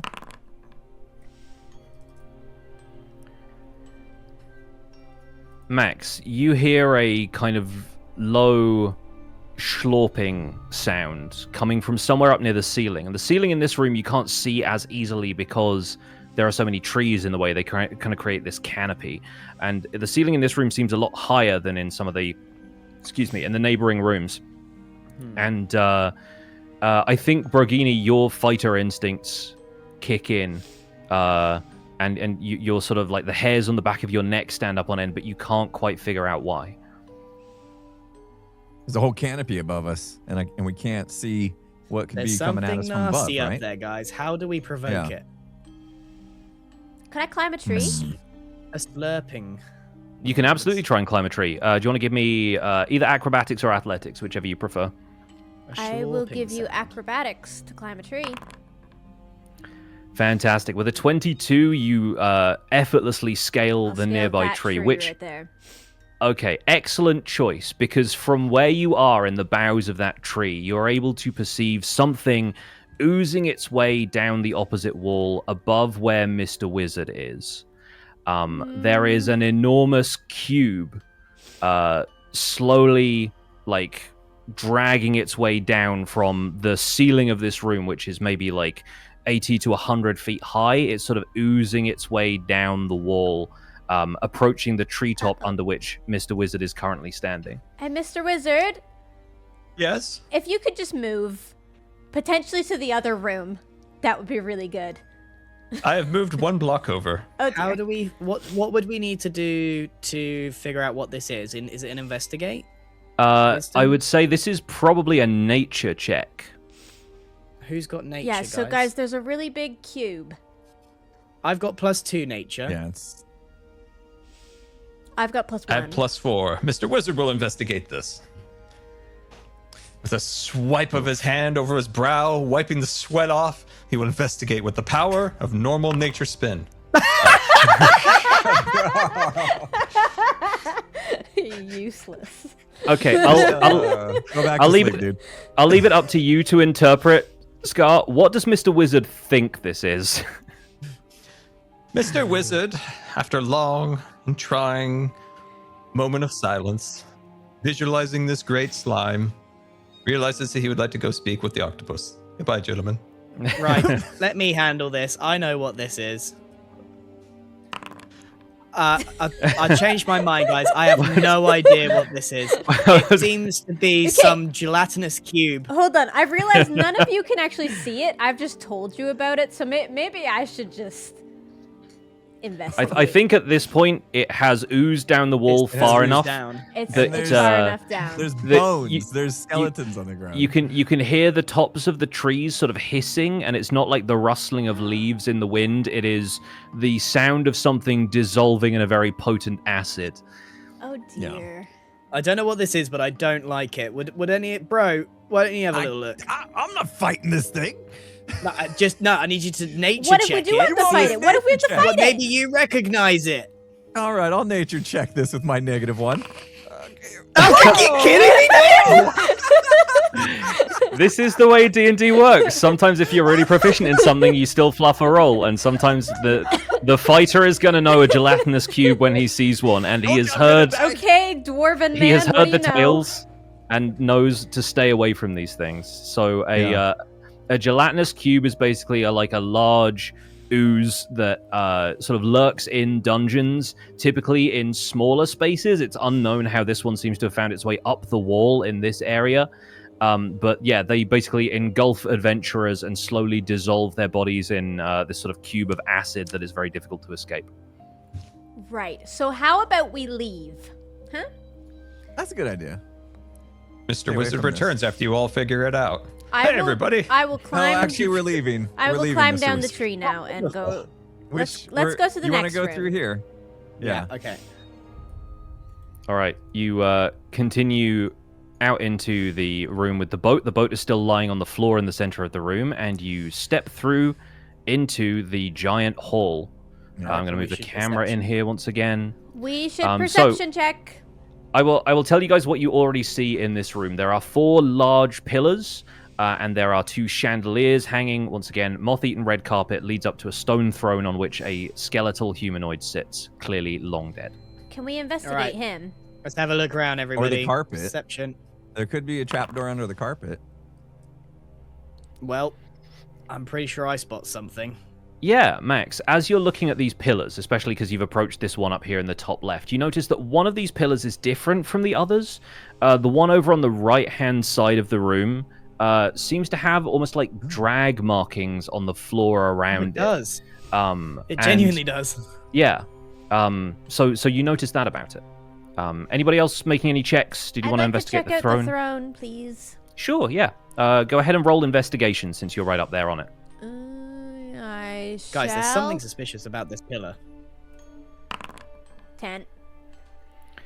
Okay, yeah, you don't notice anything particularly off about this. Like, it doesn't seem to, like, the throne doesn't move. It's very heavy. The skeletal creature seems to be like a fairly large human, maybe about Mr. Wizard's size, maybe like a little bit shorter. Difficult to tell because he no longer has skin or flesh or fats or anything. But yeah, he is just sitting there on the stone throne, minding his own business. Okay. I am realizing for Sunday, gonna need some snacks. Yes, snacking is a very important part of D&D. Gonna need some snacks. Good point. Can Mr. Wizard use a sleight of hand to steal something from the dead man? You don't need to. He's not gonna fight back. Yeah, you can go up and take whatever the skeleton has, but what he has is just bones right now. Okay. And you already, if I remember correctly, have some bones Something useful. from the old. Okay, all right. Look, this All right, pillar I'll be has useful. something weird going on. I am gonna twist it. You don't Okay. need my strength? I'm we pretty might strong too, dude. Okay. we might okay, need go for it. to Don't fight we over might need to who's make an strongest. athletics check. Anybody who wants to try and move this pillar. All right, here we Go go, ahead, guys. Max. I'll let you guys do it. I'll be over here. 18. Okay, Max, this pillar starts to move, kind of similarly to the clockwork mechanism. It takes a little bit of a push to get it, but it starts to turn. As it kind of clicks into place after like a quarter rotation, so all of the sort of stuff is still facing the same way but moved 90 degrees, this trumpet blast rings out from this unseen location, reverberating through the floor. Oh god. And seconds later, as if in answer, the ceiling caves in above the stone throne with a sound like an enormous thunderclap. Rubble is strewn across the floor, and I'm going to need Ruby Nix to make a dexterity saving throw, please. Sure. I So can open do up your that. character sheet. It's next to the skills. Okay, with a 21, I'm going to move you to a safe distance. You manage to like skitter out into the center of the room. I do a cool roll and leap. Diving and I'm roll out of the way. Okay. And- Good job, Ruby. Rubble is strewn across the floor, and as the dust clears, No way. you hear the crunching, grinding sound Oh, of for something the settling love of on the God. stone. And I where the create throne was, at the end of the Great Hall, now stands an enormous green dragon. Its wings unfurled to stretch almost the entire width of this chamber. Wait. and you hear- It might not. Sorry, Pix. You hear that calm voice again. It says, dragons, truly the most noble of creatures, capable of bringing great fortune or peril to entire nations depending on their temperament. In the traditional taxonomy, the metallic dragons are aligned with the forces of good, but are still not to be trifled with, while the chromatic dragons are quite often evil creatures. And the voice continues as the dragon roars, and from its mouth issues a stream of poison breath. Everyone please make a constitution saving throw. Lord. Constitution saving throw. Wait, why? Because it's spewing poison into the room, Poison. and Constitution Alright, it's is a what you bad use to dragon. resist I was waiting poison. to find out if it was a bad dragon or a good dragon. Yes. How do I do that? Oh, right here. Open your Under character your sheet, saving click on throws. the Constitution under saving throws. Got it. I think I took a bit of a hit there. I think I took a lot Yes. of a hit there. Yeah, unfortunately, none of you managed to pass the Constitution, which was 18. So in a 50-foot cone, which I should be able to measure out from the center here. Hang on, I need to Yeah, that's learn how to rotate these cones. Give me one moment. Cone. We're all in it. It's got to be, right? Let's go. Oh, hang on. That's yikes. Okay, Foundry is wild. So a 50-foot cone is about that. So I think it goes about that direction. You're all hit by a stream of poison. And you find yourselves coughing, unable to breathe, and you can feel this poison sort of acting quickly on your lungs, almost like breaking down your system from the inside, and you all pass out into unconsciousness. Good. When you come to, I'm not going to calculate the damage because this thing absolutely destroys you regardless, but I'm going to move you all back in here. Basically, what you discover as you slowly rouse from consciousness again is that the environment around you seems to have sort of reset a little bit. The situation seems much the same as before. The octopus is standing in the corner.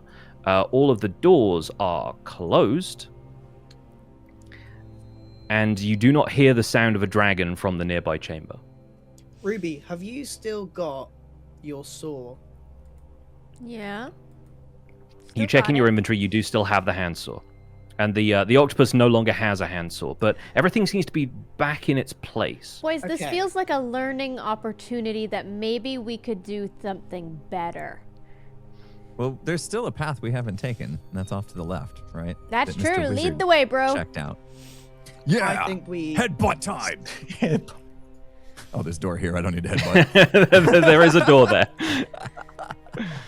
All right. You go through first, mister. Okay, I'll Wait, go through. I'll check Is it there out. water in the fountain now? Good question. You haven't investigated that Let's way. have a look.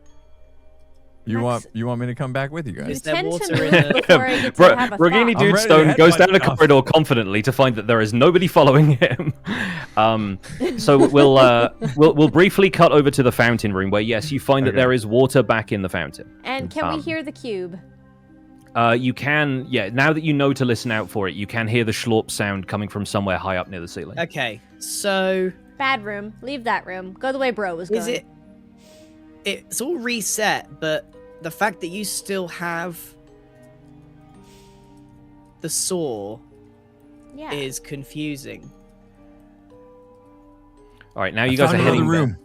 You're heading down the corridor here. Yeah. We are walking gonna- down the corridor.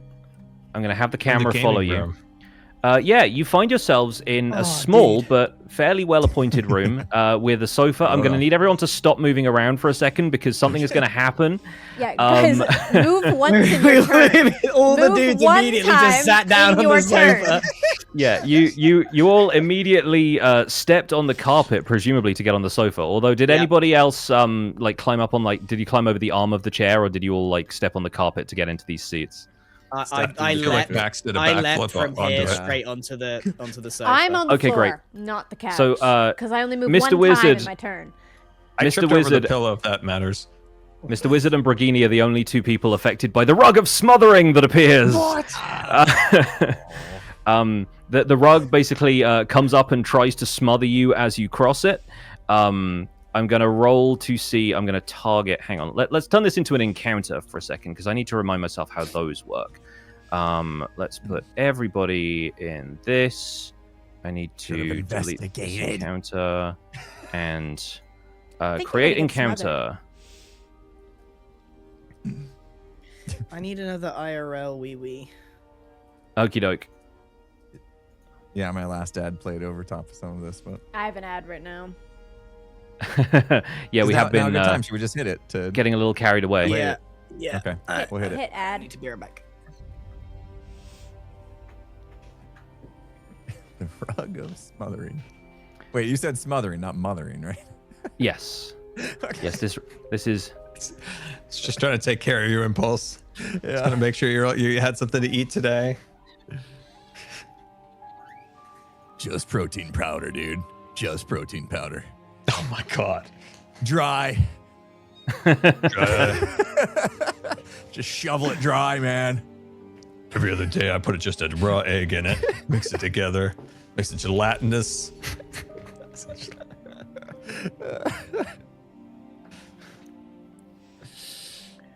all right. Yeah, we have a little bit more stuff we can do here. I know we probably want things to wrap up soon, but if you guys are enjoying this, there is just a little bit more for you to discover. That's Okay. fun.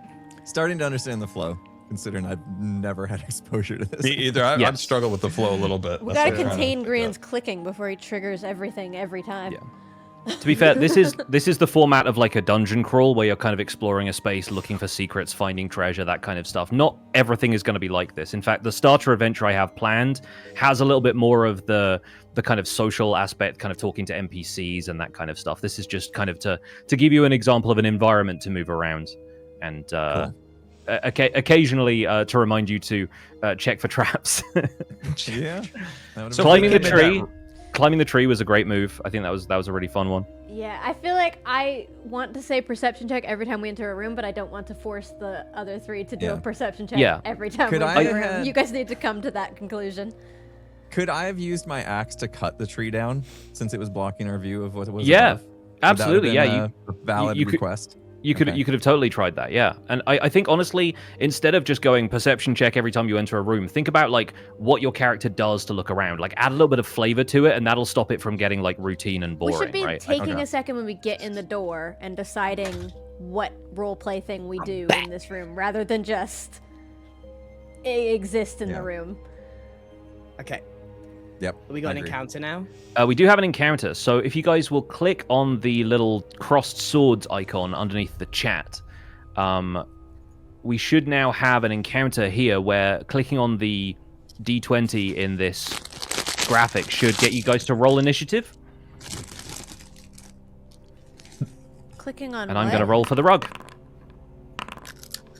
Like there's a little 20-sided die roll icon initiative. in the combat tracker, yeah. Yeah. So you guys can roll initiative, and that will give us an order in which people act. So Ruby goes first with a 23, and then Bro, Max Blunder, the Rug, and we have yet to get a roll from Mr. Wizard. Mr. Wizard had fallen asleep, but Mr. Wizard is awake now. Mr. Wizard cannot find the Initiative. attacker. Under your little circle profile thing, there's initiative, speed, and proficiency. Or you can open he up hasn't clicked the on Speed and encounter initiative. yet, Which I don't one think. do I initiative? That's the one I do. initiative's the one you do. Okay. Wait, he hasn't. Okay. Oh. It's fine. Oh He no. He doesn't have to do that in the combat tracker. It's totally Okay. fine. Initiative from character sheet will do this. So That's Mr. Wizard what I is did going from character last. sheet. Okay, so Ruby, you see a rug of smothering leaping up to try and smother Bro and Mr. Wizard. What do you do?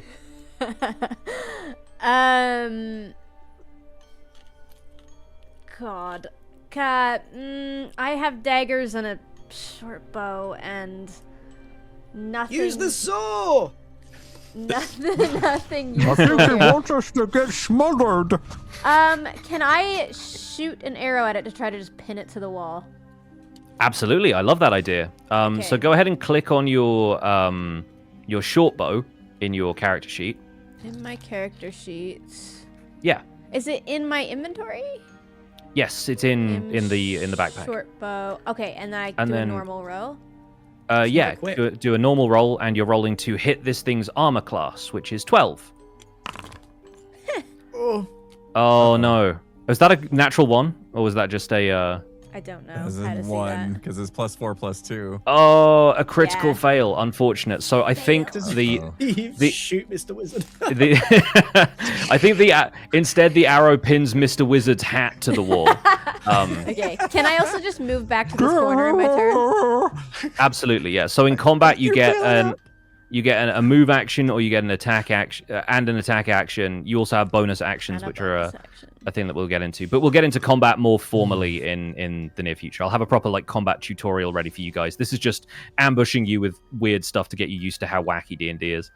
Right, about the so hat? that's Ruby's turn done. Yeah, Mr. Wizard's hat is currently pinned to the wall. Bro, it's your turn. I'm gonna get actively used to being- saying this. I'm actively being smothered by this, right? Yes, So, yeah, you are I'm gonna currently being assume smothered. I only have one hand available for my hand axe, and I just want to make a slit so that I can breathe. Nice. and so I'm gonna go hand axe. And see Okay. if I can go a normal slit in this thing. 10 is unfortunately not going to do it. I think maybe it like wraps around your hand in an awkward way that makes it very difficult to get the slicing edge towards the rug. Okay. So it is up to Max Blunder before the rug of smothering gets to Come on, to Max. engulf the two of you. Oh, help us! Oh my god! What will I do? Oh my god. Backflip. Backflip onto the rug and try to pin it down. I'm going to backflip onto the rug to try and pin it to the floor. You're I like going it. to I like end it as up a solution. getting smothered, and Yep. honestly, that's okay with me. Let's see a backflip. Give me acrobatics. Do I just do this from the character sheet? Yeah. Oh, 11 is not going to hit No. this thing's armor class either. So yeah, unfortunately, the Am I rug now is not being smothered as pacified, well? and yeah, I think you are now in the rug's attack zone. But yeah, I think having given you guys a playful like smothering the rug, eventually just goes limp again. Wait, Right when oh, yeah, I was yeah. right as you think it's about to really cause some mischief, it's going to let you go again. Again, I'm ambushing you with stuff that is probably a little bit above your pay grade at this stage. I just want to see what you guys do in these situations. I think we had some very good solutions, everyone. I think we nailed that. Yeah. I think we did horrible, and also we have to stop running into random furniture that we don't own and don't know what it is. There was a Yeah, but I- sofa, Ruby. I ran through those hallways. I was tired. And now I don't have a hat. You can take your hat down, Yeah. I imagine. And also, can I get my arrow back? There's a hole in it, and I've got it trapped in my head. Yeah, you retrieve your arrow from the from where And Mr. give Wizard's Mr. hat is Wizard pinned to the his wall. hat back. Thank you, Should we Ruby. check what's on the I'm other kind side of of a this little door? bit sad about it. Yeah, There's go a door on, here. bro. You guys want to go through it? Carefully, huh? Carefully. Oh my god. So Close the door, close the door. as you open this door, you hear blah, blah, blah, blah, blah from the other side as a gibbering mouther stares you down. All right, Oh gosh. guys, I think we try and talk to it. I think we should magic missile it. No, I think we should talk to it first. I think it's a mouth. It's got something to say. Okay, well, who's got the most charisma or whatever? How do we? Me. Is this a charisma deal or what? We have to identify what language it speaks. I It doesn't speak seem to be 5. speaking any kind of language. The language it's speaking is this sort of like odd gibbering sound, which, as you guys listen to it, it seems to like worm its way into your mind and feels like it's kind of warping your ability to think. Hey guys, don't talk So, to everyone, go ahead and make me a wisdom saving throw, please. Uh-oh. that. Good. Wisdom saving throw. Wait, what? Oh, I'm sorry. I went to the wrong one. My God. Bro, everyone's- dude. Bro! So wise. Yeah. So wise. Oh, Oh, you know. But he's I don't actually understand. wise. I know. I'm the dumbest one here, but making the best choices. okay. 1 second while I roll something. Didn't get a lot of sleep last night, apparently. Okay, so Mr. Wizard, you find yourself sort of distracted by your environment, and you sort of become disoriented by this sort of weird gibbering language that you've never heard before. The rest of you see Mr. Wizard turn around and take a swing at Max Blunder with his quarterstaff. So, Mr. Wizard, if you could please open your inventory, which is the second tab down on your character sheet. Okay. Click on quarterstaff. Quarterstaff. And then Okay. roll normal. Oh, okay. There we go. Fantastic. Does a 14 beat Max Blunder's armor class? Max Blunder, your armor class is the number directly underneath your character portrait on your character sheet. 13. Okay, 13 is not going to beat 14. What? Are you wearing so your armor? yeah, I need to fix the armor, I think. 'Cause that's lower than mine. Yeah, the chain shirt should give you better AC, so we need to fix something about that. But yeah, Mr. Wizard, if you could click damage in the box in the chat that had the quarterstaff attack in it. Let's see. Quarterstaff, and then let's see. Damage. Click on the button that says damage. Yeah. Yeah. Oh, just Okay. And then beat me do a roll. Yep. 11. Did you Oh, just hang on. kill No, it? no, that's not the damage. That's the attack. If you click on the one that says damage, it should I have. thought I did do the damage. It should be 1d6 plus 1. Okay. So yeah. So there's quarterstaff attack or damage. Click damage. Correct. Click damage. Yeah. Okay. Damage, and then do normal from that. Yeah. There we go. Max Blunder takes 5 damage as Mr. Oh Wizard Dude. hits him upside the head with a quarterstaff. Oh, for goodness Dude. sake. Okay, Dude. bro, can you just Stupid grab baby Mr. arms Wizard? hitting Can you just, everybody. bro, can you just hold him? Really tight. Just give Yeah, him I'm a really can I big pin him? dwarven hug. Can I pin him against the wall or something? No, In- I'm slippery. In anger, Max Blunder rolls for another stat, apparently, because you just I rolled didn't to mean to. I mean, I think maybe the hit on your head was so disorienting that it caused you to rethink your life choices, which is probably what stats are when you think about it. Anyway, Yeah. What does everybody do as this gibbering Shut noise? the door. Get I this will shut the monster door. out. Bro, you should help Mr. Wizard, I think. Okay. I'm gonna hold him back. I would All like right, to you go shut into this door. grapple. Yeah, go ahead. Right, You can click the door icon and it should. Mouth in? Is it? Okay, as the door shuts, it seems to kind of close off the small room beyond there. You didn't see anything else inside of there aside from the gibbering mouther, and the effect of its odd babbling sort of wears off. Mr. Wizard, you find yourself kind of returning to consciousness with, In a frankly, dwarf's no arms, idea of what just hopefully. happened. You can go. You guys figure out how to get out of here yet? As Mr. Wizard wakes up. I am so angry with you. I wasn't expecting to get into PvP so soon, but here we are. You've made me very, very cross, Mr. Wizard. Hey guys, what if I'm- we investigated the little hallway a little bit? Maybe there's a secret in there. I didn't. Could we be. kind of blitzed I- past Wait, it, wait, right? wait. Yeah, We're I just gonna bolded let us this through that thing. gibbering mouth get away with this? You can fight it if you want, but I think me and Mr. Wizard are better off in here. Mr. Wizard doesn't want to open that door anymore. Hmm. Bro, I'm dude, willing to fight this I don't thing. know if you've got Let the me at meat him, for man. it, but I can I take think him. we go in there and I take can it take out. him. I came here to Oh, fight. boy. I'm ready. Okay. Okay, I'd like to fight this Open thing. the door What spells again. have I See how it got? Hold goes. on, what spells have I got? He's caused damage to my crew. I'm feeling protective now. I want to take him out. I could create water and drown it. It's just a mouth after all. Brutal. How many spell slots do you have left? Death Can I by just swing my big aspiration. axe at it? You can try and swing your big axe at it, yeah. So you open up the door. Let's Do I need to get closer? 1 second. Let me freestyle another encounter here. I just need to figure out how this system works. So it's probably good that we're throwing ourselves at all of these creatures. So we'll do this, and then I okay. still haven't tried talking to it. I guess it doesn't understand anything. Did you Everyone- miss the part where it tried to kill you? Yeah, that's why we need to kill it. Open up the combat tracker and please roll initiative for me. Where's the combat tracker? Combat It's encounter. underneath the chat icon on the top right hand side. There's like a Combat 2 encounter, cross yeah. swords, and that's the combat No problem. encounters. And then just roll that. Roll initiative. You can also roll initiative from your character sheet if that's easier.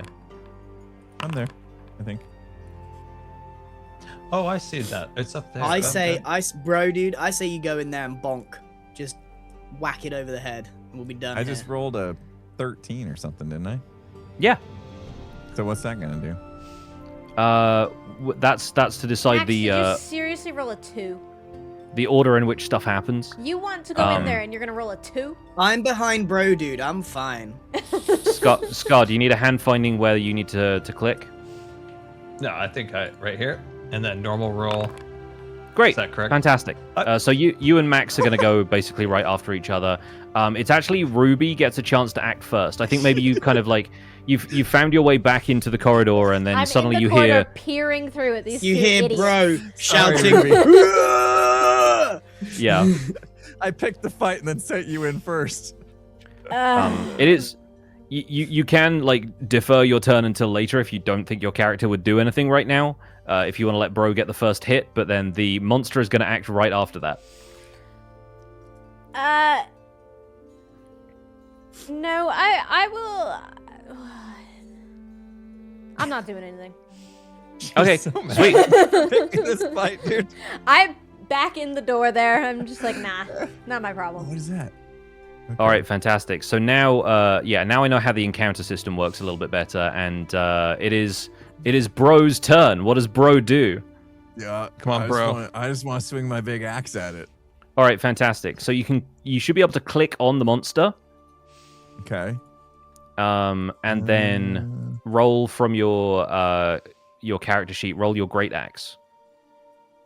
It doesn't really do anything when I click on it. It highlights it, Did but you close the door? Yeah. Okay. Cool. all right. Should I open my character sheet?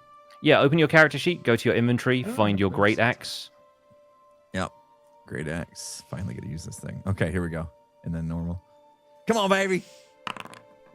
Oh. A 13 hits. A 13 is Okay. enough to hit this thing. Its armor class is Okay. 9. This thing has a lot of fleshy parts that you can hit. So if you go back to the Hang on, what? Why does it not give you a damage roll? That's wild. 1 sec. Let me see. Oh, there you go. Yeah, great axe. Okay, yeah. So hit the damage button that's popped up in the chat now. In the chat.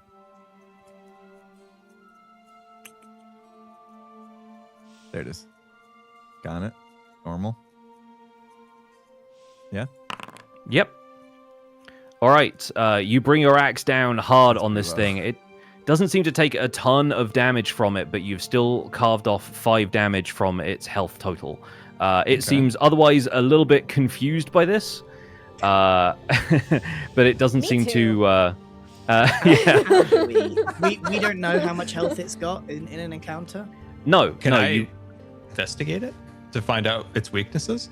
I just made it pretty On your bad, turn, you could absolutely roll something to try and figure out like Okay. what this thing might have as weaknesses. Yeah. In the meantime, with are you going to do anything else while you're standing there? Or are you just going to That's continue it. blocking I just the wanted doorway? to hit it. Yeah. Fantastic. All right.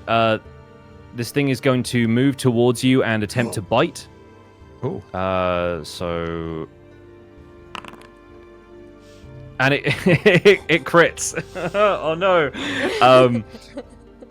Anyway, Good. yeah. No, this That- was that's his how combat stupid works. decision. That's how this should work. If this was a real game, then I'm dead. yeah, this thing just dealt 14 damage to you, which I think is Oh my God. Yeah.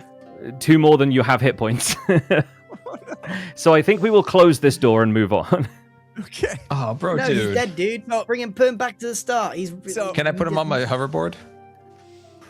So after I hit him and didn't kill him, I probably should have like just took a defensive stance, right? Since I thought I was like a one thing and done, but I had you said, is there anything Yeah, I else guess you want to do? we need to understand what Right. can we do. What Yeah. what are we allowed to do? So I could have been like, well, I knew I made him mad because I hit him and didn't kill him. So I probably should have known he was going to come at me at that point. So I could have like got my shield out to help protect myself or something like that. This is effectively a very bad combat tutorial because I've mostly put these in as like pranks and jokes rather than like trying to teach you guys combat because I didn't think we were going to get this deep into it. Yeah, like we will absolutely go super over like aggressive.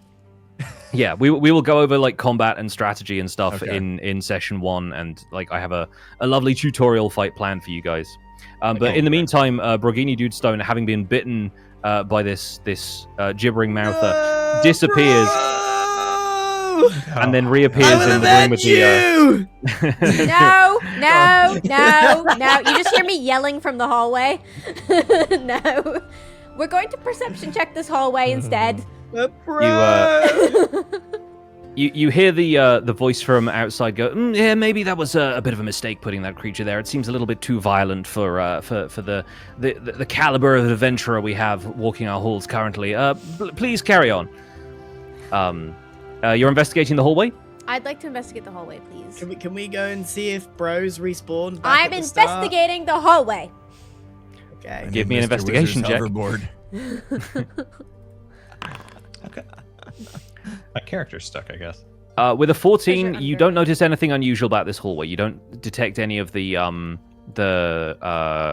like wind that you've felt in other areas. There's no seemingly no illusory walls here that you can detect. Cool. All right, let's head back into this room then. And you find Brogini Dudestone lying on the floor, otherwise unharmed. Hey, bro, dude. Oh, what happened, guys? What the heck was that? Bro, man. Stupid. Okay, My so we bad. know there's a dragon and a cube and a gibberish thing and a rug that wants to kill us. Should we Octopus. investigate the other doorway in that throne room and just not get the dragon out this time? Yeah, let's have a look. Let's go. All right, you walk guys over making your there. way into. I'm gonna open this door. You ready? I'm gonna go in the corner before he does that. Okay. Wait, no. All right, you guys make your way into this room, and Oh, dude, it's a water park. There's a slide. Don't touch the water, Max. there is water flooding out of a crack in the walls at the back of the room. and sort of rushing down in this waterfall that's sort of surrounded by rocks and a little bit of natural growth of like, you know, moss and stuff seems to have formed on the rocks. It pools on the floor, but seems to be draining out of a drain that's sort of like carved into this almost impression in the floor that the water must have carved over time. But yeah, that's what you find as you enter this room. There's also a door to the north. Can we investigate the water? Like under the water? Is there anything under the surface? I could destroy the water. That Oh. drain. You want to try swimming down that You have drain? 2 See where it spell goes? slots. Are you going There's to use no both way of Pitts them on? ever thought I would take destroy water. Oh, I'm excited about the fact that you took destroy water. But yeah, no, looking at this, the only thing you can see under the surface of the water, aside from like a couple of the rocks that are sitting in the water line, is just this drain at the bottom of a sort of shallow depression into which the water seems to be flowing. But you don't know to where. Should we have a look at? Should we have a look in this? Yeah, there's a door up there. Door? Yeah, maybe. Oh, we- this just maybe goes check through that to out. the other room. Did you we check go? for There wind was a- this time? There was a fake wall. Looks like. Yeah, there was another one of the fake walls that leads back into the room with the rug, and this doorway leads into this area. I should have headbutted the Should wall. we invest? Hey, Mr. Wizard, could you investigate? Yes, I can do an investigation. What are you investigating? I'm investigating the drain and its whereabouts it takes us, the water. So you're gonna try and like get into this puddle and swim, basically. I'm gonna wade in here. Well, I'm he gonna is put my really robe tall. in. He could wade. I'm gonna wade Yeah. in. You to my sort of waist. Slender. getting the bottom part of your robe all wet from the water. Yeah, you sort of wade in and you try and stare down this drain. Give me an investigation check. Oh, With an 11, you can't really tell where it goes. It seems too dark and difficult to see. The drain seems very well affixed to the floor as well, so not really something you could move, and definitely not big enough for any of the party to fit through. Ruby, while you're standing where you're standing, you feel a gentle breeze on the back of your neck. Of course I do. Hey, bro, go through the wall here. Thank you. Hiya!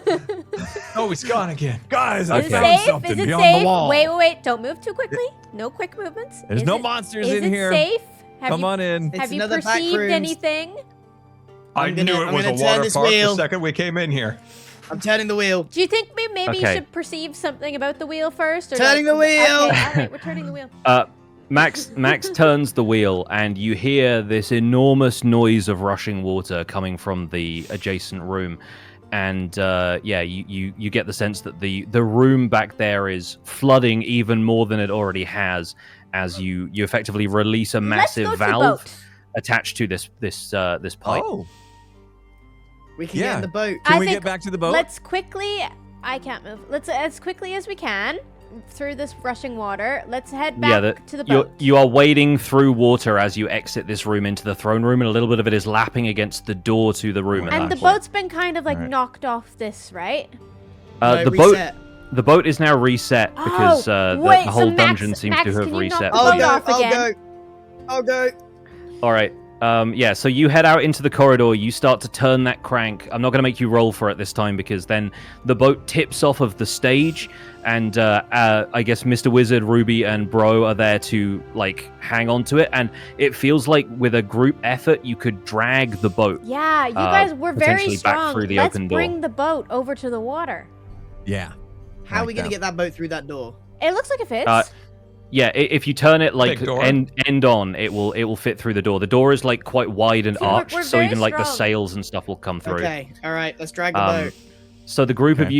you drag the boat through the throne room, past the throne where there is no dragon at this point, and even like the rubble of the room seems to have been reset, allowing you to easily drag the boat into this space which is currently filling with water. Like the water is now gushing through the door to the throne room, and the boat sort of floats evenly out onto the water as it goes, and you can see that the rushing water coming from the pipe that you seem to have turned on like full bore is now kind of filling up this space. It is Let's get currently on the boat. rushing out of the room into the throne room as well. So the water level is kind of staying at like maybe What's a few above feet us? deep at What's this point. What's in the ceiling?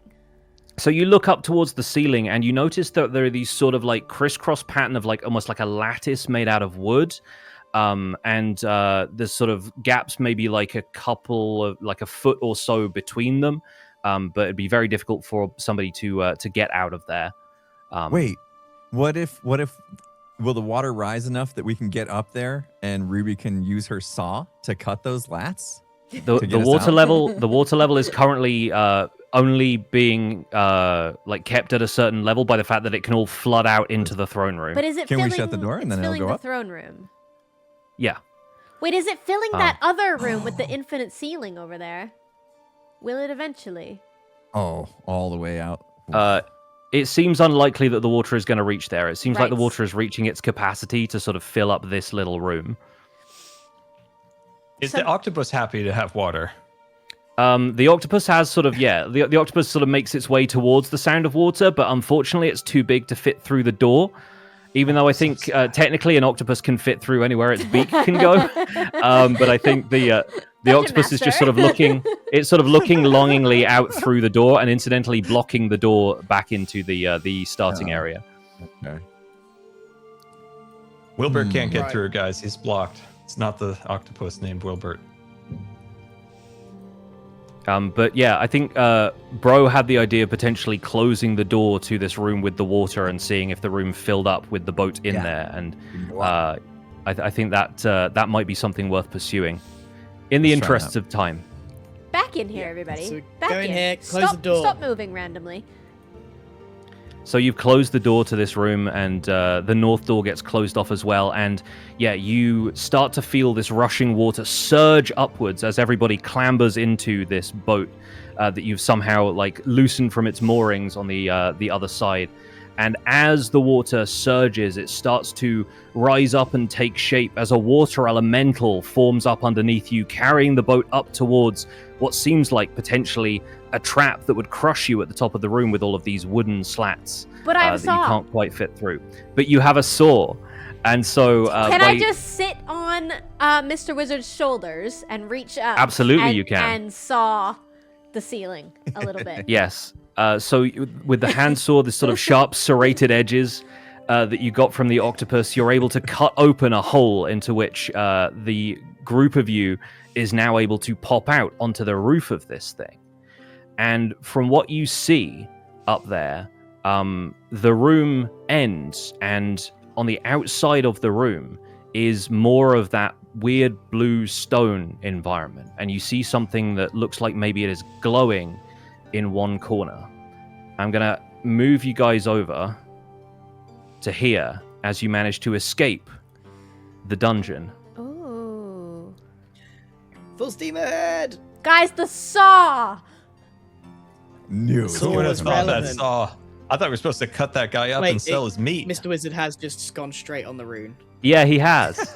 Oh, I thought we were leaving, gentlemen. I thought. Hey, you don't know what it is? For Yeah, Sunday, Mr. we Wizard. need to get in the habit of moving once. Mr. Wizard staying on this thing briefly becomes incorporeal and vanishes. Well, he's dead. Oh, I think he's Wait. escaped the dungeon. I think we all need to go Yeah. on it. I will go, and I I've do a already died once backflip. today. I'm going last. All right. You see Max Blunder with a pretty average backflip, but one that you still manage to land, steps onto the teleporter and disappears. We're calling this the teleporter because that's what it's doing. I will walk casually up to the teleporter as well and go through. All right. After a brief period, Ruby also disappears, leaving Brogini Dude Stone wondering why the heck everybody. Back to fight that monster that killed me. No, I'm just kidding. I'm just kidding. All right, fantastic. Is everybody good for maybe the next like 10 minutes or so? Because we are about to wrap this up, but I have something special I want to show you guys. Yeah, but there is Yeah, I can an do 10 ad more. starting in 1 minute. All right, we are going to run ads, and Run ads, when we come back, we will have the Appreciate you. conclusion of this Escape the Dungeon arc. Nice. Do you guys are This you was learning just a D&D? tutorial, Do you guys. get This, it, guys? This I'm is just just trying to us find the flow. That's what understanding I've how to struggled play with a little before we bit. go in. Yeah, I will show you some stuff that can help make the flow a lot easier as well. Yeah. Like the macro like hotbar at the bottom of the screen, you can just drag stuff from your character sheet onto that. So if you don't want to open your character sheet to like use a weapon, you can just like swing a sword from your hotbar or cast a spell. Oh, from that'd your be hotbar. useful. Yeah. Yeah, that'd be So cool. that's gonna be really helpful. We don't continue on Sunday. The real campaign will start. This on was like a Sunday. Yeah, tutorial. this is a tutorial. This is a kind of like meta thing that's going We on. made right our characters ready for Sunday, and this was us learning what a D&D experience is like before we get run in and make really stupid decisions on the real thing. And I'm like still when gonna you- fight everything that moves. I haven't used a spell. If I were to use a spell at any point on any of those monsters, would you have told me to do that, or would I initiate it, or how would that? Yeah, Choose, like- guys. Yeah, the It's idea is yeah. that you choose what to do. Like if you're in a combat, unfortunately, I think you were too low down in the combat for some of them, and I kind of wrap things up a Yeah. little sooner. But yeah, you would say like, I want to cast magic missile on this thing, and then you'd be able to go ahead and roll it. Okay. I feel kind of bad that I've not given everybody equal footing in the combat No, situation. it's fine. I was just trying to figure out when to use it because I was worried those would be too overpowered. I wasn't quite sure. Oh yeah, no. In all of the stuff that was in that area, trust me, you would have Okay. maybe made a dent, but not much more than that. Okay. All right. I think I've successfully copied your tokens over. I will make them all visible again in a second once I've set up the camera, because y'all are about to see some stuff I've been working on. Let's move that back. Okay, wonderful. And I think at this stage I'm going to change up the music too.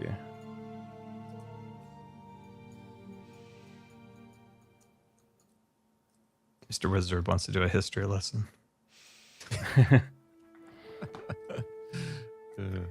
Okay, are we back from ads? We are back. Yes. We're back. All right, wonderful. The group of you find yourselves, and now I'll need to like have you all move out from the cluster that I left you in. You find yourselves on a podium floating in a dark void, and in front of you is this enormous building, like some sort of temple, but it seems to be floating there in the void, sort of supported by absolutely nothing. And a thin bridge connects it to the island you're standing on, which, as you step down from this pedestal, twinkles at your feet like crystal. Wow. Reminds me of Cousin Albert's house. He was a sorcerer. Oh Jesus. Well, I'm the heaviest one here. I don't think I should go first. I'm the lightest. Let's go. You effortlessly cross this bridge. It seems to support your weight without being too rickety. And as you enter this enormous room, Mr. Wizard steps out into the void. Let me move you back in. There you go. Jeez. You see shelves of books surrounding you in an orderly fashion, and beyond this huge chamber that seems to have been carved from a single piece of stone. Wow. It's filled with beautiful ornate architecture and mechanisms and trees. And before you can take in any more, a 3-foot-tall man rushes towards you. Hey, little guy. He has pointed ears, little round glasses, and he is clearly flustered. He says, "You can't be here. I mean, you shouldn't. We've never had anyone break out of the calibration chambers before. Explain yourselves." The octopus had a saw. Yes, but I have no idea where There was it a monster got it that from. killed me. Were you torturing us? No, nothing of the sort. From the balcony behind this guy, you hear another voice. This beautiful melodic voice sort of floats down from the balcony, and she says, "Ingvar, please, some hospitality. Stars have been born and died since we last had guests." And Ingvar says, there's no precedent for this. My calculations will be thrown off. There could be untold consequences for our latest world. And he sort of rushes off towards this machinery in the center of the room. And as you look past him, and he starts scribbling frantically on this pad of paper, taking up the center of the room is this enormous golden apparatus, with circular sections of it revolving and turning around each other. At its center, when the center is visible, you can see a sort of image, but even at this distance, it looks impossibly detailed, as though you could zoom into it and it would grow and grow and surround you until you were part of it. And the woman coming down the stairs from the balcony smiles and says, "That's the universe we're working on. The whole thing. Isn't it special?" What's your name? You can call me Pashan. I'm the law weaver of the forge here. The little one over there is Ingvar, and Bruin over there is the guardian. And you look across the room to see an enormous giant who's sort of tending some of the equipment and looking at the statues and dusting things. And he sort of looks around and sort of nods at you silently and goes back to what he was doing. And Sean, can yes. I backflip on the universe? Oh, I think you're going to backflip on all sorts of places in the universe. Wait, is it Yeah, our but universe? The universe. So, this is the Arca Pandora. This is where we shape reality. We give it structure and balance the forces that act upon it. You know, the big, important stuff. Feels like you Please should look backflip on around. it. You are witness to a place that few mortals have ever seen. Ingvar at this point returns from his scribbling, holding a glowing golden object, or rather it's sort of floating an inch or two above his outstretched hand. And he sort of says, I've never seen patterns like this before. Your calibration was more chaotic than expected, but we can balance that. Exciting. It certainly has potential. And he looks up at all of you and says, forgive me, if you would like a tour. I would like a tour. Yeah. Guys, I'm not gonna Sounds lie, I good. really want to snatch the golden thing that he's holding and drop kick it. If you want to give that a try, No. well, Can't we at least listen to the man first? Yeah, all right. Seems all right, friendly all right, enough. all right, all right. Yeah, okay, Ingvar. Well, let's have a look around. Give us a tour. So this is the engine of the forge of creation. Here we fashion from you could call it data, the architecture of a new universe, a new My sort eyes of keep creation. glancing towards the gold ball. Sure. He You're goes not the he goes on criminal to here. yeah. He says, you see, what we do is we take ephemera, artifacts of imagination, you see, potential, in fact, potential from the new universe, little extracting small motes of it that become adventurers like you, and we allow them to simply explore an environment and do what they would do, what they see fit to do, and that creates sort of a randomness to which we can apply the forces of the universe. And so I think what you have done, especially now that you have come here, is set in motion the turning of the next universe, the balance of things. And my apparatus here, and he sort of walks over to this pedestal, kind of talking as he goes, is I'm gonna slowly walk behind Ingvar. As he's a little dude, I'm gonna just tower above him yeah. so that I can, and with my eyes on that golden ball. Above him on this pedestal, you see a larger representation of this golden ball. And as you look at what he has in his hands, you realize it's sort of made of light. It sort of seems intangible. And so does the one up on the platform. But surrounding it with glyphs and runes and various kind of glowing things is a massive array of what seem like big, shiny buttons. Uh-oh. There's no stopping Max now. Ingvar continues talking as he sort of turns to this desk, walks past you, and says, well, you see, a lot of our plans involve the creation of not merely continents and oceans, but entire life cycles, entire ecosystems, but on a cosmic scale, you see. Everything must be Just in... run up. The button's here. Yes. I'm gonna run up here, and I'm gonna backflip on the button. Okay, give me acrobatics with advantage.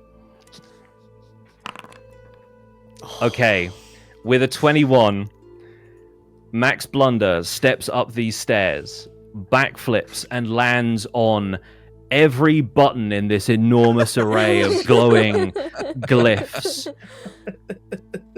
And suddenly that glowing ball in Ingvar's hand brightens and becomes almost blinding, and so does the one up on the pedestal. And he says, no, you can't possibly. The sheer number of Pashan, they've what have they done? I don't understand. And turn to my party and say sick. Pashan sort of casually walks over, but you can tell that her gait has quickened and she's more concerned about what's just happened. And Ingvar says, "You can't possibly turn everything in this on. The consequences, the sheer amount of chaos presented in this universe, I don't know if we can balance it now.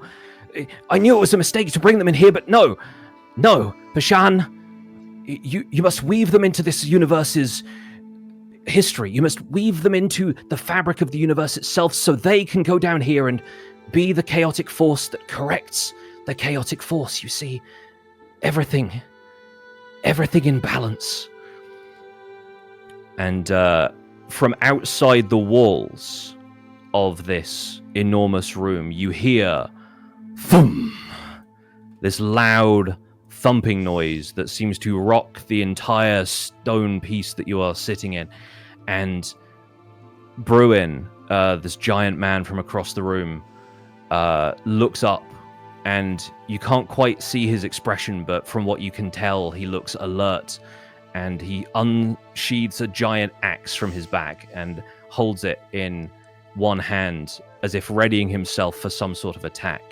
But by the time he's doing this, Pashan has already begun to sing this song, and the room around you fades as the song takes over, and you find yourselves spiritually, almost astrally projected out of your bodies, and the physical forms that you took fade away, and you hear Ingvar's words, "Please, find a way to correct the chaos." Can I sell you some crystals before we go? There will be so many people you can sell crystals to. He has so much gold.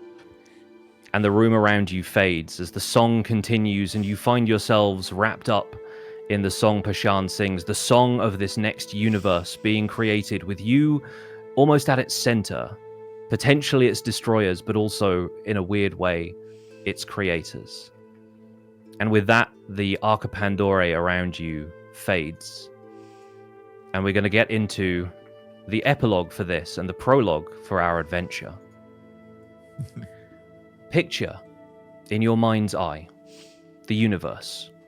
All creation hanging there in the void, existing in a spectacular state of cosmic balance. The outer planes are a great wheel of chaos and order, of good and evil, and at the center of it all, Sigil, the city of doors, constructed on an impossibly large ring that encircles a towering spire of rock. This is a living, breathing metropolis whose inhabitants come and go between the planes of the multiverse as simply as stepping through the right door.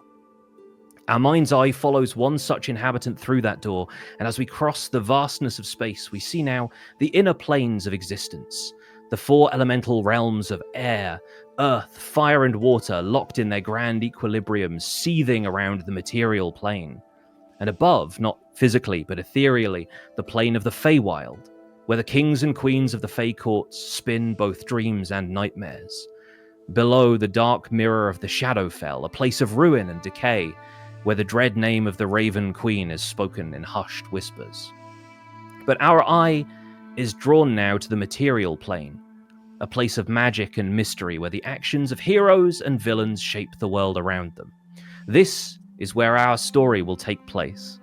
And as we zoom in closer, we see a grand continent rising proudly from a vast ocean. It is dotted with mountains, forests, icy wastes, great sweeping plains and settlements, cities, castles, hallowed halls, and fiendish pits. As we move closer still, cutting across this wild and untamed country, we see 5 roads, well trod by travelers, converging upon a single, sleepy town.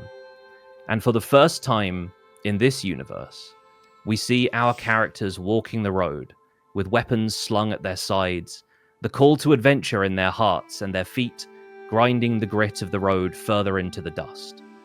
It's here that our story truly begins, as the 4 of you reach the center of this cosmic crossroads, and the paths of fate meet at a place where the destinies of heroes are so often forged.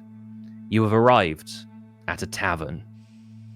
And we'll see you on Sunday for session 1.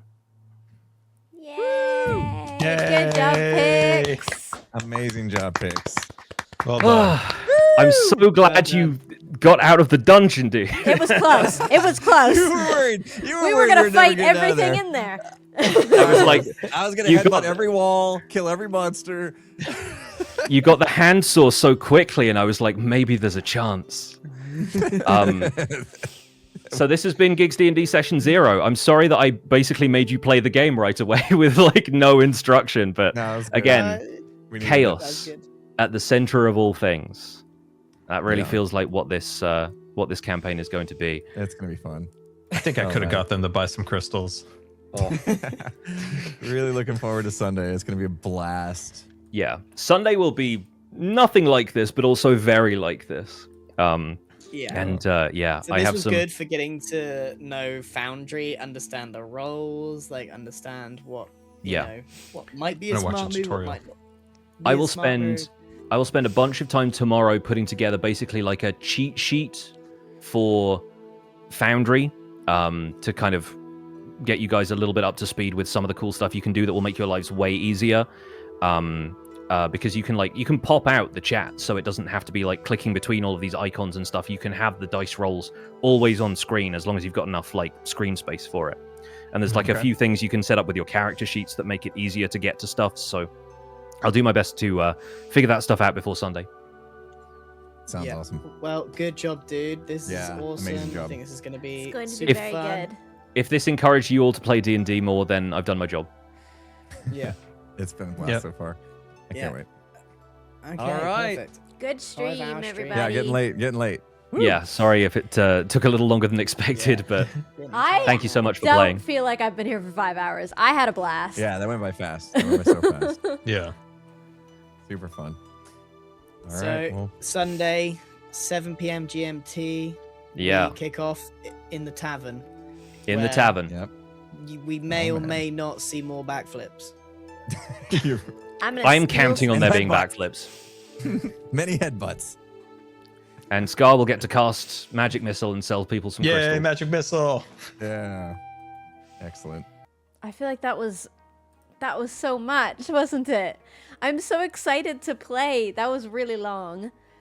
I was hoping afterwards I would have more time to describe my character more, but I think it's been long enough. Yeah, I'm gonna play Ruby Nix. She's a tiny little pretty tiefling criminal. I want her to have like sickly, pale lavender skin. I'll try to do a better character description for you guys. What color should her eyes be?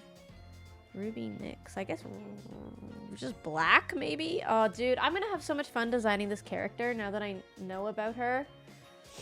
Red. Yeah, but she's got like purpley skin. Do you know what? Let's boot up Baldur's Gate. I can't resist. How could I resist? It's the only character creation I know. I won't be able to get exactly what I want in the Baldur's Gate character creation, obviously. But we can like start to get kind of an idea. I won't be the correct size or anything either. Okay. The skin tone, let's unlock all of them. So we have like all of the purples. I forget what it says about this. Where's my book over there? Lower music? Sure. One sec. How's that? Is that better? One of the descriptors was like,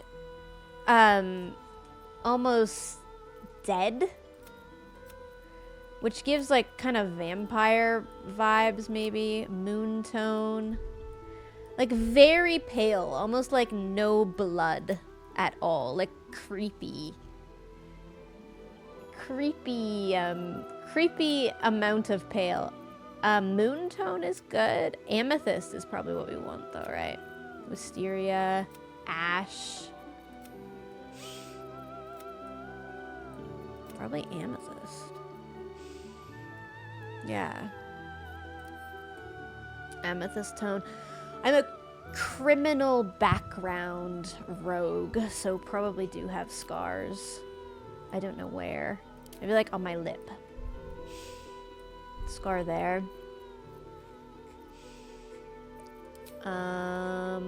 Body art, don't know. Eyes. This is important. I do actually kind of like the white.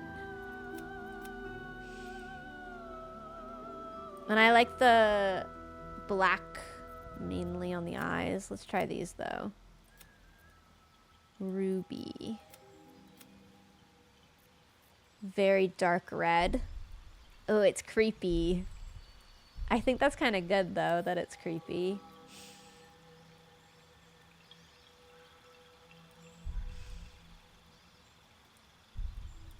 Okay, the next really important thing is the hair, really. Which I think we should make it warmer. That's a very cool toned hair, like blue tones. I have modded hair. Let's use the modded hair, shall we? A rogue. A rogue. It's unsettling. Yeah, it should be unsettling, I think. For like a rogue criminal.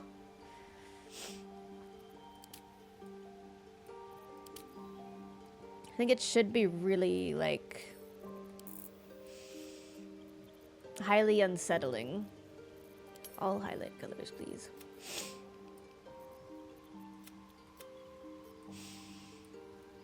Could do red hair.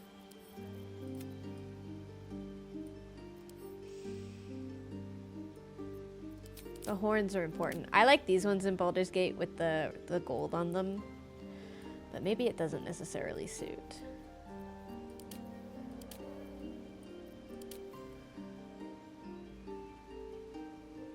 It's fun. And we should definitely have them have a gradient. Should it be to red?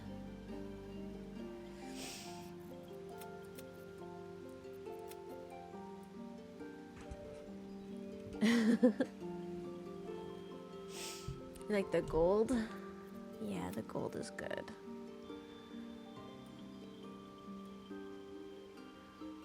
She's cute. I like her.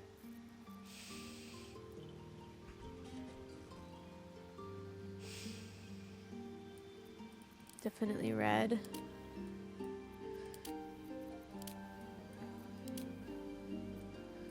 Kind of sawed off horns. That would be interesting for a character that's a criminal. Like if she was on the streets as a kid and somebody just sawed off the horns. That would be kind of horrible, wouldn't it? But she does have like not a very good background. Like the red and gold. Ooh, those ones are spiky.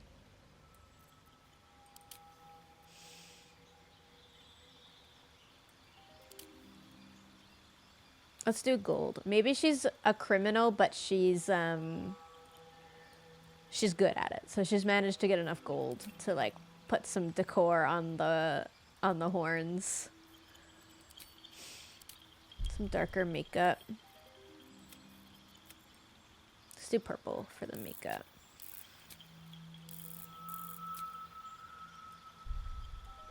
Gotta get some of that purple back in. Ooh. Just winged eyeliner. I haven't played with the character customizer enough in Baldur's Gate 3. I do this as like a self-soothing exercise frequently. I just pop in Baldur's Gate and I'm like, let me make a person real quick and just see.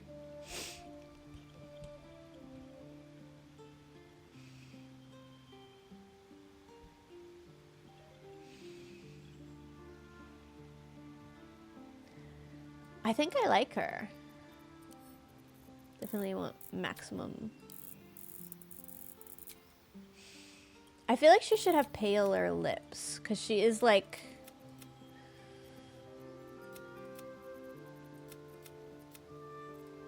I don't know. She's not as healthy looking, maybe. Maybe like that. Is there like a purple lip? There is. Oh, it doesn't look really good though. Maybe that one is the best one.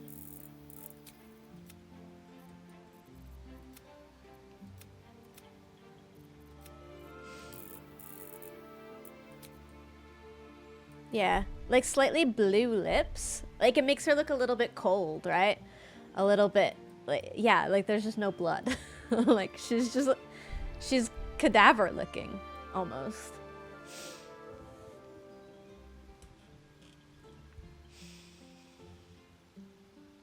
A ghost, yeah, she has that like ghost-like ability.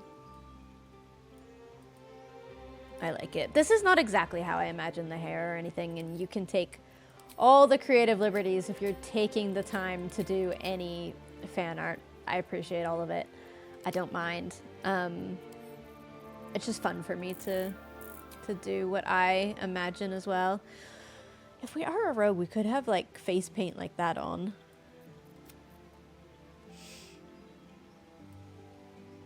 Is she using to do this? This is Baldur's Gate 3. It's just a video game. It's a character creator in a video game. Sword on neck.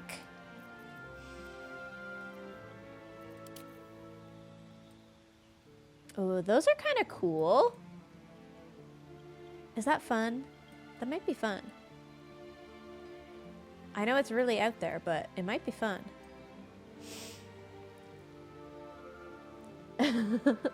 It could just be like paint, not tattoo, but it looks like it's running down from the horns.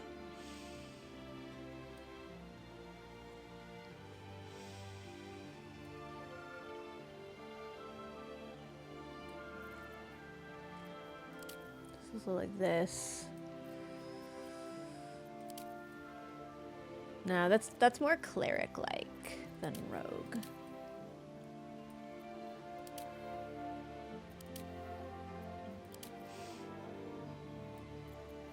A lot of these are too much. Could just have a rose on the neck.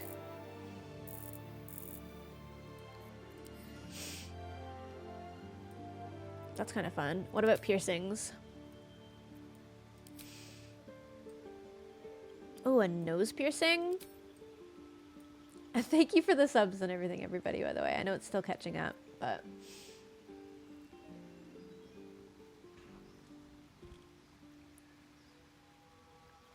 Thank you, Subway.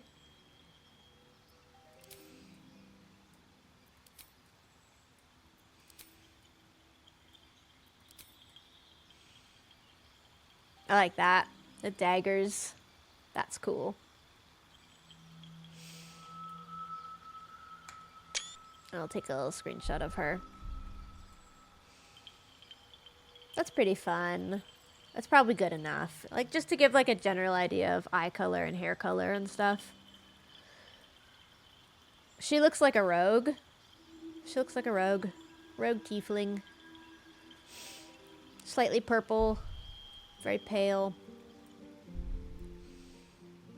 Name Ruby because of all the red. It almost looks like her roots are red and she tries to dye, like, black over top of it. To blend in a little better.